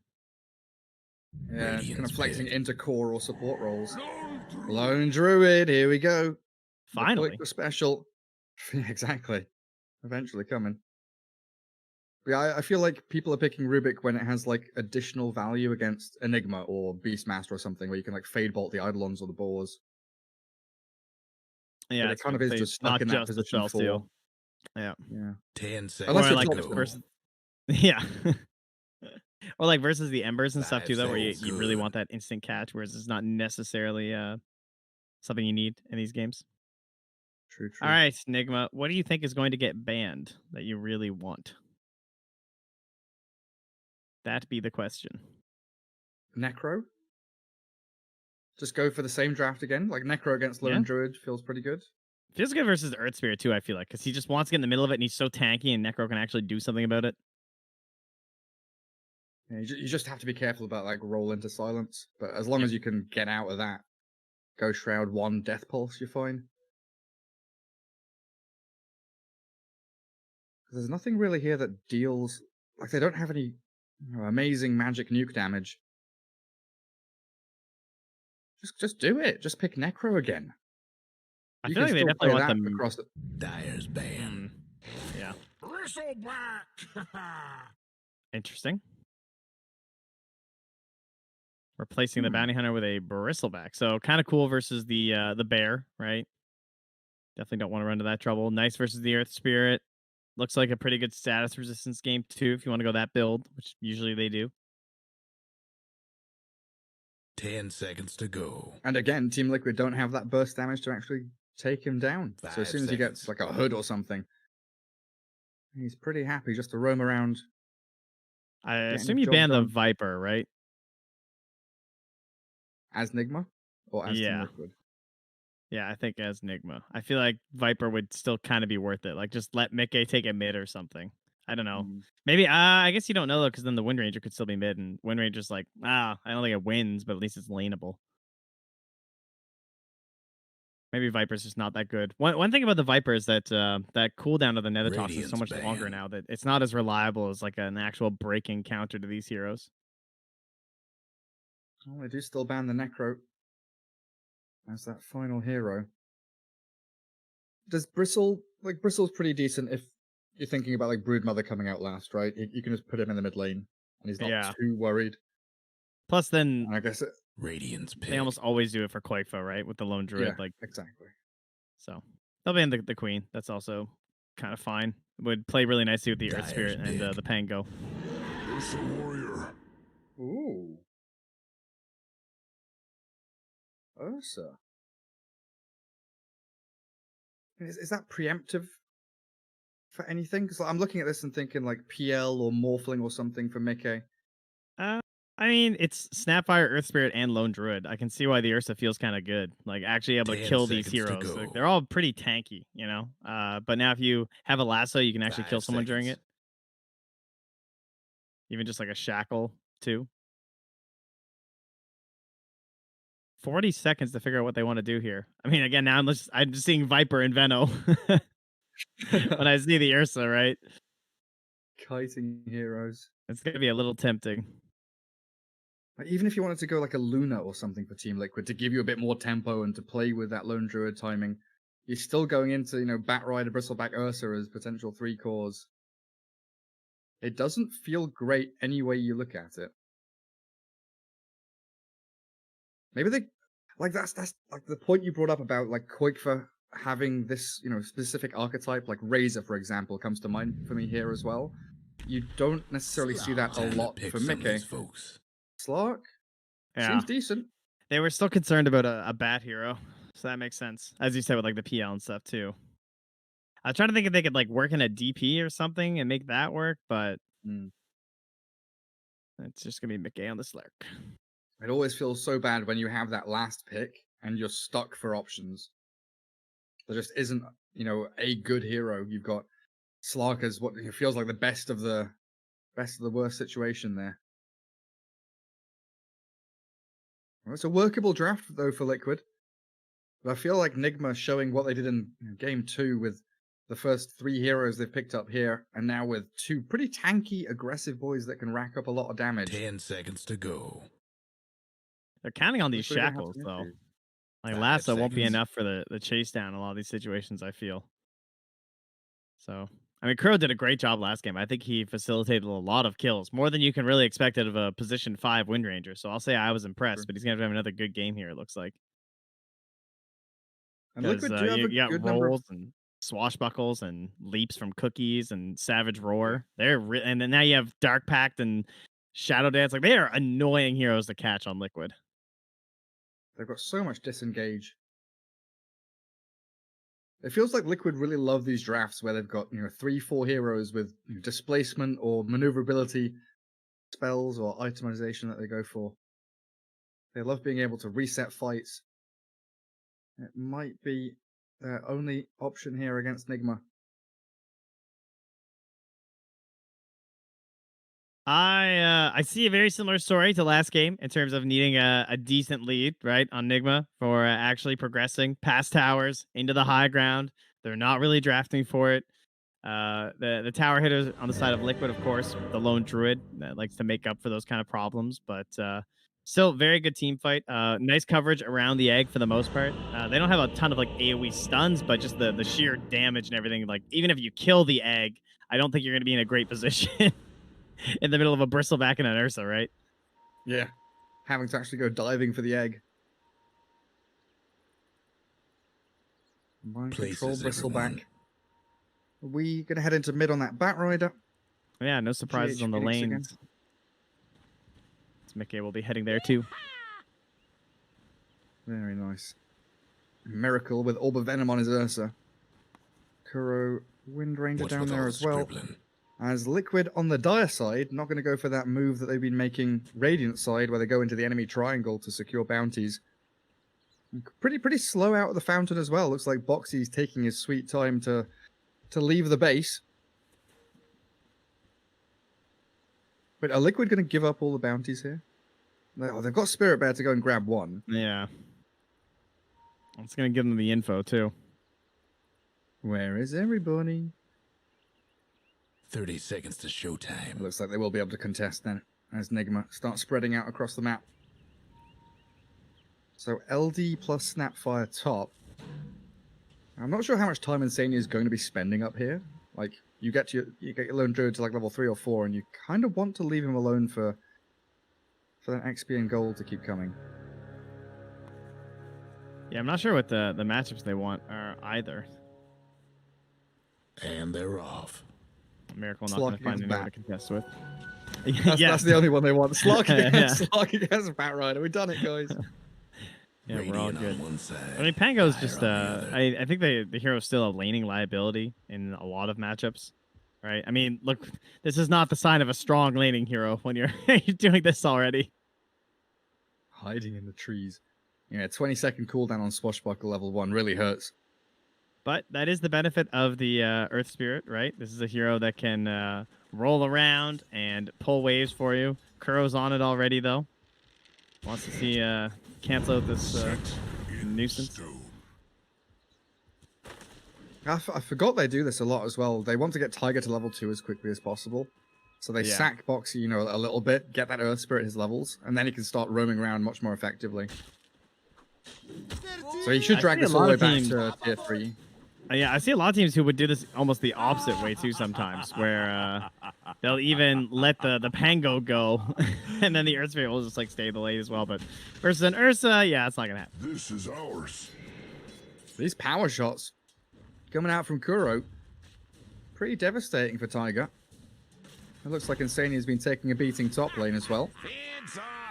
Tiger got the wave exactly where he wanted though. Out of tower range, perfect. Yeah. A little range creep chilling over here. So then they move Mind Control into mid against the Slark. Yes, you've got Essence Shift, but it's always going to be annoying against Claw Sprays you can't get rid of. Yeah, but you do get the armor, which is kind of cool, right? Because you're like stealing more agi. That's true, and he's already bought that wand as well to deal with Bat. Wand super good against the Bristleback. Tiger getting a nice D-ward there in towards mid, so that makes his roaming life much easier. Unfortunately, they have almost zero threat versus Miracle. Box is trading more blows. He really wants to get this stupid proc. He's like, are you serious? Finally, that was a risky one. I will disarm. Oh my god, this guy's crazy. I thought he was dead there for sure. Well, he'll slowly heal back up with Tangos. Nigma very happy so far to leave Miracle alone down bottom. Kuro's just tracking back, making sure he keeps tabs on the Earth Spirit. How's that top lane going though, Trent? Well, let's see. Can't see past the playground. I haven't been looking up here, but it looks like it's 5-3 for the old lone druid. And 7-2 for Bat. Thank you, LD, for the see you later, nerds. Bat Rider, pretty low on mana. Firefly on cooldown now might be an opportunity for Liquid to play around with. A good little move with the Spirit Bear to drag the wave away from the pull. Yeah, that's annoying. Just getting that for free. Only losing one creep. Bristleback 15-0. Bottle Zany's up as got well. A lot of damage here. Trying to force out the dive, perhaps. He does spend his full stick. I'm surprised Koikfa doesn't have one as well. I really do miss Pounce here, man. He is getting 8 stacks, 9. But he's only got 3 charges left on the